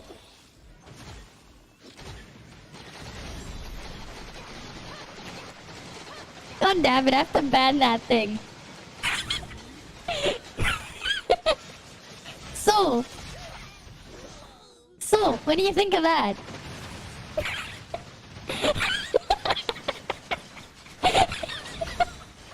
Shiro is a fighter DPS.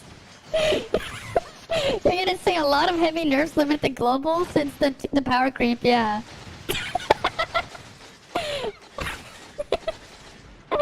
Uh-huh.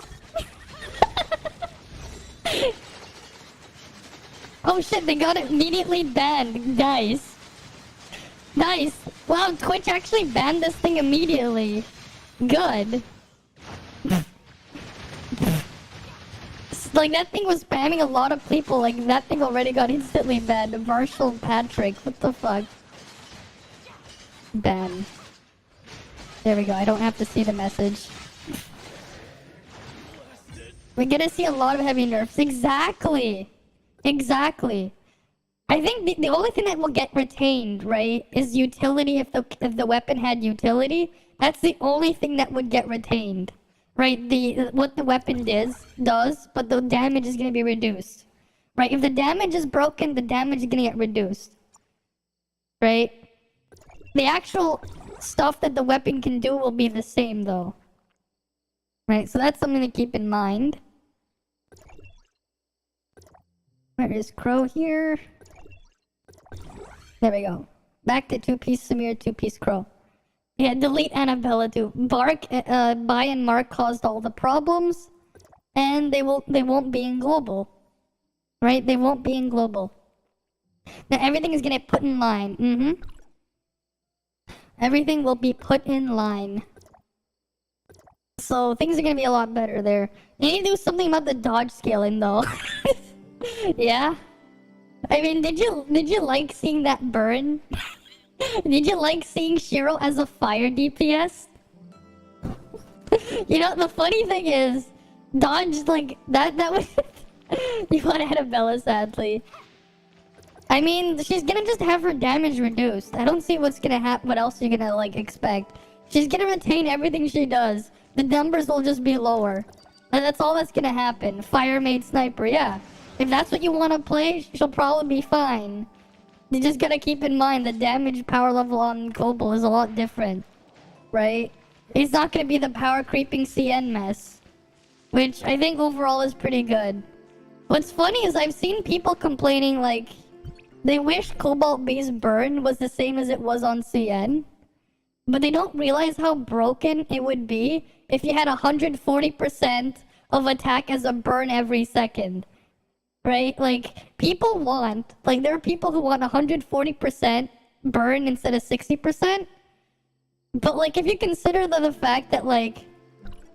The top on-field DPS with Samir with her 4-piece matrices or Meryl A5, they're barely doing 400 plus of their attack percent every second. 140% of attack in the background as a burn every second? That's like, you know, like Meryl's like 380% at like A5, right? 380% of the attack? Or something like that? That's like, what, 30 to 50% damage depending on your investment. Like, 30 to 50% of your, like, Like it's just adding that much damage. Well, no, matrices don't apply to the burn. No, the the on-field ones, yeah, those ones will technically count towards it too, right? Your Samir and Crow's like combos will add to it, and because of that, it's going to be a bit crazy, right? When you think about it, because the matrices on Cobalt are basically useless. They don't matter, right? Like you can basically put like 4-piece Crow on Cobalt if you wanted to. You can put whatever. It's not gonna matter what Cobalt has because you're not using her on the field, right? You technically, like, the best matrices for quick swap on Cobalt is like 2-piece Shiro with 2-piece Crow. That is the best bet. Or Pepper Puck. I mean, that's an option too. Yeah, she's a release character. Well, here's the thing, right? With Cobalt, because she's mostly just burning quick swap damage, you're not gonna stack up, right? You're not gonna have enough hits to stack up 2-piece Samir on Cobalt ever. So her best damage matrices in the game right now is 2-piece Crow, 2-piece Shiro. That is like the best set you can put on Cobalt, right? Because like Cobalt isn't a DPS. She's balanced around having A6, right? But she's off-field damage. The main thing is the 60% of the attack every second, right? As long as you have the burn on the target, anyone's dodge attacks will refresh the burn. Very simple. Right, that's very simple to keep going on there. It just refreshes the duration, right? 60% of your attack every second, And do you think that's why and that's why you use Ruby? Yeah, pretty much. Quick swap. She's not on-field damage. Her off-field damage is actually really good. It's on par. A6 Cobalt's off-field damage, right? Like A6 Cobalt's damage contribution is about the same as A6 Nemesis. The problem is Cobalt doesn't function without A6. That's the only problem with Cobalt. Because you can still use, an A0, A1 Nemesis, and you'll still get a decent amount of off-field damage. You're basically double her effectiveness of going from A0 to A6.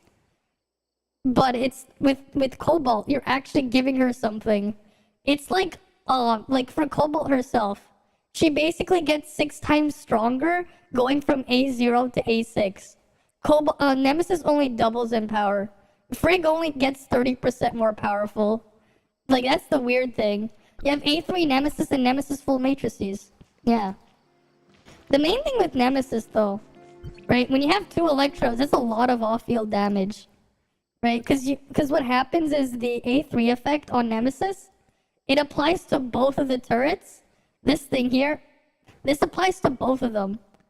And as well as like your off-field damage, you get almost 40% attack scaling every 1.5 seconds. Right? 1.5 seconds. Instead, when you have 2 of them, you're essentially getting it every 0.75 of a second, right? So, like, you're getting quite a lot of off-field damage. It's actually crazy. And when you have A6 Cobalt, it's actually comparable to that. Very similar. The problem is you can't have Cobalt function without it, which is unfortunate. But that's how they designed her. She's the same as the end version. They just lowered the numbers. Which is funny, because, like, the A1 on Cobalt B is completely useless. Yeah, like, A1 on Cobalt B is useless without A6. You want to use Cobalt B's A1? You want to make use of it? Get it to A6 so you can actually use her skill. No one one-handed. I mean, hey. Yeah, it is still the one-handed gameplay, though. She does have that nice skin. Right, if you like her design. It is funny though, like, I feel bad because that video we saw, it meant that someone actually went and got these. That's what that video tells you. Someone actually went and got 4-piece Cobalt. Right? That person actually went and grabbed these. Even though these things are like, you know, pretty sure you wouldn't want a fire Shiro or a fire Frigg. Because yeah, you put them on Frigg, instead you're gonna get the fire ticks on her. It's also expensive too. 2-piece Huma ends up being better. Here's the thing.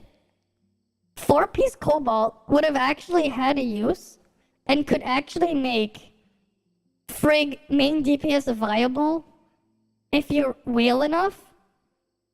If 4-piece Cobalt didn't burn, like did the burn change to whatever your damage was, right?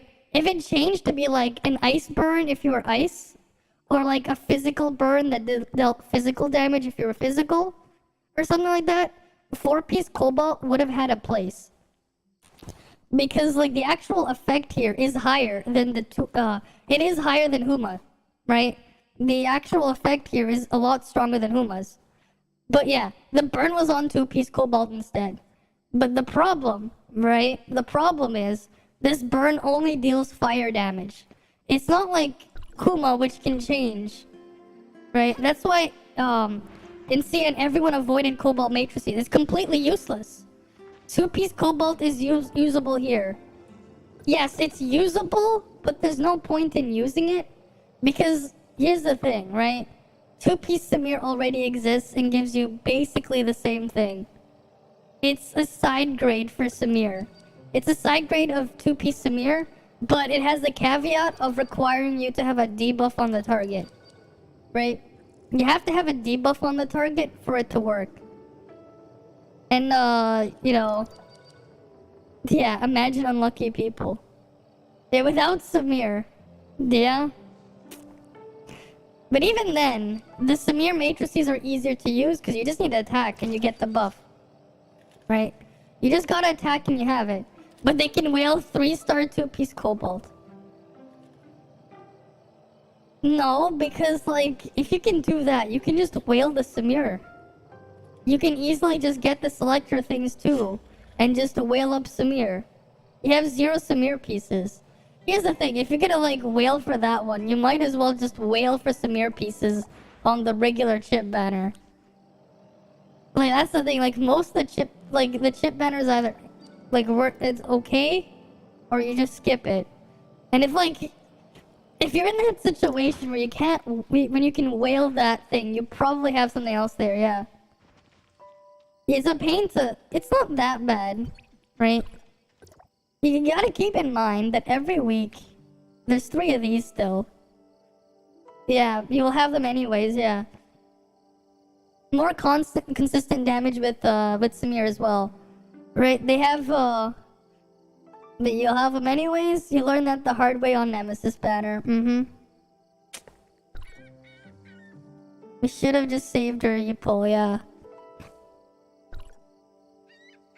Right. It is what it is. I'm just waiting for like the middleman in that transaction thing to finish up. Because if it does, I'll probably do something with Cobalt. You know? You could have had A6 instead of A3 with matrices, exactly. Because the thing is, Nemesis is like effect here, right? The actual off-field damage Nemesis does is quite a lot, right? If you wanted the calc for it, we can do that right now. Let me grab a calculator. Where's my calc? Right, we'll just do her off-field damage, because it's very high, right? So you got 39.9, wasn't it? Alright, we'll double check. 39.9. 39.9, right? Every 1.5 seconds. Right, divided by 1.5. Okay, and then we have the ring. Right, 205 every 6 seconds. So 205. Wait, we're gonna put that in brackets. 205 divided by 6. Right, you're getting 60%. This is equivalent. This is how much damage you're getting from Nemesis off field. Now you multiply it by 2 because you have 2 of them. 121% of your attack as off field damage because you get 2 of them. You still also get an attack buff at A5, And because you went to A6, right, you get 2 of them for the attack buff, so you get 10% volt attack. Right? This is what Nemesis provides, like, just baseline. If she goes to standard, you can get her remaining stars, but you'll never get a chance at her matrices when that happens. I mean, yeah. But here's the thing as well, though. You can, when they get added to standard, the matrices also go to standard.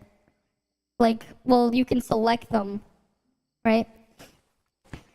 Yeah, part of it is also it targets the max, yeah? And it is quite a lot of off-field damage, right? Like, that's a lot of off-field damage from having 2 turrets. Like, it adds a lot to my DPS. Just having the 2 turrets, just keeping them active. As long as you keep stuff near the turrets, it's a lot of passive damage. Although I do have 4 sets on Nemesis, right? I did go for it. And, like, this does play into the thing a bit better when you have that, but, right?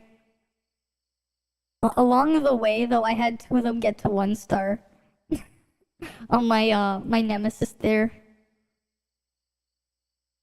Yeah, yesterday, ToFLive, they told that, Mahoyo is giving contract to streamers about streaming only their game, and in their the chat said it was lying. No, yeah, I can see that. I would never, like, take that. If you had to stream only Genshin, that is just suicide. Like, being forced into that one game, because especially if you want to do anything extended, that's just like telling everyone, like, no, I'm not gonna stream or whatever. Like, that is just suicide. Why the hell would you take that? Why? Why the hell would you take that contract? Unless they're paying you, like, unless you can have, like, a separate thing doing it on the side, and they're paying you big amounts of money. And you were there when MTash and TechToad showed the contract. Oh wait, they showed it? Oh shit. How much would they pay you, though? Like, how much are they paying? Because the only way you would accept it is if the contract is paying an absurd amount of money. But I doubt it. Right? Right? The rings are AoE, but the electrode attack is single target. That is something to consider. It's still, like, it makes sense why. In AoE, her damage off field is similar to the burn in AoE for Cobalt. In single target, it's a bit stronger. $5 and some bubblegum. Yeah? Oh yeah, that's right. If you weren't here, we actually saw the contract from when they had the Stream Elements promo with Genshin. It was bad. Like, they wouldn't even pay, like, they would barely pay if you got everything. A third of what Raid would pay as baseline. They're not even good for their streams, yeah. Only for low streamers. I wouldn't even say so. It's not good for small streamers. You know why? Because they can't grow. The problem is, if you give it to small streamers, they're not going to be able to grow. Because you're locking them into one category with the exclusivity contract. They can't grow. Right? Like, how are they going to grow their audience and get more people in if they can only play one game? Especially when you realize, like, how Twitch promotes things. Like, having a lot of followers, having a lot of people sub, that doesn't increase how you get promoted on Twitch. Right? Small streamers on Twitch, it's not so good for ads, too. Hoyo bots, they're exclusives, though. Yeah? That's the thing, though. Like, how many, like, they're a small minority of people. They're just very loud and toxic. MTash mentioned it before, though, yeah. But that contract is just suicide. Like, if you want to try and grow at streaming, it's just suicide to only play one game. Like, if you're locked into only one game and you can't do whatever else. Because at the same time, like, knowing their contract, from what I saw with their contract from Stream Elements, which we went over it when I showed it to you guys, because I took, like, I wanted to look at it, but I didn't take it. Right? We can look at the slides again, if you guys want. Because this was back right before Tower of Fantasy launched. You're looking at the clip, you hope they didn't delete it. If you can find it, I would like to see it. Yeah, when he was with Mahoyo, he had 15k viewers. When Mihoyo dropped it, he can't get past 2K since. Interesting. What the hell are they doing there? The thing is, what are you even gonna watch? Because, like, what is there even to do with Genshin? Like, you get some content for like a few days, and then you have nothing to do because there's nothing to do in the game. Right? And then, like, what's funny though is, like, when I made the I Quit Genshin video, I basically predicted what they actually said in the interview a few days later. It is, like, hilarious. Yeah, not playing other games. Not like playing TOF is, they're ashamed, yeah. Yeah, you're behind on Genshin. I just quit. Like, I'm not bothering. You do the dailies and wait for a new character. Here's the problem, though. What if you don't care about the new character? Right? What if you don't care? And then, what is there? Yeah, what's the point? There's nothing to do. Like, there's nothing to do in Genshin if you don't care for the new story, because all the new story is just an advertisement to buy the new character with gacha pulls at $400 to guarantee one copy for one character. You want to max out the character, you're looking at around like $2,000 to like what? Worst case scenario is around like $2,500 because of, like, you know, you can at least convert some of the junk of the junk star glitter or whatever into pulls. Yeah, because you play a day or two every patch and the events, yeah. And then not log in again. Yeah, and the thing is, because that's basically what happens, it's like, eventually, I'd rather just come back after like maybe 10 years, see what the people working on private servers are doing, and then just run my own private server. It's a single player game. I don't need kernel level, really crazy kernel level DRM there, not DRM, anti-cheat. Oh yeah, there's this really interesting video as well I saw on anti-cheat. And there is something else that a lot of people, like, there are some people who've found ways to hack into Genshin's anti-cheat. And it's even worse than all the other anti-cheats with what they've been able to do with, like, gaining control of your machine. If I can find the video. Because I saw it earlier today when I was, like, out doing something else. But it was more of, like, an overall thing on anti-cheat. Cheat bad. The big problem, the dangers. Okay, this was an Asmin Gold Reacts, but let me see if I can find the original video. If I can find it. Oh, here we go. Okay. We're gonna look at the original video, right? This is the original video. They're talking about the problems, and Genshin gets mentioned a few times. This is from, like, you know, barely 3 weeks ago. So this is, like, really recent, right? Hey, if you want to, like, here you go. I'm just gonna also just put the YouTube links in the chat there too.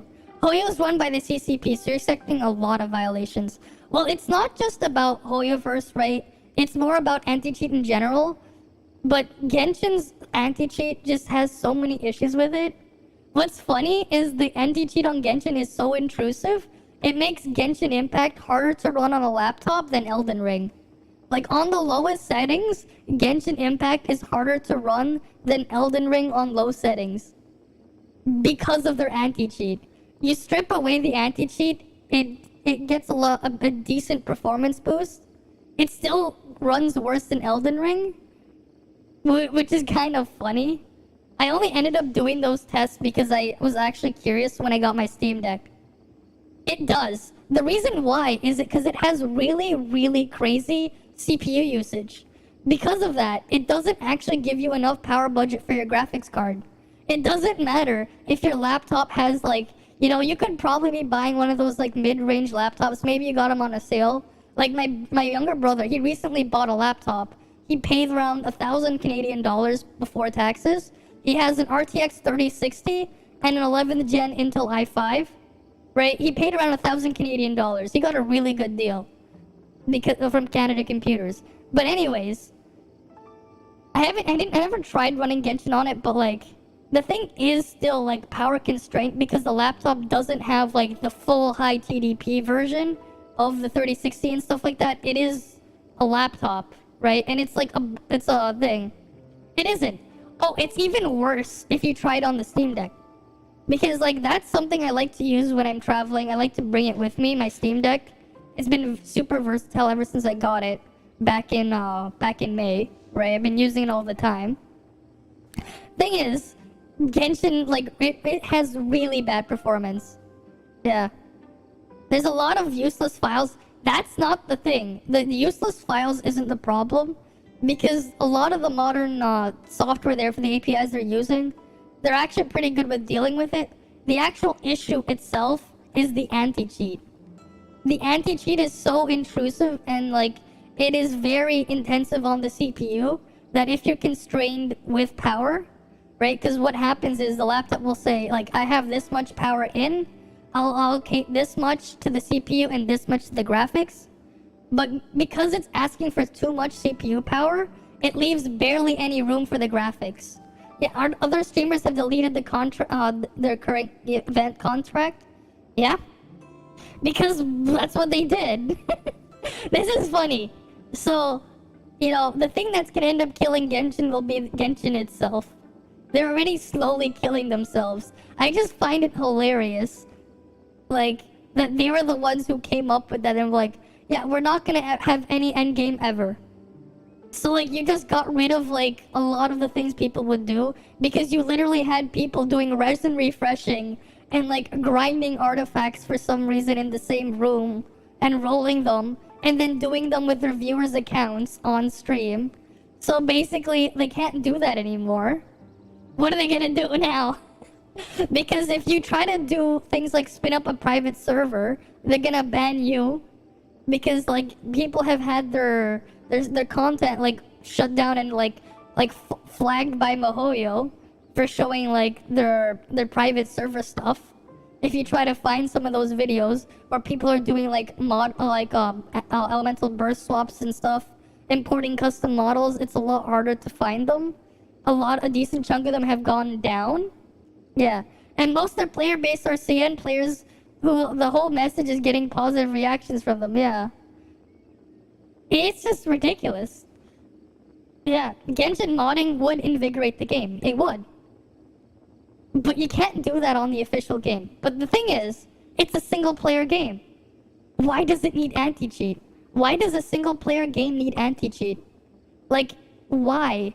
There's absolutely no reason for a single player game, especially one without a leaderboard. I've played gacha games that don't even have an anti-cheat.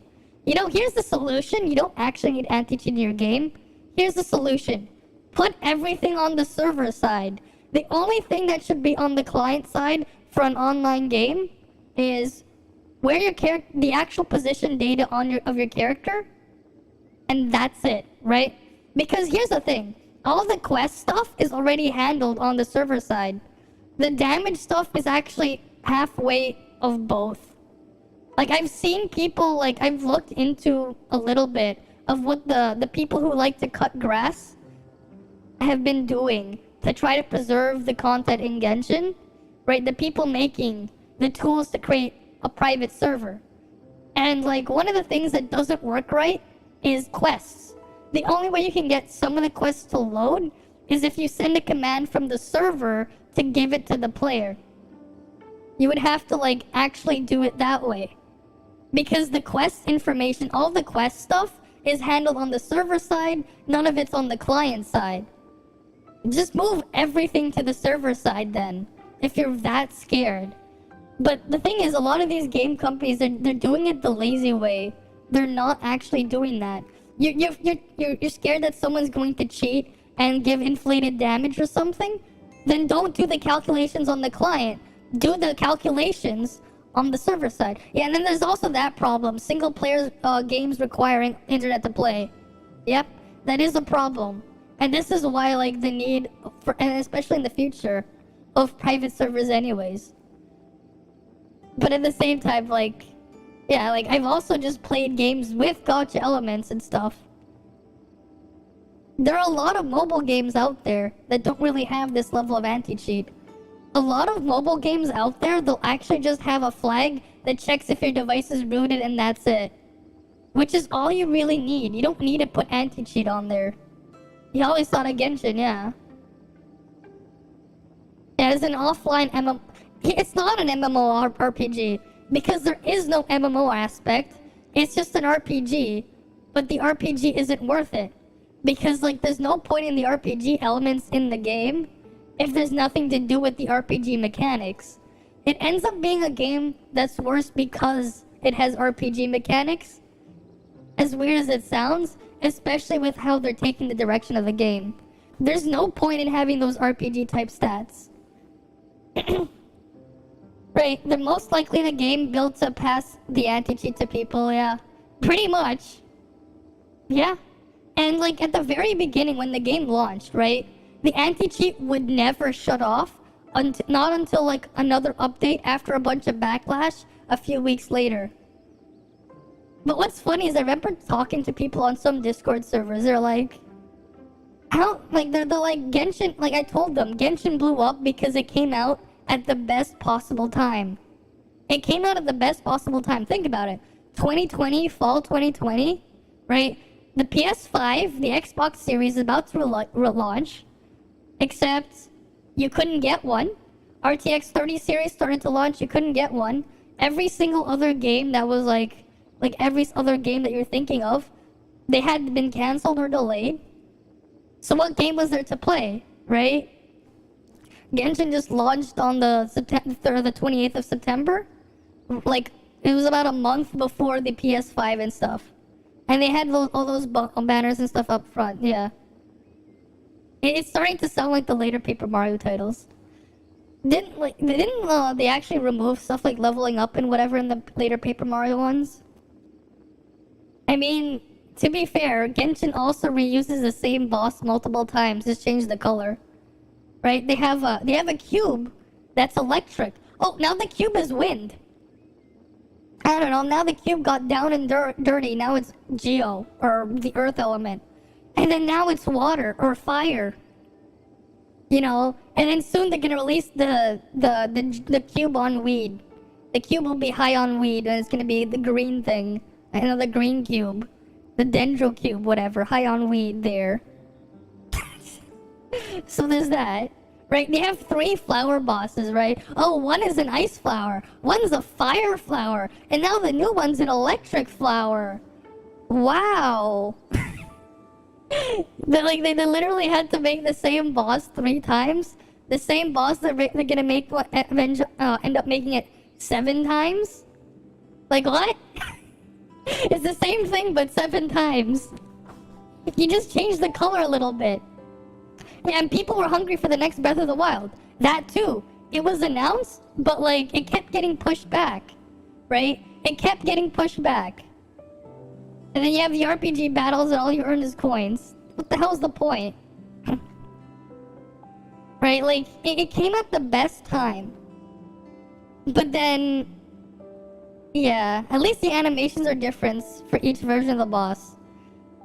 I mean, I guess? But yeah, like, I'm just like, I had enough. What's also funny is, I'll show you this first, right? I don't know if you've ever seen this. You can't do this on the official build of the game, but this is some stuff that people have been doing with mods. Oh wait, there's an even updated one with, oh, this is even better.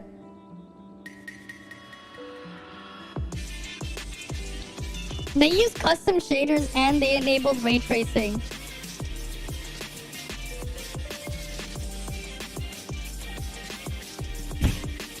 You can see the differences here. Right, that's the regular game on the best settings. Yeah. I should probably mute the music there though. Oh, he even made it so you can see even further. Because the game won't let you see that far. He even modified it to let you see it further. Wait. Like, this is Samara right here. Oh, Enkanomiya? Right? It looks like a completely different game.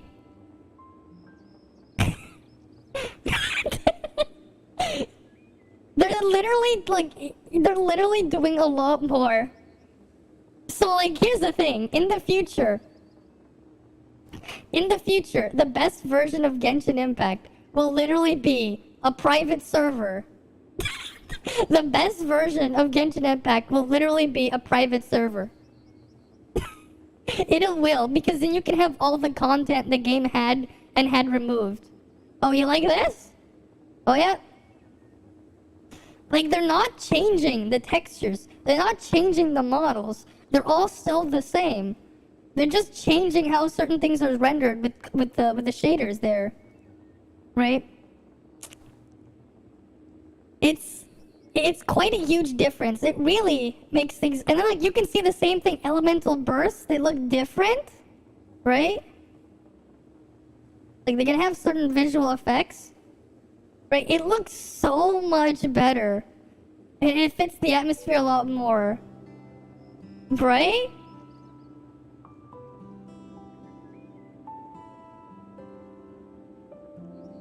Right?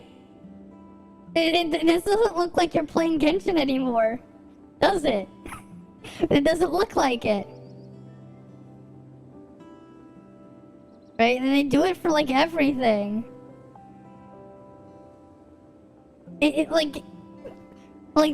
That's just a small little thing.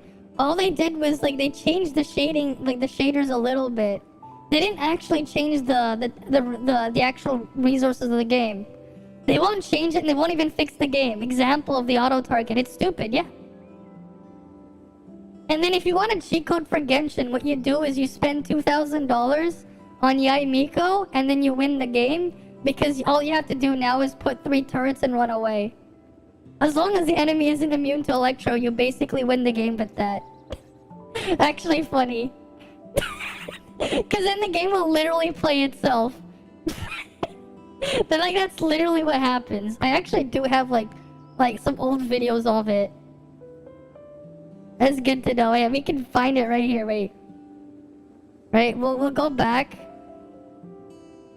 Let's go back a couple months. Right, we'll go back.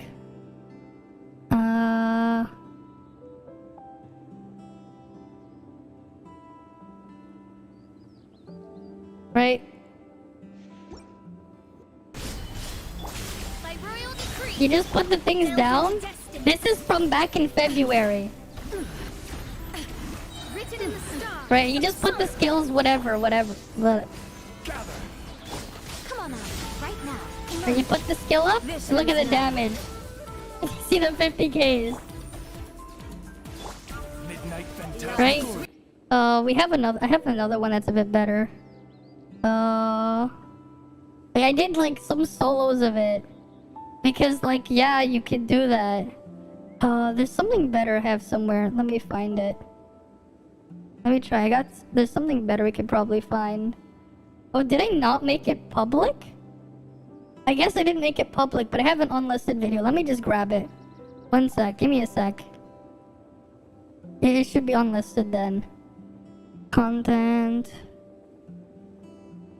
I have to dig for it. Is this the one? I think it's this one. Okay, here.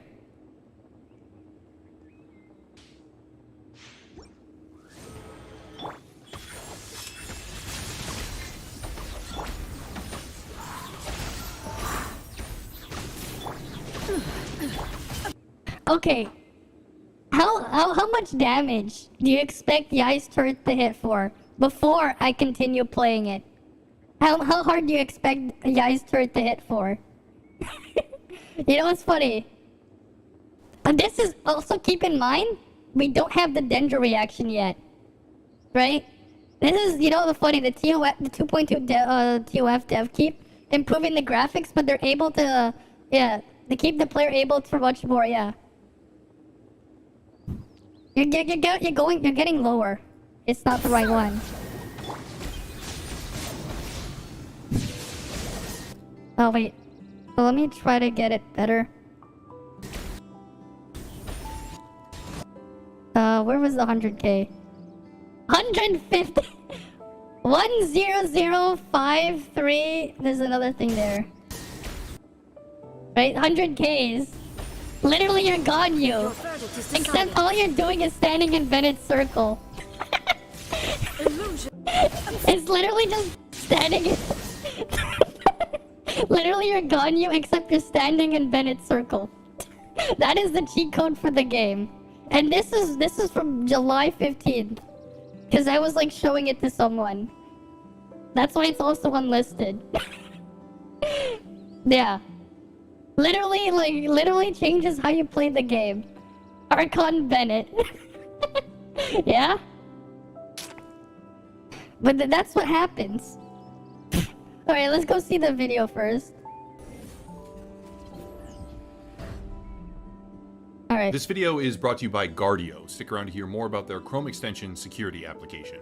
Alright, this isn't exactly breaking news per se, but I believe it's an important topic and comes with some very real words of warning to anyone who participates in pretty much any mainstream PC gaming. Let's begin with context. Anti-cheat. Yeah, let me think of Ganyu and Ayato and Raiden team. Just pop there and stand. Oh, that's actually... No, what you do is you have Ganyu plus Ayato plus Yai plus Venti. You literally just stand there. That was actually my Abyss team. I would put Ganyu with Ayato, and then I would put Venti with Yai. I called it climate change because you had thunder coming down, or lightning coming down, you had it raining, and you had ice coming down, so you had hail, and then you had a tornado, right? I called it climate change because you had rain, you had the lightning, right? And you had hail, and then you have a tornado at the same time, and it would just rip.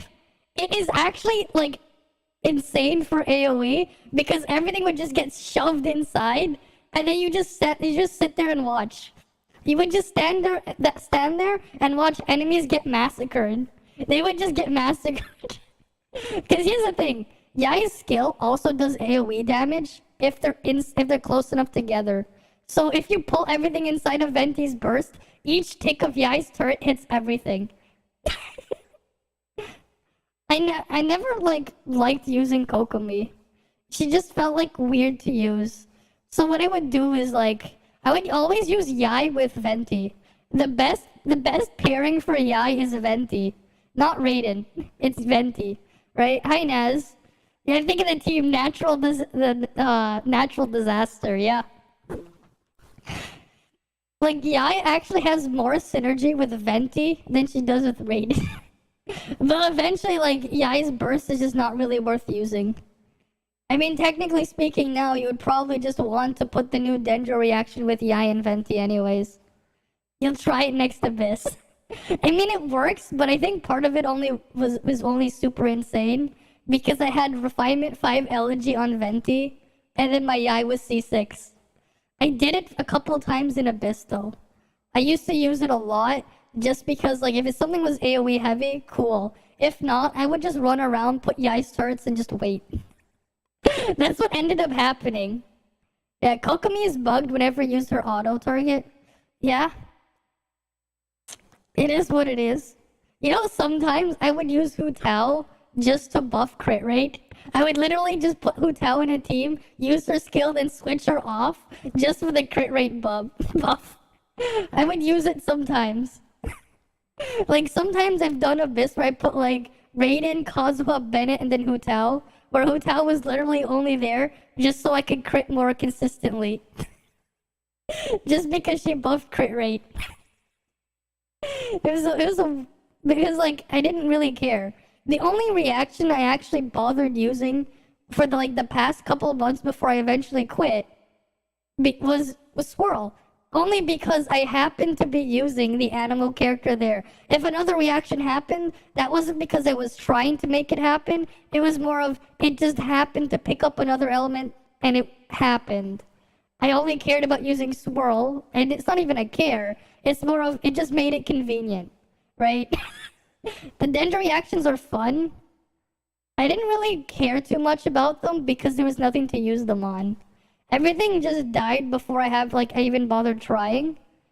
So I would just be okay, Sure. They just ended up feeling like more work to get something done that was already done with less effort.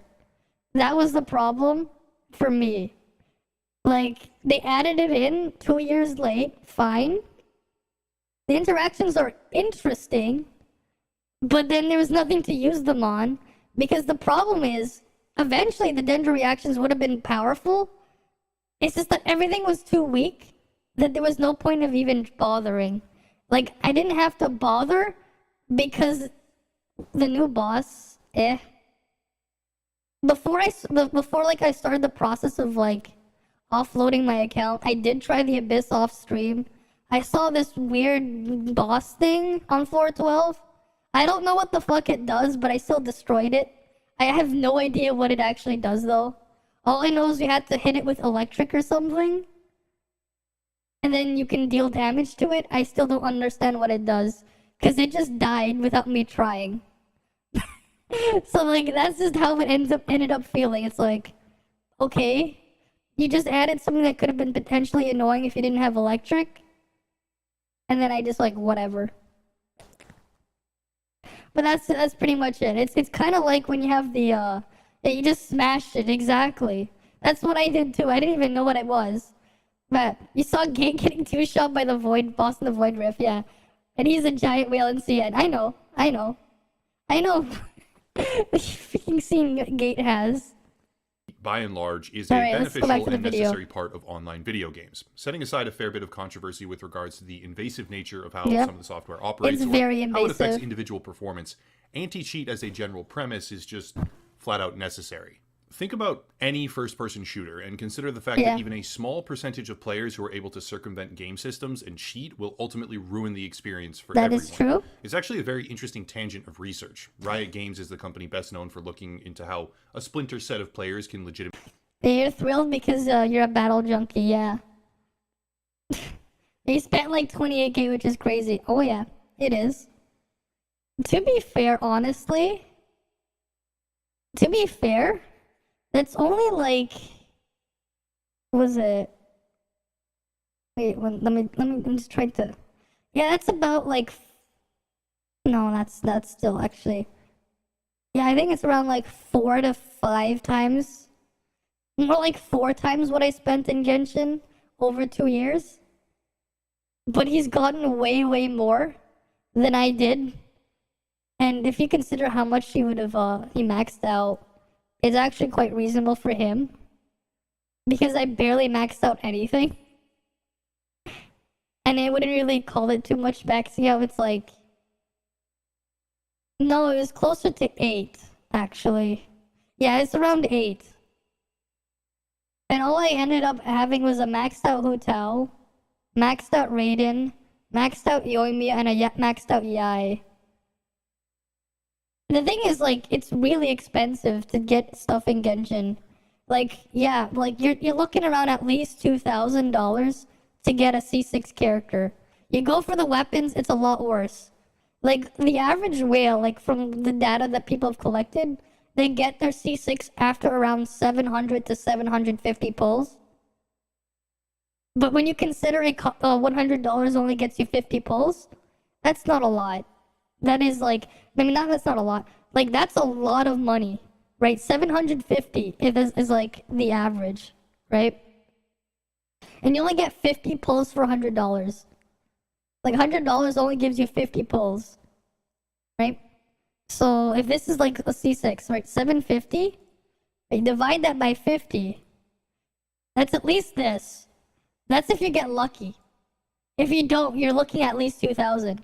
Because here's the thing, right? $100 only gets you 50 pulls, right? You need 180 to guarantee, right? You need 180 to guarantee. Divide that by 50, 3.6. But the thing is, the cost of 3.6, right? 3.6 of those 50, the 8080 Primo Gem pack is the same, like is around $400. If you get 3.6, right, 300 thing, it's gonna end up costing you more because the lower packs give less for your money. It ends up being $400 per character. Yeah, he's mostly taking advantage of whales or he cheats. I'm pretty sure he has like other people he's communicating with, but yeah. But at the same time, it's like, what's the point? And here's the thing, right? If you've and you have characters like Eula as well. I think like I've told people like, yeah, Eula, you get a very, very big number if you invest into it, but it's completely worthless because it's just a bunch of wasted overkill damage, and it's like a slow process to get to building the stacks to get the nuke off. When like you know, you can do it in the same time with something else, right? You don't get the like. It's just like it's basically like Rampardos. So if you've ever seen like, it's a thing of why like Pokemon like Rampardos are terrible. Yeah, you can just use an Ayaka Burst, right? Rampardos syndrome. Like I've watched a lot of people videos on Pokemon, but like Rampardos syndrome, Rampardos theorem, right? Is this the video on it? Who made this? Oh, this is false swipe. Okay, this is actually a good. This is a good example then. Why attacking isn't everything, right? Like he has a video on it. I don't think we'll play it here, but like we can go look at it on Bulbapedia, and you'll see why. if you've ever seen Rampardos' stats, right? Rock type, whatever. You have a very, very high physical attack stat. From like in most of the regular Pokemon, this is like, it's within like the top 10 of the Pokemon physical attack stats. Here's the problem. 58 speed. Oh yeah, here's another thing with Eula that's funny. Her weapon, right? Because of how claymores work. Because of how claymores work for damage on their normal attacks, the passive on Song of Broken Pines doesn't do anything for your attack speed until 3-star, and then after that, getting to Refinement 3, and then getting to Refinement 5 has no increase in terms of how many normals you can pull off over Refinement 3 because the base speed is way too slow. And the reason why is because damage doesn't occur on Claymore normals until after hit lag starts, but the hit lag frame time is too long on Claymores. And that's why things like, if you were to use like Yelan with Diluc, you're gonna reduce Yelan's damage by 50% to 25% of her effective possible DPS because Diluc is too slow because of Claymores. Like when he's normal attacking, the Claymore normals are just so slow for when they register a normal attack hit. You can literally do 2 normal attacks on Yelan to trigger her burst twice faster than Diluc can normal attack. And then if you're using his skill, right, you're weaving his skill in between. That's time you're not using a normal attack, and that's another piece of time you're not triggering Yelan's burst.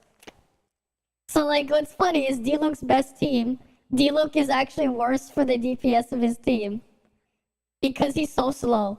He's actually a DPS loss. Like if you were to put Diluc in a team, you're better off not using Diluc in the team, even though he's in there as one of the slots. And you're actually best off just swapping Diluc in at the start, killing him off, so that the game will calculate your energy regen as if you had 3 characters in your party, but you'll still get the resonance buff from having 4 characters. Yeah, that's also the case, but a dead Diluc is better than having a Diluc alive. Like, actually having him dead is technically better than having him alive in a team because of energy. Genshin mechanics is stupid. The way they calculate energy regen, he's better off dead than alive. That's the thing. Some characters, when their contribution is that bad, you're better off killing them. If you want to have resonance, killing them, just so the game will give you more energy from when you get particles. It's stupid. It's like actually stupid. But I didn't make the game, Mihoyo did. Or Hoyoverse. legitimately destroy the entire community, which revolves around the idea that even 5% of players deliberately ruining a match or cheating, when matches contain 10 players total, will mean that statistically, on average, half of your games contain some sort of unfair circumstance. Okay. And 25% of your games contain someone either throwing the game on your team or someone cheating on the enemy team. Big picture here, even just 2 to 3% of a player base deciding to utilize third-party cheat systems can totally destroy the future of an online game. Yep. Thus, with that in mind, anti-cheat as a general premise is quite obviously required. Good in theory, necessary in reality, and supposedly a positive impact overall, anti-cheat is something we see in pretty much every single online video game. Yep. Sure, there are exceptions, yes, and of course not all anti-cheat is equivalent, but software designed to prevent hackers from tampering with in-game code is an industry staple. However, what if that industry staple was dangerous? It is. What if, instead of protecting you, anti-cheat software was actually compromising your security and allowing hackers to infect you shouldn't be running. What if the security measures that modern video games employ were more dangerous by themselves than anything they might have prevented? Yep. And what if this was a widespread danger? Obviously, that's a little bit hyperbolic right now, but the point stands, and I'll explain precisely how. Before going further, let's talk about Guardio. This video is all about, and after that, it's 10 minutes. You can get real-time subscription, but up your Chrome browser, sponsoring the channel. Keyword today: kernel. Yeah. What is kernel level access? What does kernel even mean, and why does it matter? The kernel of an operating system is basically the nucleus of the cell. Yeah. It's the first step up from mechanical hardware and manages what can be viewed as the most basic essential operations on a personal computer. A kernel. But here's the thing, right? The only thing worse than getting hit at the kernel level is like someone physically coming up to your computer and just stealing it. Basically, the kernel is just like, it is like the last thing before the hardware. Yeah, this is how toxic YouTubers stick / MMR bitching and hating. Yeah. Why? Why are they bitching and hating? I don't know their stuff, but like, why? Like, why? You know what's funny though? You know, if you're gonna use anti-cheat, right? What's funny is like the more commonly used ones are technically a little bit more secure than something more obscure, simply because there's actually a lot more eyes looking through it, and there's actually more incentive to fix it. Sticks. Let's see. Alright, let's see sticks first.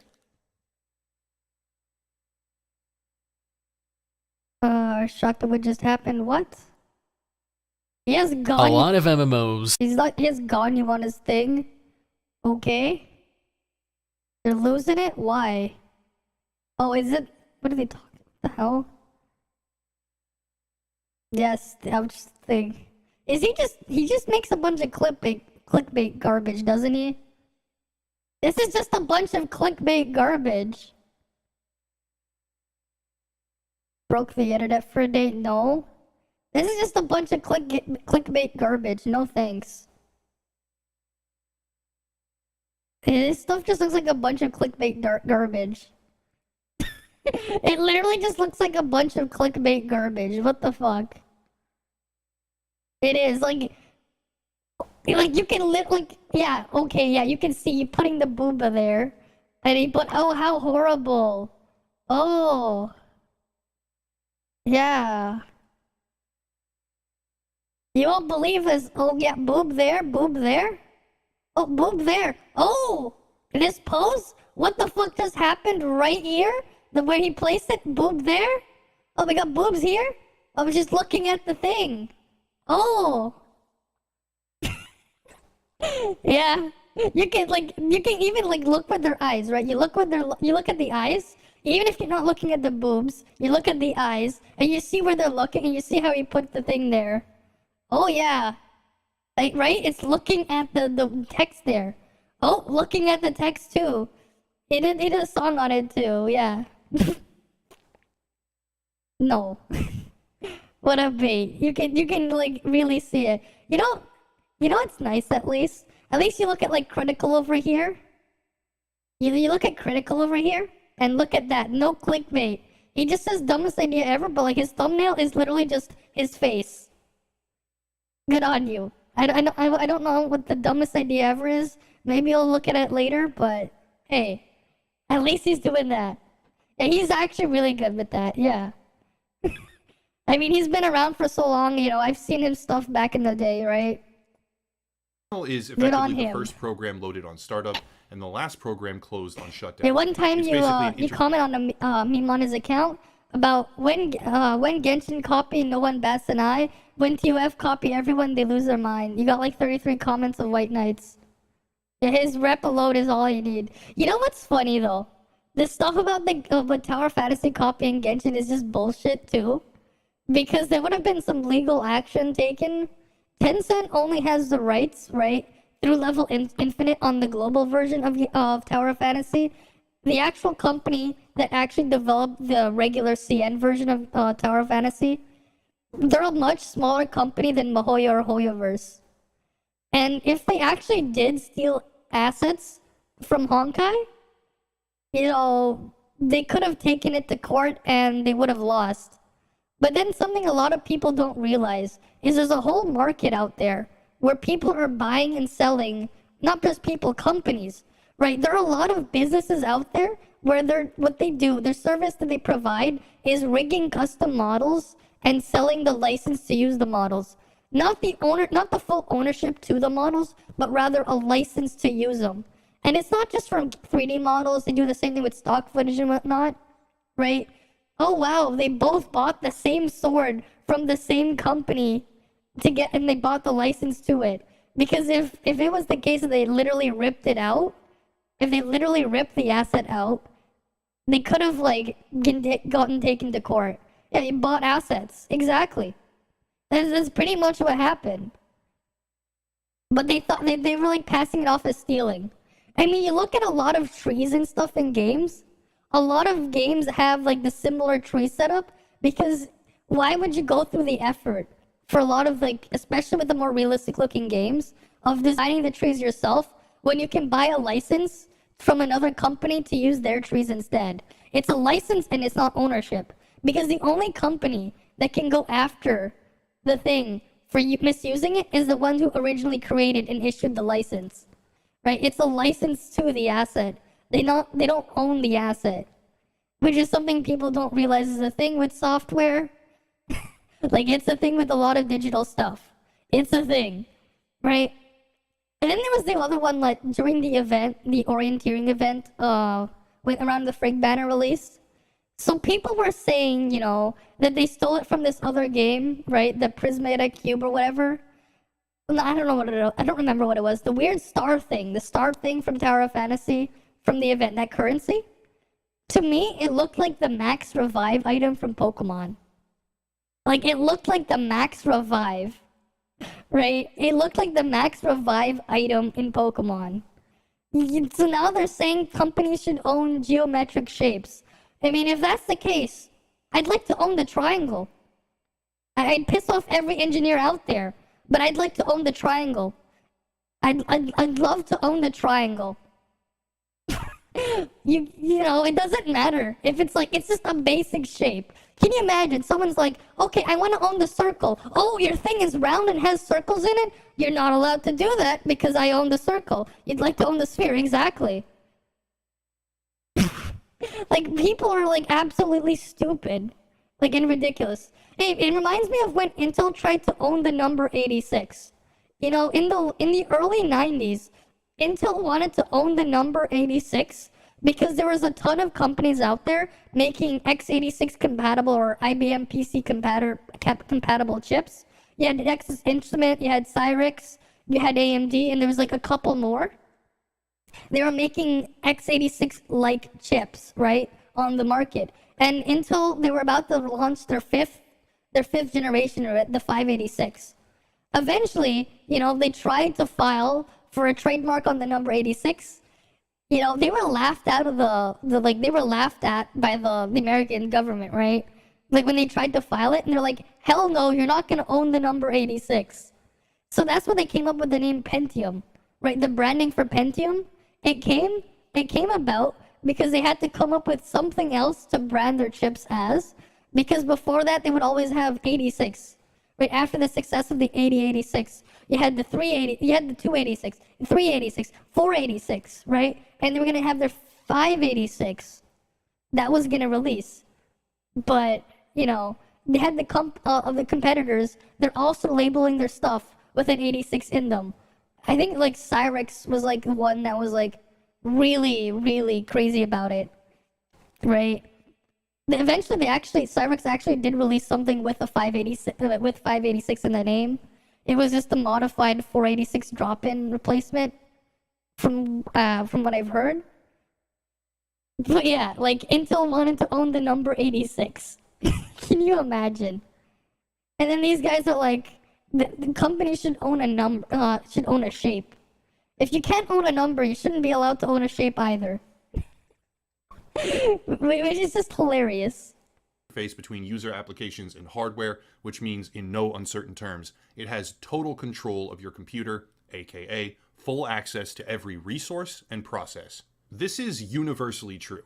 I don't mean that I have the best technical definition possible. I just mean that kernel level access is the deepest and most powerful access you can possibly have. Something gets in there, they can fuck it up. Why does it matter? Simple. It matters because more and more anti-cheat systems in video games are operating in Ring 0, which means with kernel level it's really privileges. Bad.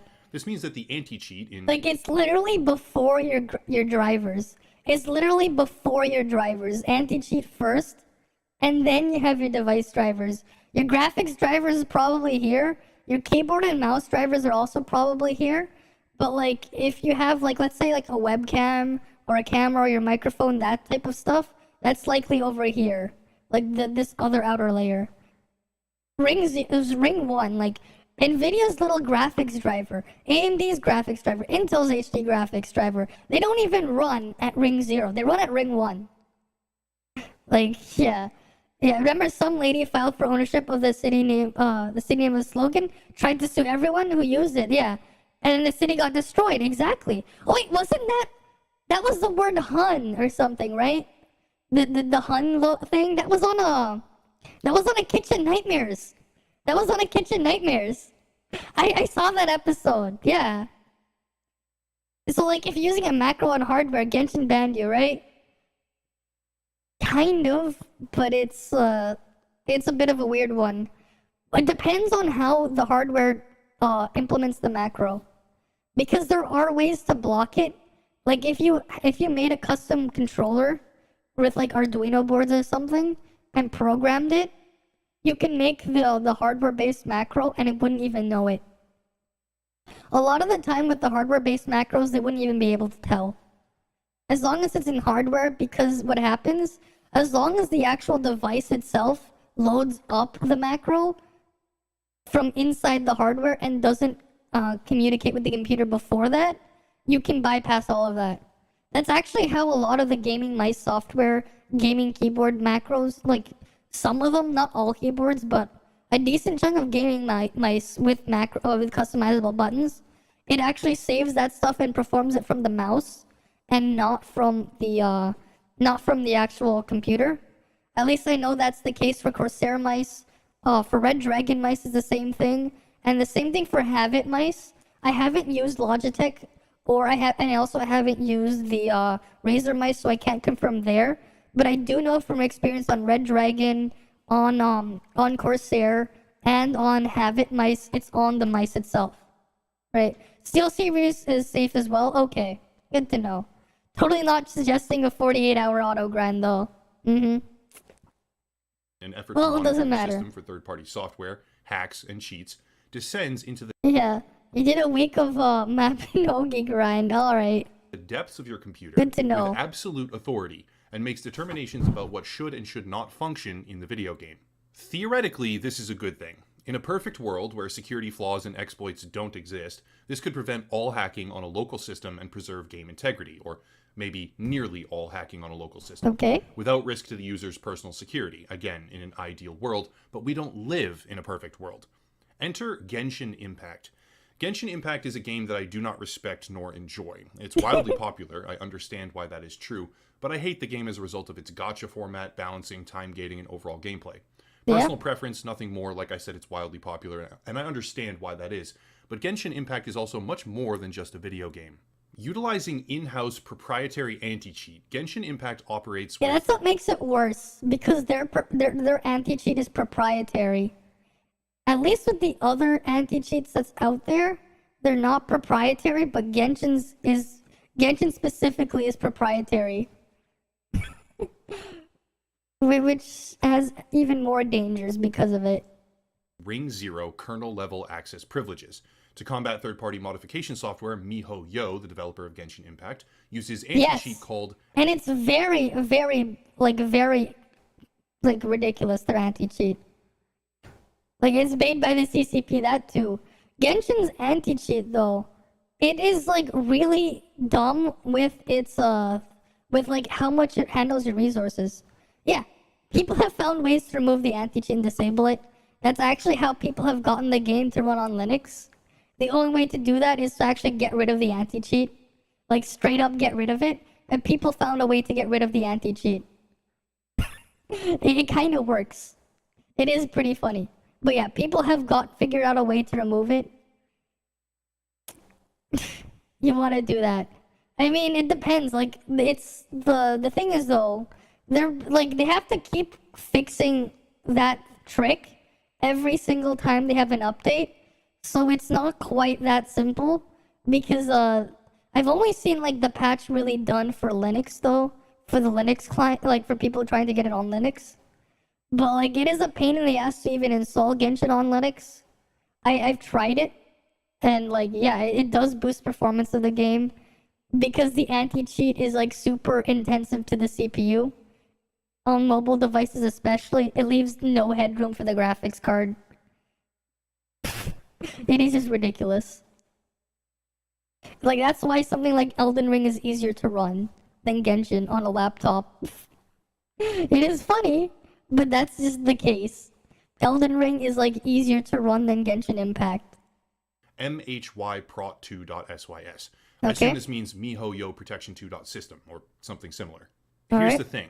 In 2020, MiHoYo faced a bit of controversy because their anti-cheat systems with kernel-level access were automatically running in the background and would made my persist phone the even best when the hand game warmer. itself had been closed. Yeah. This was especially troubling when you consider the fact that MiHoYo is a company from mainland China, and Yeah. the Chinese CCP governmental orders and special intelligence laws from more recently have stated that any and all information from technology companies can be viewed or used by state-run intelligence services at their full and sole discretion. Yep. Basically, if the CCP wanted, they could unilaterally gain full access to MiHoYo's files, and that means that they could have control, or at least all information from, a kernel-level piece of software on tens of millions of computers worldwide. Exactly. Obviously, that's a reductive way of describing all this, but still pretty scary. It By is. itself, that's already a credible reason to be skeptical of anti-cheat software operating with kernel-level access, at least for this one game in particular, but there's more. It turns out that hundreds of games through various different anti-cheat programs operate at a kernel level, including many of the most popular games on Earth. The primary culprit, as if we needed any more reasons to dislike Epic Games, is Easy Anti-Cheat, which can be found in over 140 Imagine not hating Epic Games. with a total number above 250 when you account for other anti-cheat software from different publishers. Yep. That's a tremendous number of games requiring the most privileged access to your system that can possibly be given, and as I went through looking at this topic, I had to make special mention of this, because it seems like once in a while, on occasion, there's a big controversy for one specific game, lamenting the fact that kernel-level access is being used by the anti-cheat, but very little is ever said about the literal hundreds of other popular titles. Yeah, you only have that Epic also because you need it for Unreal Engine. Example, after Doom Eternal announced that they would use kernel-level access de novo anti-cheat, there was a massive amount of backlash. They got rid of it, this also which has is to do nice. with the DRM measures that de novo contained as well, which affected game performance, but a significant component because of it this does backlash also was affect game against performance. kernel-level access for the game's anti-cheat. So much so, in fact, that Bethesda eventually backtracked and they removed it. I find this funny, funny because part, as justified as that is and was, he willingly why is joined the obviously CCP. selective? Yeah, that is also true. Makes it even worse. One game will make media headlines for a week Makes it even straight worse. over the pushback against this type of security intrusion, while other, more popular, even larger games containing the exact same type of access never see the same kind of exposure at all. It's odd, and I don't really understand why it is. Regardless, hundreds of high-profile games contain kernel-level access anti-cheat, and with that access comes the risk of vulnerability. Some creators and security professionals have been warning about this for years, stating that risks far outweigh the benefits. In my own experience, having extensively scoured a number of third-party hacking forums for a couple of video topics about a year ago, it is readily apparent that there are plenty of hacks that already bypass anti-cheat software with kernel-level access, because that's what people rendering already it effectively do. obsolete anyway when compared to other less invasive options. But the primary that's the thing too. Like, eventually, they're just gonna get around it. Yeah, because you know why they moved their HQ to the concern here Yeah, is that it is anti-cheat weird. operating at ring 0 with kernel-level access can be a vehicle for malicious actors. It is kind of weird. That is precisely what has now happened with Genshin Impact. Keep in mind, anti-cheat software is not something that has been integrated for your safety. It's a program that has been integrated by gaming developers, not security experts, to preserve the integrity of their in-game economy or prevent player-based decline as a result of unfair matches. This is for the security of the game, not for the security of your machine. And that is a key fact of the matter. No, what they did is they changed the publisher to be the thing they owned, the Cognosphere, which is what they owned in Singapore. The HQ is just so to get your money easier, yeah. No, they didn't. Yeah, they moved everything to Singapore, right? They moved it, their payment thing to Cognosphere, which they still own, but they're located in Singapore to make it easier to get the money, yeah. That's what they did. They actually still stayed in China, yeah. They just have their payment processor being a Singapore company, which they own. To understand going forward. That's why if you've ever looked on your credit card bill or your PayPal bill when you've ever swiped in Genshin, you'll see Cognosphere as the name of the company getting your money, but that's still them. If you've ever like bought directly, not through the Play Store or whatever. Yeah, they made an overseas publisher because Visa and MasterCard were limiting payments. Exactly. And that's really all it was. It's just an overseas publisher just to get around it. August of 2022, identified by Trend Micro, Genshin Impact's Ring 0 antivirus was being used by third-party hackers as a ransomware vehicle. Ransomware just means they hijack your system and then they basically charge you money to get access to it again. People were actually getting ransomware from Genshin's anti-cheat. You didn't look into it that much. Hold your files or your system ransom. I didn't know it was that bad. Like people have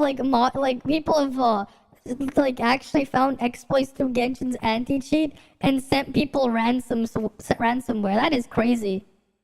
That is like actually crazy. Without getting too technical here, the anti-cheat of Genshin Impact was exploited by malware to infiltrate and shut down the local antivirus protections, which made it possible for complete control of the system. Users who installed Genshin Impact, even if they themselves on that particular made rules to scan all Chinese software by USFCC, were also installing the anti-cheat, which would descend into their system and become an exploitable rabbit hole you're not really installing. could get access to their machine at a level that they as a user didn't even have access to, all because of the game itself. Another example, the ESEA, the Esports Entertainment Association, had anti-cheat client software that members could download. This was oh yeah, that's right. There was that whole thing where they were mining on people's computers. The ESEA whatever. As far back as 2013. And that anti-cheat through elevated and privileged access was actually a mechanism to deploy and execute a massive Bitcoin mining botnet. Goddamn, Bitcoin mining how many machines were infected at that time, but the crucial thing to remember